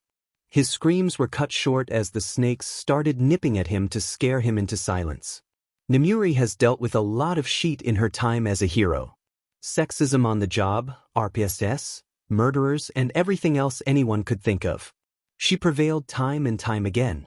Villains with murderous intent and kill counts higher than the FING sky, she's taken down them all, and this one would be no different. No petty little phone throw would stop her from saving someone in need. A dash of white from her peripheral catches her attention and she turns to see Shura's capture scarf get thrown towards the villain. Beside him are Hizashi and Tensei, who immediately join her in the chase. All three are in civilian clothes and she suddenly remembers today was Izuku's first day at his new school with Tenya. She focuses back on the fight when she hears the villain yell in frustration at having to deal with more heroes now. The woman dodges the capture scarf but isn't fast enough to avoid Nemuri's whip that extends and wraps around her ankle and trips her. The boy in her arms screams again as the ground gets close to him, but Tensei runs up and takes him in his arms before he can hit the cement. As Hizashi calms down the boy and speaks to the parents who come forward crying, Nemuri reads the snake woman her rights and puts her in cuffs. When the villain is taken away kicking and screaming, she turns her attention to the newly reunited family. She takes note of how neither of the boy's parents have green hair. His must be either dye or quirk related, and in either case it's a main reason he was almost taken today. Shoyuta and Hizashi come up beside her and follow her gaze to the family. Hizashi gasps, and in that moment she knows they must be seeing Izuku too. Seeing the newest addition to their family crying after a near kidnapping. "So you see it too?" she calls out, eyes never leaving the crying boy as his shoulders shake in his parents' tight embrace. "That's all I can see," Shoyuta replies, slightly shaken but not showing it. "Had we not dropped him off a half an hour ago, I wouldn't believe it's not him," Hizashi says. They sit in silence as the police wrap things up and head down to the station to give statements and for the interrogation. Tensei walks the family home after they are cleared to leave the station, leaving Nemuri, Shoyuta, and Hizashi alone behind a one-way window to watch the interrogation. The snake-haired woman sits at a table alone in the room while she waits for an officer to arrive. A scowl is present on her lips and eyes burn with anger that hasn't subsided since her phone call. "Who's on duty today?" Hizashi asks from her left side. "Tsukachi," Nemuri responds. She looks over to her friend only to see his eyes alight with a mix of anger and worry, but she doesn't comment on it. "He'll be in shortly to do the interrogation." Shoyuta huffed humorlessly into his scarf. "That man never gets a day off, does he?" "You're one to talk," Nemuri playfully chides him, accompanied by an elbow jab to the ribs. Shoyuta grunts in discomfort but otherwise stays quiet. "Had you two not gotten a kid, you'd still be out at ungodly hours nightly. I'm an underground hero, that's my job." He comes back with. Hizashi decides to cut into the conversation once those words pass his boyfriend's lips, so he playfully pokes his arm repeatedly and says, "Oh please, Sho. I've read your contract and nowhere does it say you need to be patrolling from dusk till dawn with a half-an-hour rooftop snack break in between." "I don't know how you do it, Shoyuta," Nemuri says and then strikes a pose. She steps one leg out and places a hand on her hips while flipping her hair with the other. "I could never go without a full night's beauty rest." Hizashi laughs and copies her pose, flipping his own let-down hair in a similar way she did. "It's a wonder." The moment is cut abruptly and before Shoyuta can respond, Tsukachi is walking into the room and beginning the interview. He places a tape recorder on the table and begins. They pass through standard procedure, date, names, quirks, pronouns, and then carry on to the actual investigation. "Why did you grab that young boy?" Tsukachi starts off strong and blunt. "No one has time for child abductors, And especially not Tsukachi, who deals with them more often than anyone would like. The woman across from him only scoffs and turns her head away arrogantly. Why wouldn't I? He was alone and there for what I needed. Tsukachi's voice lowered dangerously at her response. Ma'am, that's not how the law works. I needed the brat for the reward money. Who gives a shit about the law when you can get that kind of cash? The room stills and goes silent. Reward? Who would place a reward on a child? She goes to ask as such to her friends but stops when she notices Hisashi's hand pressed over his mouth and Shuda's slightly widened eyes. She turns back to see Tsukachi having a similar reaction. They're hiding something from her, and one thing she hates is to be kept in the dark on her own case. She doesn't bring it up for the time being. Instead, she focuses on the questioning and keeps an eye out for the telltale flinch of Tsukachi's shoulder when a lie is told. Oh, how she wished his shoulders were flinching when the woman spoke next. Some guy, king of villains, or some shit like that, I don't really know nor care, she says nonchalantly, and her snakes hiss along in agreement. She uses her pinky finger to clean her ears while talking. Nemuri wrinkles her nose in disgust. Honestly, who does that? In public no less. Says he wants his kid back and put a pretty penny on having him returned alive. What was the man's name? Who did he send people after? Tsukachi asked. As a professional, he did a damn good job of keeping the urgency out of his voice that Nemuri just knew was there. Mido Ikuyo. No wait, that's definitely not right. Midoriya Izuku, yeah that's it. Nemuri gasped and whipped around to face Hisashi and Shoyuta, who were pointedly looking away from her knowing gaze. Was this what they were hiding? That Izuku's father was not only after him, but would go to such extreme measures? No matter. She would protect him until her last breath. Kid's got a powerful quirk or something. Dear old dad wants to utilize it to its full ability, whatever the F that means. She carried on, rolling her eyes in disinterest. Tsukachi stood from his seat and gathered his papers and the recorder. He turned on his heel and began to head to the doors. Thank you for your cooperation, Mississippi. Some officers entered the room after the detective left and dragged the still struggling woman to the holding cell until further notice. Tsukachi entered the small room they were in and greeted them. Midnight, after what you just heard, I feel it's time for you to join this ongoing case with myself and some other heroes. He handed her a file filled with papers from an investigation. Opening the file, she was greeted with a photo of Izuku and a woman who looked awfully similar to him, smiling at the camera in front of a daycare. This must be Izuku's mother, Nemuri thought as she looked at the photo. The woman was beautiful and she could see the striking resemblance between her and her son. She flipped the page and got to the information surrounding the case. From Izuku's mother's death, his attempted kidnapping, Inko's body vanishing, and to the crazed 200-year-old villain father. Reading the information, Nemuri began to see why the case had been so hush-hush and why she wasn't in the loop. Well, Hisashi asked softly and placed a hand on her shoulder. Will you help us protect our boy? And how could she ever say no to that? I'm in. She spoke with finality, leaving no room for debate or question. Shoyuta stepped up on her other side and placed a hand on her unoccupied shoulder in silent thanks. Tsukachi removed his hat and nodded his head in gratitude to her. Well, Kayama Nemuri, pro-hero Midnight, welcome to the case of Izuku Midoriya. Izuku quickly realized that the other kids in their class didn't like Tenya, which, to Izuku, was absolutely crazy. Tenya was smart, fun, and really good at playing tag, plus he was the nicest person Izuku had ever known that was his own age. His new friend was the first kid to ever hear of Izuku's quirk and not be scared off by it, see? Nice. And was even patient enough to calm him when the relentless questions of their classmates became too much for Izuku to handle. Yet, while Tenya was super nice and was, in every way imaginable, the perfect friend, he was also a little odd. Don't get Izuku wrong, he's odd too. He mutters, has a villainous quirk, has hair the color of freaking grass, fidgets when he gets excited, and above all else, is the new kid. Yet it seems that none of those things are too off-putting for his new classmates, which for him is great. However, what does scare them off is Tenya. Where Izuku is quiet and hides his oddness, Tenya is very verbal and expressive with his He swings his arms when excited and making points, he talks loudly and loves rules. All the things about Tenya that make Izuku happy and fascinated with his friend seem to annoy and anger the other kids around them. But that's okay. Izuku doesn't want to share Tenya anyways. Coming to a new school and telling others about his quirk, he was expecting scared cries and angry uproar, not a crowd of excited students rushing out of their seats and overwhelming him with questions.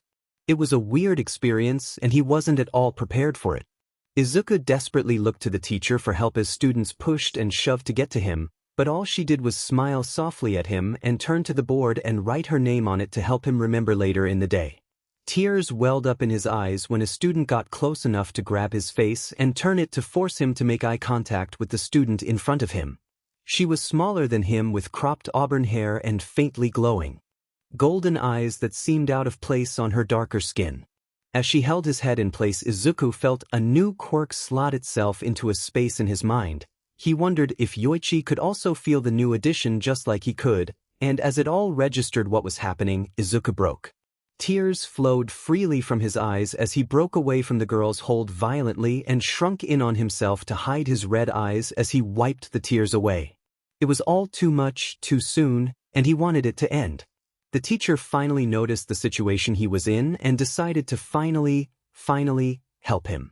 She crouched down to his level and landed a heavy hand on his wrinkled uniform in an attempt to console the young boy. But he just cried harder.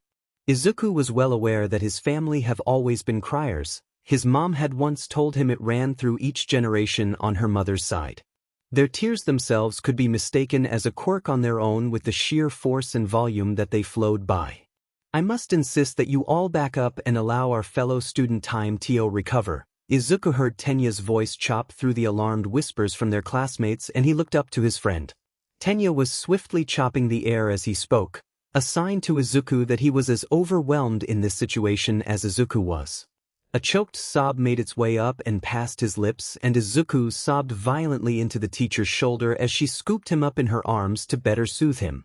Tenya was so brave and Izuku wished he could be like that too. Whether these tears were from jealousy that Tenya could do what he himself couldn't, or from appreciation he didn't know. Then again, it could be both. Yeah, both sounded right. Izuku watched Tenya herd the class away from them and practically forced them all into their seats to give Izuku room. This was when Izuku noticed the annoyed looks and eye rolls that Tenya's kindness was receiving. Either Tenya himself didn't notice, or didn't care, because he continued to shoo them all away from the small boy being coddled by the teacher and worked to quiet the class so Izuku could work through his emotions in silence. Everything okay now, kiddo? The teacher's gentle voice cut through his thoughts, and he softly nodded his head against her shoulder. She placed him down gently and he immediately reached out and grabbed the back of Tenya's uniform shirt and gently pulled his friend to his side, shifting his hold from the shirt to the other boy's hand. Tenya's hand was slightly larger than Izuku's was and Izuku couldn't describe the comfort it brought him. "Are you okay, Izuku?" Tenya asked, his blue eyes sweeping over his friend, but never touching. Yes. He couldn't help but look down at the ground when he realized that not only were the teacher and Tenya watching his reactions, but the entire class was still paying attention to him with rapt attention. It was uncomfortable and all Izuku wanted by this point was to disappear and try school again another. But his parents already left and there was no way he was gonna make them come pick him up on his first day. After all they've done for him, he at least needed to make it through one day of school. How hard could that be? He just needed to smile through it, like All Might. Tenya didn't look too convinced with his answer but nodded his head anyways and led Izuku down to the last two seats in the front row. "This desk here is mine." He pointed to a desk with his name written on a piece of paper taped to the front. A small navy blue water bottle rested on the desk's surface with a pencil and eraser positioned neatly beside it. "And this one is yours." He then gestured to the desk to the left of his own. Next to his friend's desk that very obviously had a user, Izuku's new one very obviously didn't. It was the exact same type of desk as all the other ones that his peers sat at, yet it had nothing that would indicate it was in use. No name taped on, no personal items and no school items. In a way, it was quite inviting and Izuku happily sat down at his new desk. The teacher got everyone's attention back on her and returned to the day's lesson on the board as Izuku pulled out his pencil and notebook. This was what he missed most about school. Sure, his old friends had been fun before his quirk came, but when he was in a lesson and taking notes, everything was fine with the world. Everything was good. Recess at his old school was always him chasing after Kachan and the other boys on the playground because no one would wait for him to catch up. Looking back at how they acted, Izuku begins to think that maybe they just never wanted to play with him to begin with. Because Tenya always waited, and Tenya had a speed quirk he could be using as an excuse. His friend even went as far as holding Izuku's hand as they walked together over to a nice shaded spot in the yard where no one else was playing. Kachan would have never held his hand like this, Izuku bitterly thought to himself before shaking away the ugly feeling that began to pool in his heart. Tenya tilted his head to the side as he observed Izuku shaking his head and raised one of his thick blue eyebrows in question, but instead of an answer, Izuku just smiled brightly at him and began to drag his friend behind him as he raced over to the trees. Izuku and Tenya started the beginning of recess by trying to avoid the other kids that won't seem to leave Izuku alone. They often came up to him asking him to join them but refused to let Tenya join them too, and if Tenya wasn't playing then neither was Izuku. Once the other kids finally realized this, they avoided both of them for the remainder of the break. Izuku didn't mind being left alone by the other kids, but while he and Tenya sat together under the big green tree in the corner of the yard, Izuku noticed his friend's downcast eyes and scrunched-up face. Izuku had assumed that the other kids were not having an effect on his friend, but now he sees that way of thinking would always be wrong. No one wanted to be cast out and disliked by everyone for just being yourself. Izuku gently scooped Tenya's hands into his own, forcing the other boy to turn his head and look at him. Tenya's eyes held back tears of resignation, something Izuku was familiar with from his time with Kachan. "Let's go walk the track?" Izuku said quietly. Once Izuku was standing up, he reached out a hand for his friend to take, a choice for him to make. Izuku wished that his old friends had given him choices and opportunities like this. Hesitantly, Tenya reached up and allowed for his hand to slip into Izuku's hold and allowed himself to be pulled up and into a bone-crushing hug by the smaller boy. "Okay." Wow. Izuku couldn't help but sigh out as he gazed at the vast expanse of field before them. Kids played around on the grassy field while others took strolls or runs around the perimeter along the track. The yard certainly was much better than the old one at his previous school. The school receives funding from many families for more things to build and to make the playground bigger. At least that's what Tensei told me during the last construction time, Tenya says as he walks forward, shocking Izuku out of his momentary awe. The two walked in silence for a while before Izuku began to take notice of how everyone who had been using the track had suddenly vacated the track for other activities, throwing not-so-subtle looks back at his friend in disgust. The track was barren except for the two boys walking hand in hand down the gravel paths. "Hey Tenya," Izuku asked, looking away from the other kids towards his friend. However, as he gazed slightly up to look at his friend, he noticed how Tenya refused to look up from his shoes that scuffed the ground as they walked, how his tears had fallen from his eyes and how his face showed only pain and hurt. Tenya sniffed slightly and used his free hand to wipe the tears from his eyes before looking back up and throwing on a smile. "Yes." Izuku remained quiet for a moment, simply watching his friend's behavior before he asked his question. "Does it bother you?" "Does what bother me?" "Tenya, the other kids, that they're all mean to you." Tenya stopped walking and broke the hold they had on each other to rub his arm awkwardly. His form was hunched over and Izuku didn't miss the way he seemed to be trying to make himself smaller. It was a tactic he often used when he would be playing at his old school when Kachan got a little too aggressive in their games. "Of course it bothers me," Tenya replied so quietly that Izuku almost missed it over the sound of wind in the overhead trees. "The others? I don't know. I tried fitting in but I can't control how loud I am, or my sudden movements, and I think before I speak. They don't like that very much. Why can't you stop doing those things?" Izuku asked, innocently pinning his head to the side. "I just can't, Izuku," Tenya cried out, more tears streaming down his already red face. "Don't you think that if I could I would have? I don't like being made fun of. I don't like being called a teacher's pet. But it's so hard and I can't do anything to help." Tenya made his way over to the fence outlining the end of school property and propped himself against it, sliding down so his knees were pulled up to his chest, legs propped slightly outwards to make room for his bulky engines. Izuku suddenly couldn't contain his own tears and started to cry with his friend, sitting down beside him and awkwardly hugging his friend as best as he could. He didn't know why he was crying, just that Tenya didn't deserve to be so hurt, especially not by the other kids that should have been his friends instead of his tormentors. They cry with each other until the other starts to sniffle and wipe away their drying tears, leaving old tracks marking their face. It's comforting, Izuku thinks, that he has a friend who can cry and not feel seen as weak. We don't need them, Tenya. Izuku declares once they've been in comfortable silence for long enough. We can leave the school and go have our own fun. Who's going to stop us? Izuku asks with a shrug of his own shoulders in wonder. The teachers are all focused on the big groups of kids and not the new kid with the responsible class leader. It was the perfect opportunity for them to leave and have their own adventures, just like the ones they read of in comics, the ones that their families are paid to have. Well, Tenya hesitates, lips pursed and brows knotted in clear thought. The silence following almost makes Izuku retract his statement, worried that Tenya is now judging him for what he said and going to tell his parents that he had such an unheroic thought about breaking the rules. Okay, let's go have an adventure. But once again, Izuku is pleasantly surprised by his best friend. How he loved Tenya Ida. What do you mean you can't find them? Shoyuta hears Tensei yelling at a teacher just in front of the school as they step out of the car. They had just arrived by the end of the day to pick up Izuku and take him over to Yagi's for dinner, but first they needed to figure out why Izuku wasn't with the other kids ready for pickup, and what had Tensei so riled up. The teacher Tensei had been yelling at Coward under his rarely seen rage-filled gaze as they played with the hems of their sleeves, stammering out a response.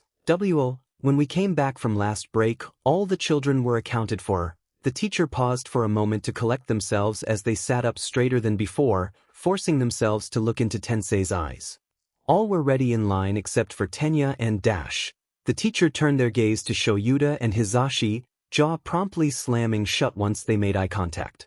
Hizashi had had enough of the stammering and hard-to-get answers, it appeared, because the next thing Shoyuta knew was that his boyfriend was storming over to the teacher, Tenya, and Hizashi spat out through gritted teeth, glaring down his nose at the teacher who bravely stood their ground.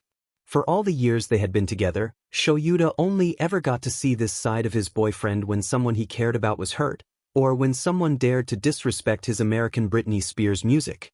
Believe Shoyuta, the second scenario could end more bloodily than the first. And Izuku. Suddenly Shoyuta couldn't breathe. He couldn't see, couldn't hear, couldn't comprehend. His son was gone. Missing. Away and missing from the one place he trusted him to be when a hero wasn't with him, and now that trust was broken. They had told the teachers he needed supervision, they had told the teachers he needed to be taken care of specifically. You mean to tell me that in the 6 hours that we left him in your care, you lost our son? Shoyuta heard Hizashi shouting through his haze-filled mind. Good, at least one of them was still good enough to be taking action.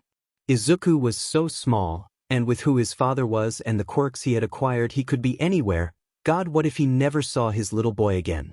Well, there's a lot of kids, and some of the fences have holes in them that haven't been able to be repaired because they were on the lower end of construction that the school wanted done. I'm sure the teacher tried to defend the school but was promptly cut off when Shuta's phone rang. He had never reached for his phone so fast in his life, nor had he sent a prayer as he just mentally did, a prayer for this to be Izuku-related, and for it to be good news. Without looking at the caller ID, Shoyuta answered the call and frantically spoke into the receiver, "Yes." "Shoyuta!" Nemuri screamed into his ear, forcing him to pull it away and put her on speaker to save his hearing. "You'll never guess what I'm witnessing." Nemuri shouted over wind in the background, making her receiver pick up gusts and blows that made it all the more difficult to hear his friend. "Shoyuta, tell her we'll call back," Hizashi interrupted from his spot next to Tensei and the teacher. "We still need to find our son before someone else does." No, that's why I'm calling." Nemuri hastily yelled as Shoyuta was about to relay the message. "Izuku, and Tenya too." "Tenya?" Tensei asked, making his way over to the phone, Hizashi hot on his heels. Namuri, tell us, where are our boys? Tensei ordered her. Namuri huffed out a breath from her side of the phone along with a mumbled, "Man, am I out of shape." She must be giving chase then, Shoyuta thought. I'm on the road leading to Hizashi's radio station, and so are the boys. We're on our way. Hizashi was quick to respond, and suddenly all three pro heroes were booking it to Hizashi and Shuta's small car in the parking lot to drive to Namuri's location. Update us as we drive, Nem. On it. Namuri called out. Currently Izuku is on Tenya's back and they're running at 60 kilometers per hour in the middle of the road. They're keeping up with traffic, but it doesn't seem like Tenya is able to slow down at all.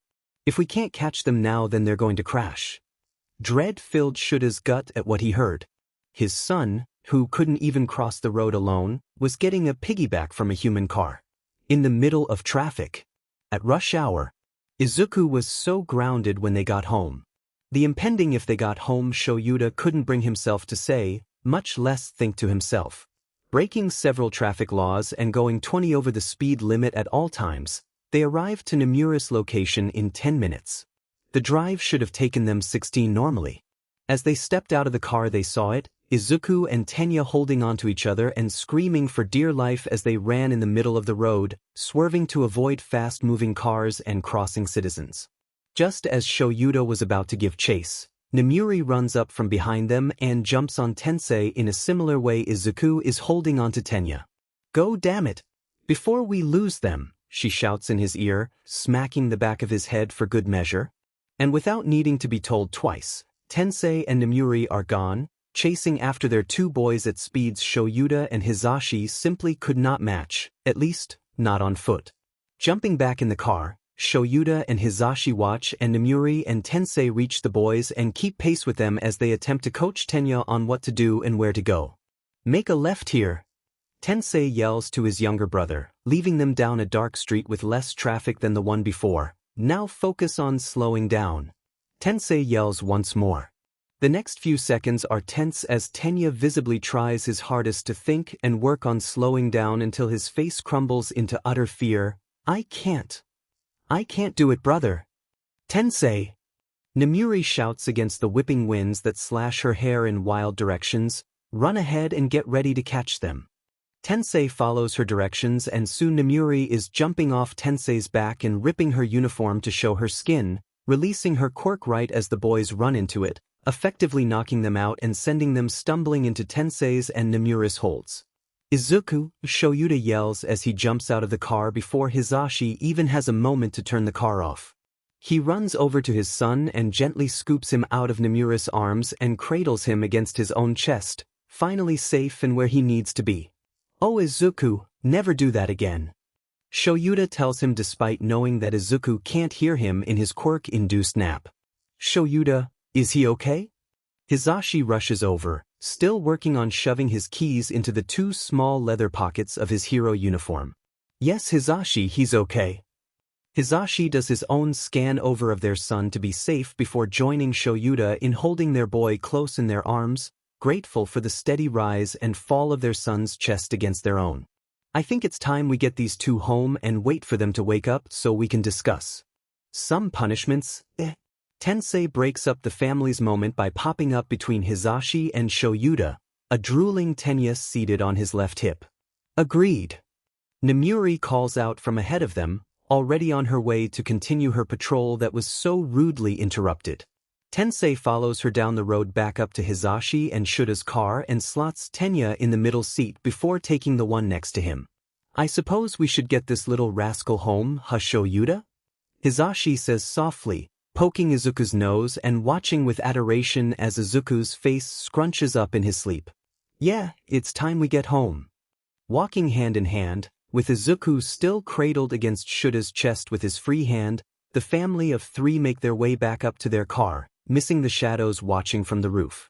Tamura Shigaraki, Kurojiri addresses his young master of 9 years old. How shall we proceed with this information? Tamura scratches at his neck in frustration. How dare that green-haired brat go with those heroes when Sensei was so eager to get him back? He didn't deserve Sensei's love and admiration. He didn't deserve all the surveillance and care Sensei took in these plans. It should be him receiving this attention. Not this brat. Not ever this brat. Or anyone else. Sensei was his master, his father, his and his alone. But he couldn't keep this information from him. Not after all he's done for Tamura. Tamura feels his heart grow heavy with the need to be loved like Sensei loved this Izuku kid. To be loved like the woman in his dreams tells him he deserves. The one with hair black as night, and a sunny yellow cape on her hero costume. The only hero he'd let save him, and she wasn't even real.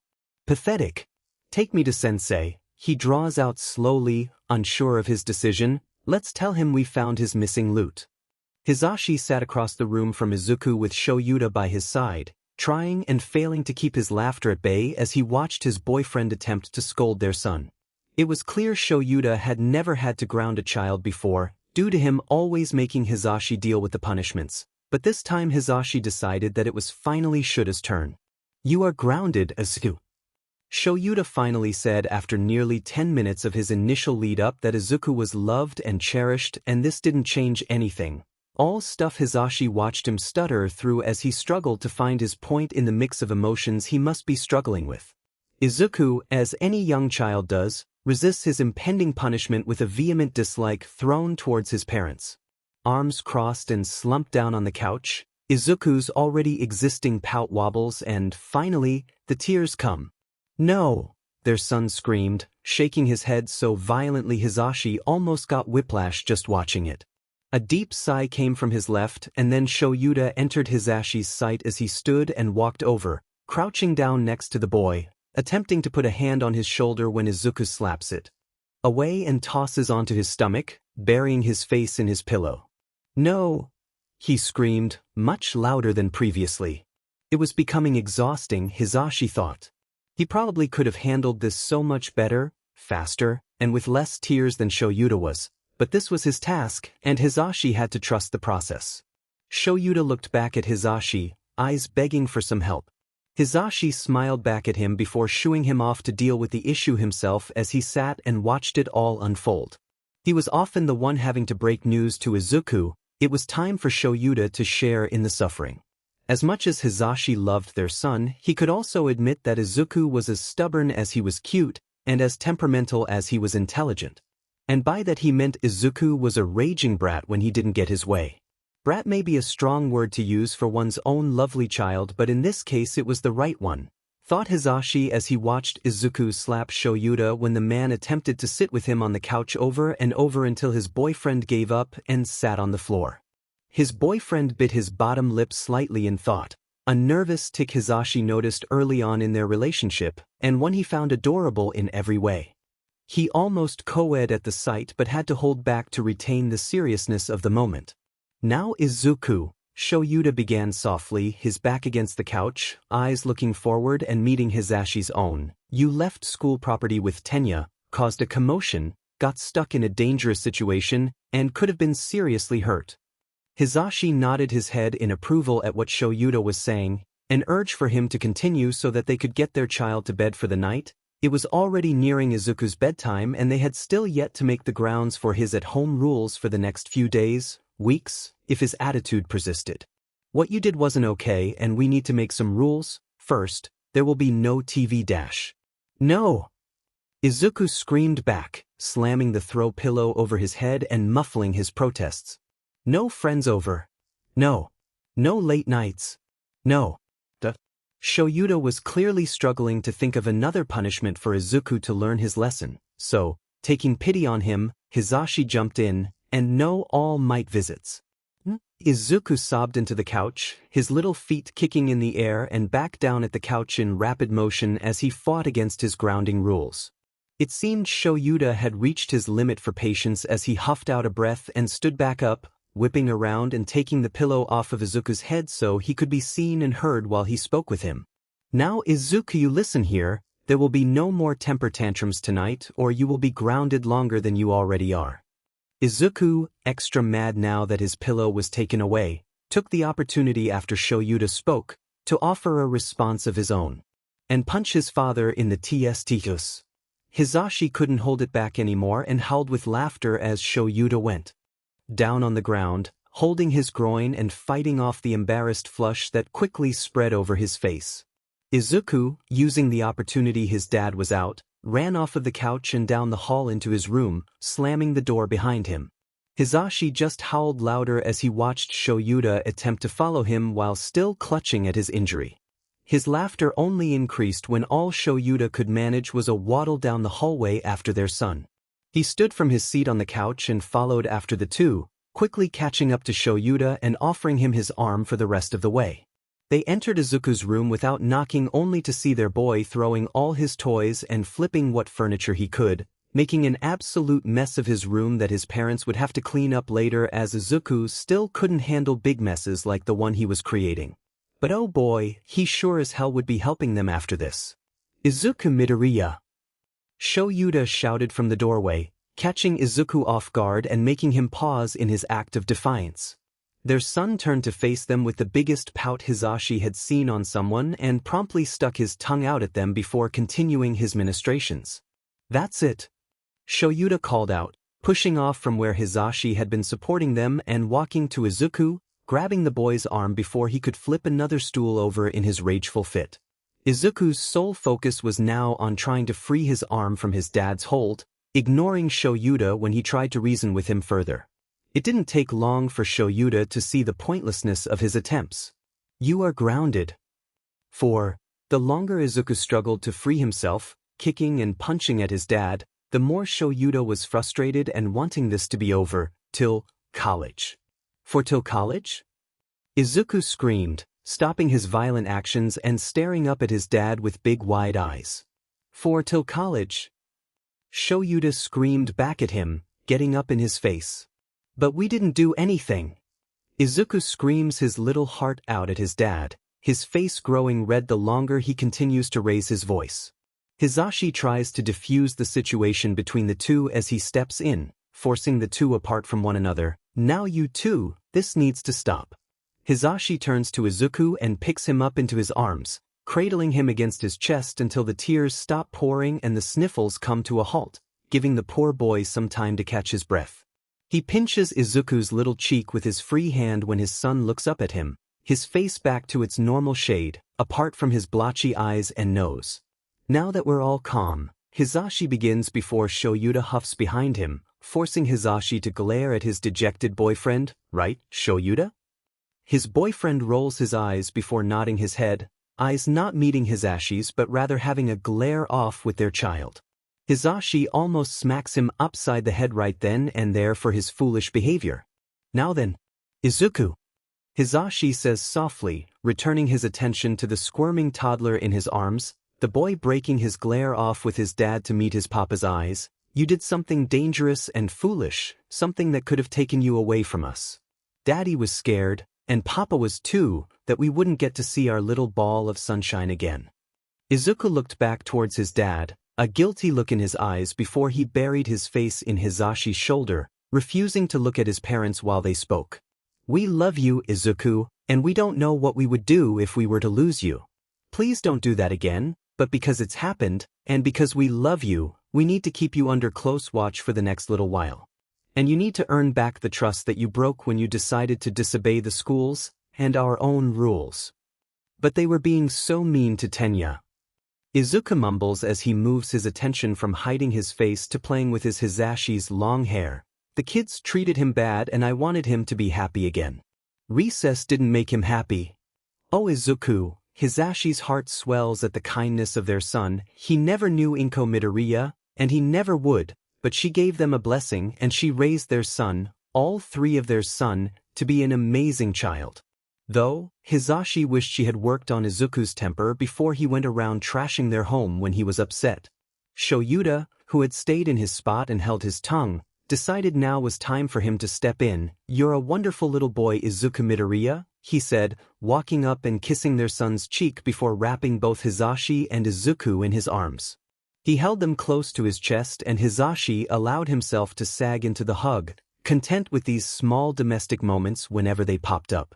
Their moments in silence were broken by Izuku's monster of a yawn, eyes forced shut and mouth wide open as the day's events caught up to him, zapping him of his remaining energy and reminding his dads it was now well past bedtime. "Come on, let's get you to bed, baby," Hizashi spoke softly as Izuku continued to doze off in his arms. He gently tapped Shura's arm, letting him know it was time to release the hug.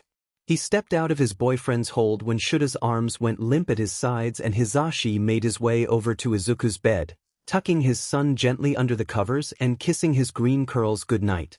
He turned back around just in time to watch Shoyuta attempt, and fail, to stifle his own monster yawn, and chuckled when Shoyuta realized he was caught. "Come on babe, it's your bedtime too," Hizashi joked as he gently tugged Shoyuta out of the room, flicking off the lights and closing the door behind them. When they were finally back in their bedroom, dressed and ready for bed with the sheets pulled up around their chests, Hizashi decided it was best to bring up tonight's events now that they had time to finally talk about it in private. "You know, you're a bad punisher." Hizashi smirks at his boyfriend.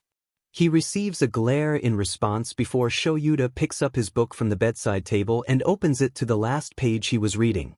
Hizashi takes the book and places it on his own table, directing Shura's attention back towards him. "We're gonna talk about it. I refuse to be the punisher every time, and I will not come and save you every time you are. It's not fair to me or to either of our relationships with Izuku."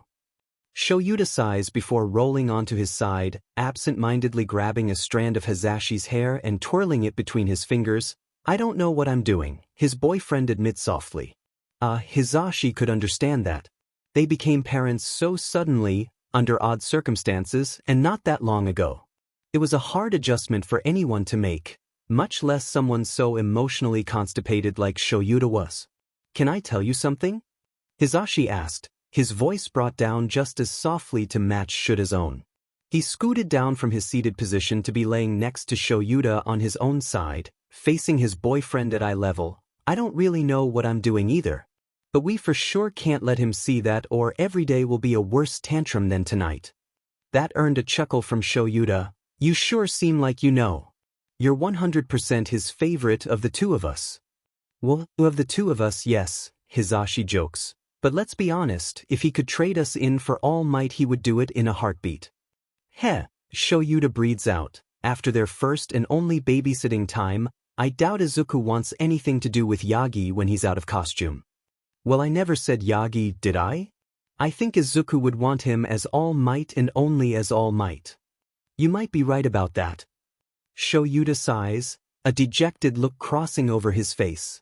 Breaking eye contact with Hizashi, Shoyuta looks at the ceiling. "But Yagi isn't his father, we are. And we need to figure this parenting thing out soon. We can't mess up this kid more than life already has." "Yeah," Hizashi sighs back. Their son had been through hell and back, and until All for One was caught, he could very well face it again, but they both knew that they would be there for every step of the way. That their son would never be alone again like that day they found him hiding at the mall. "Well, for starters, I don't think getting on their level of childness will work," Hizashi laughed a little. "I mean, for till college?" "For till college. Believe me, that brat isn't getting a reduced sentence on my watch." Shoyuta replied in his best deadpan Eraserhead voice. There was another thing Hizashi loved about this man. Eraserhead was closed off, and for good reason. As an underground hero, he needed to make it through the night. But once Shoyuta Aizawa stepped through the doors of their apartment, the walls came down and a family man stood where the cold hero had once been. His duality would forever astound Hizashi, just as Shoyuta himself would. "No, I suppose changing it now would set a bad example. Oh, Mr. Hero," Hizashi said, scooching over and forcing himself into Shura's arms before guiding his boyfriend's hands to wrap around him in a tight hug.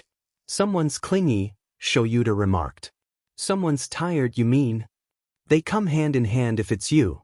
Hizashi yawned against Shura's chest. "He won't actually be grounded until college, will he?" Hizashi asked in his sleep-induced state. "Nah, just until that nightmare of a room is cleaned again." "Same thing." And with that Hizashi drifted into a restful sleep, his son in the next room, and his boyfriend in his arms, unaware of the dangers lurking in the shadows. Dangers that would soon be coming for their boy.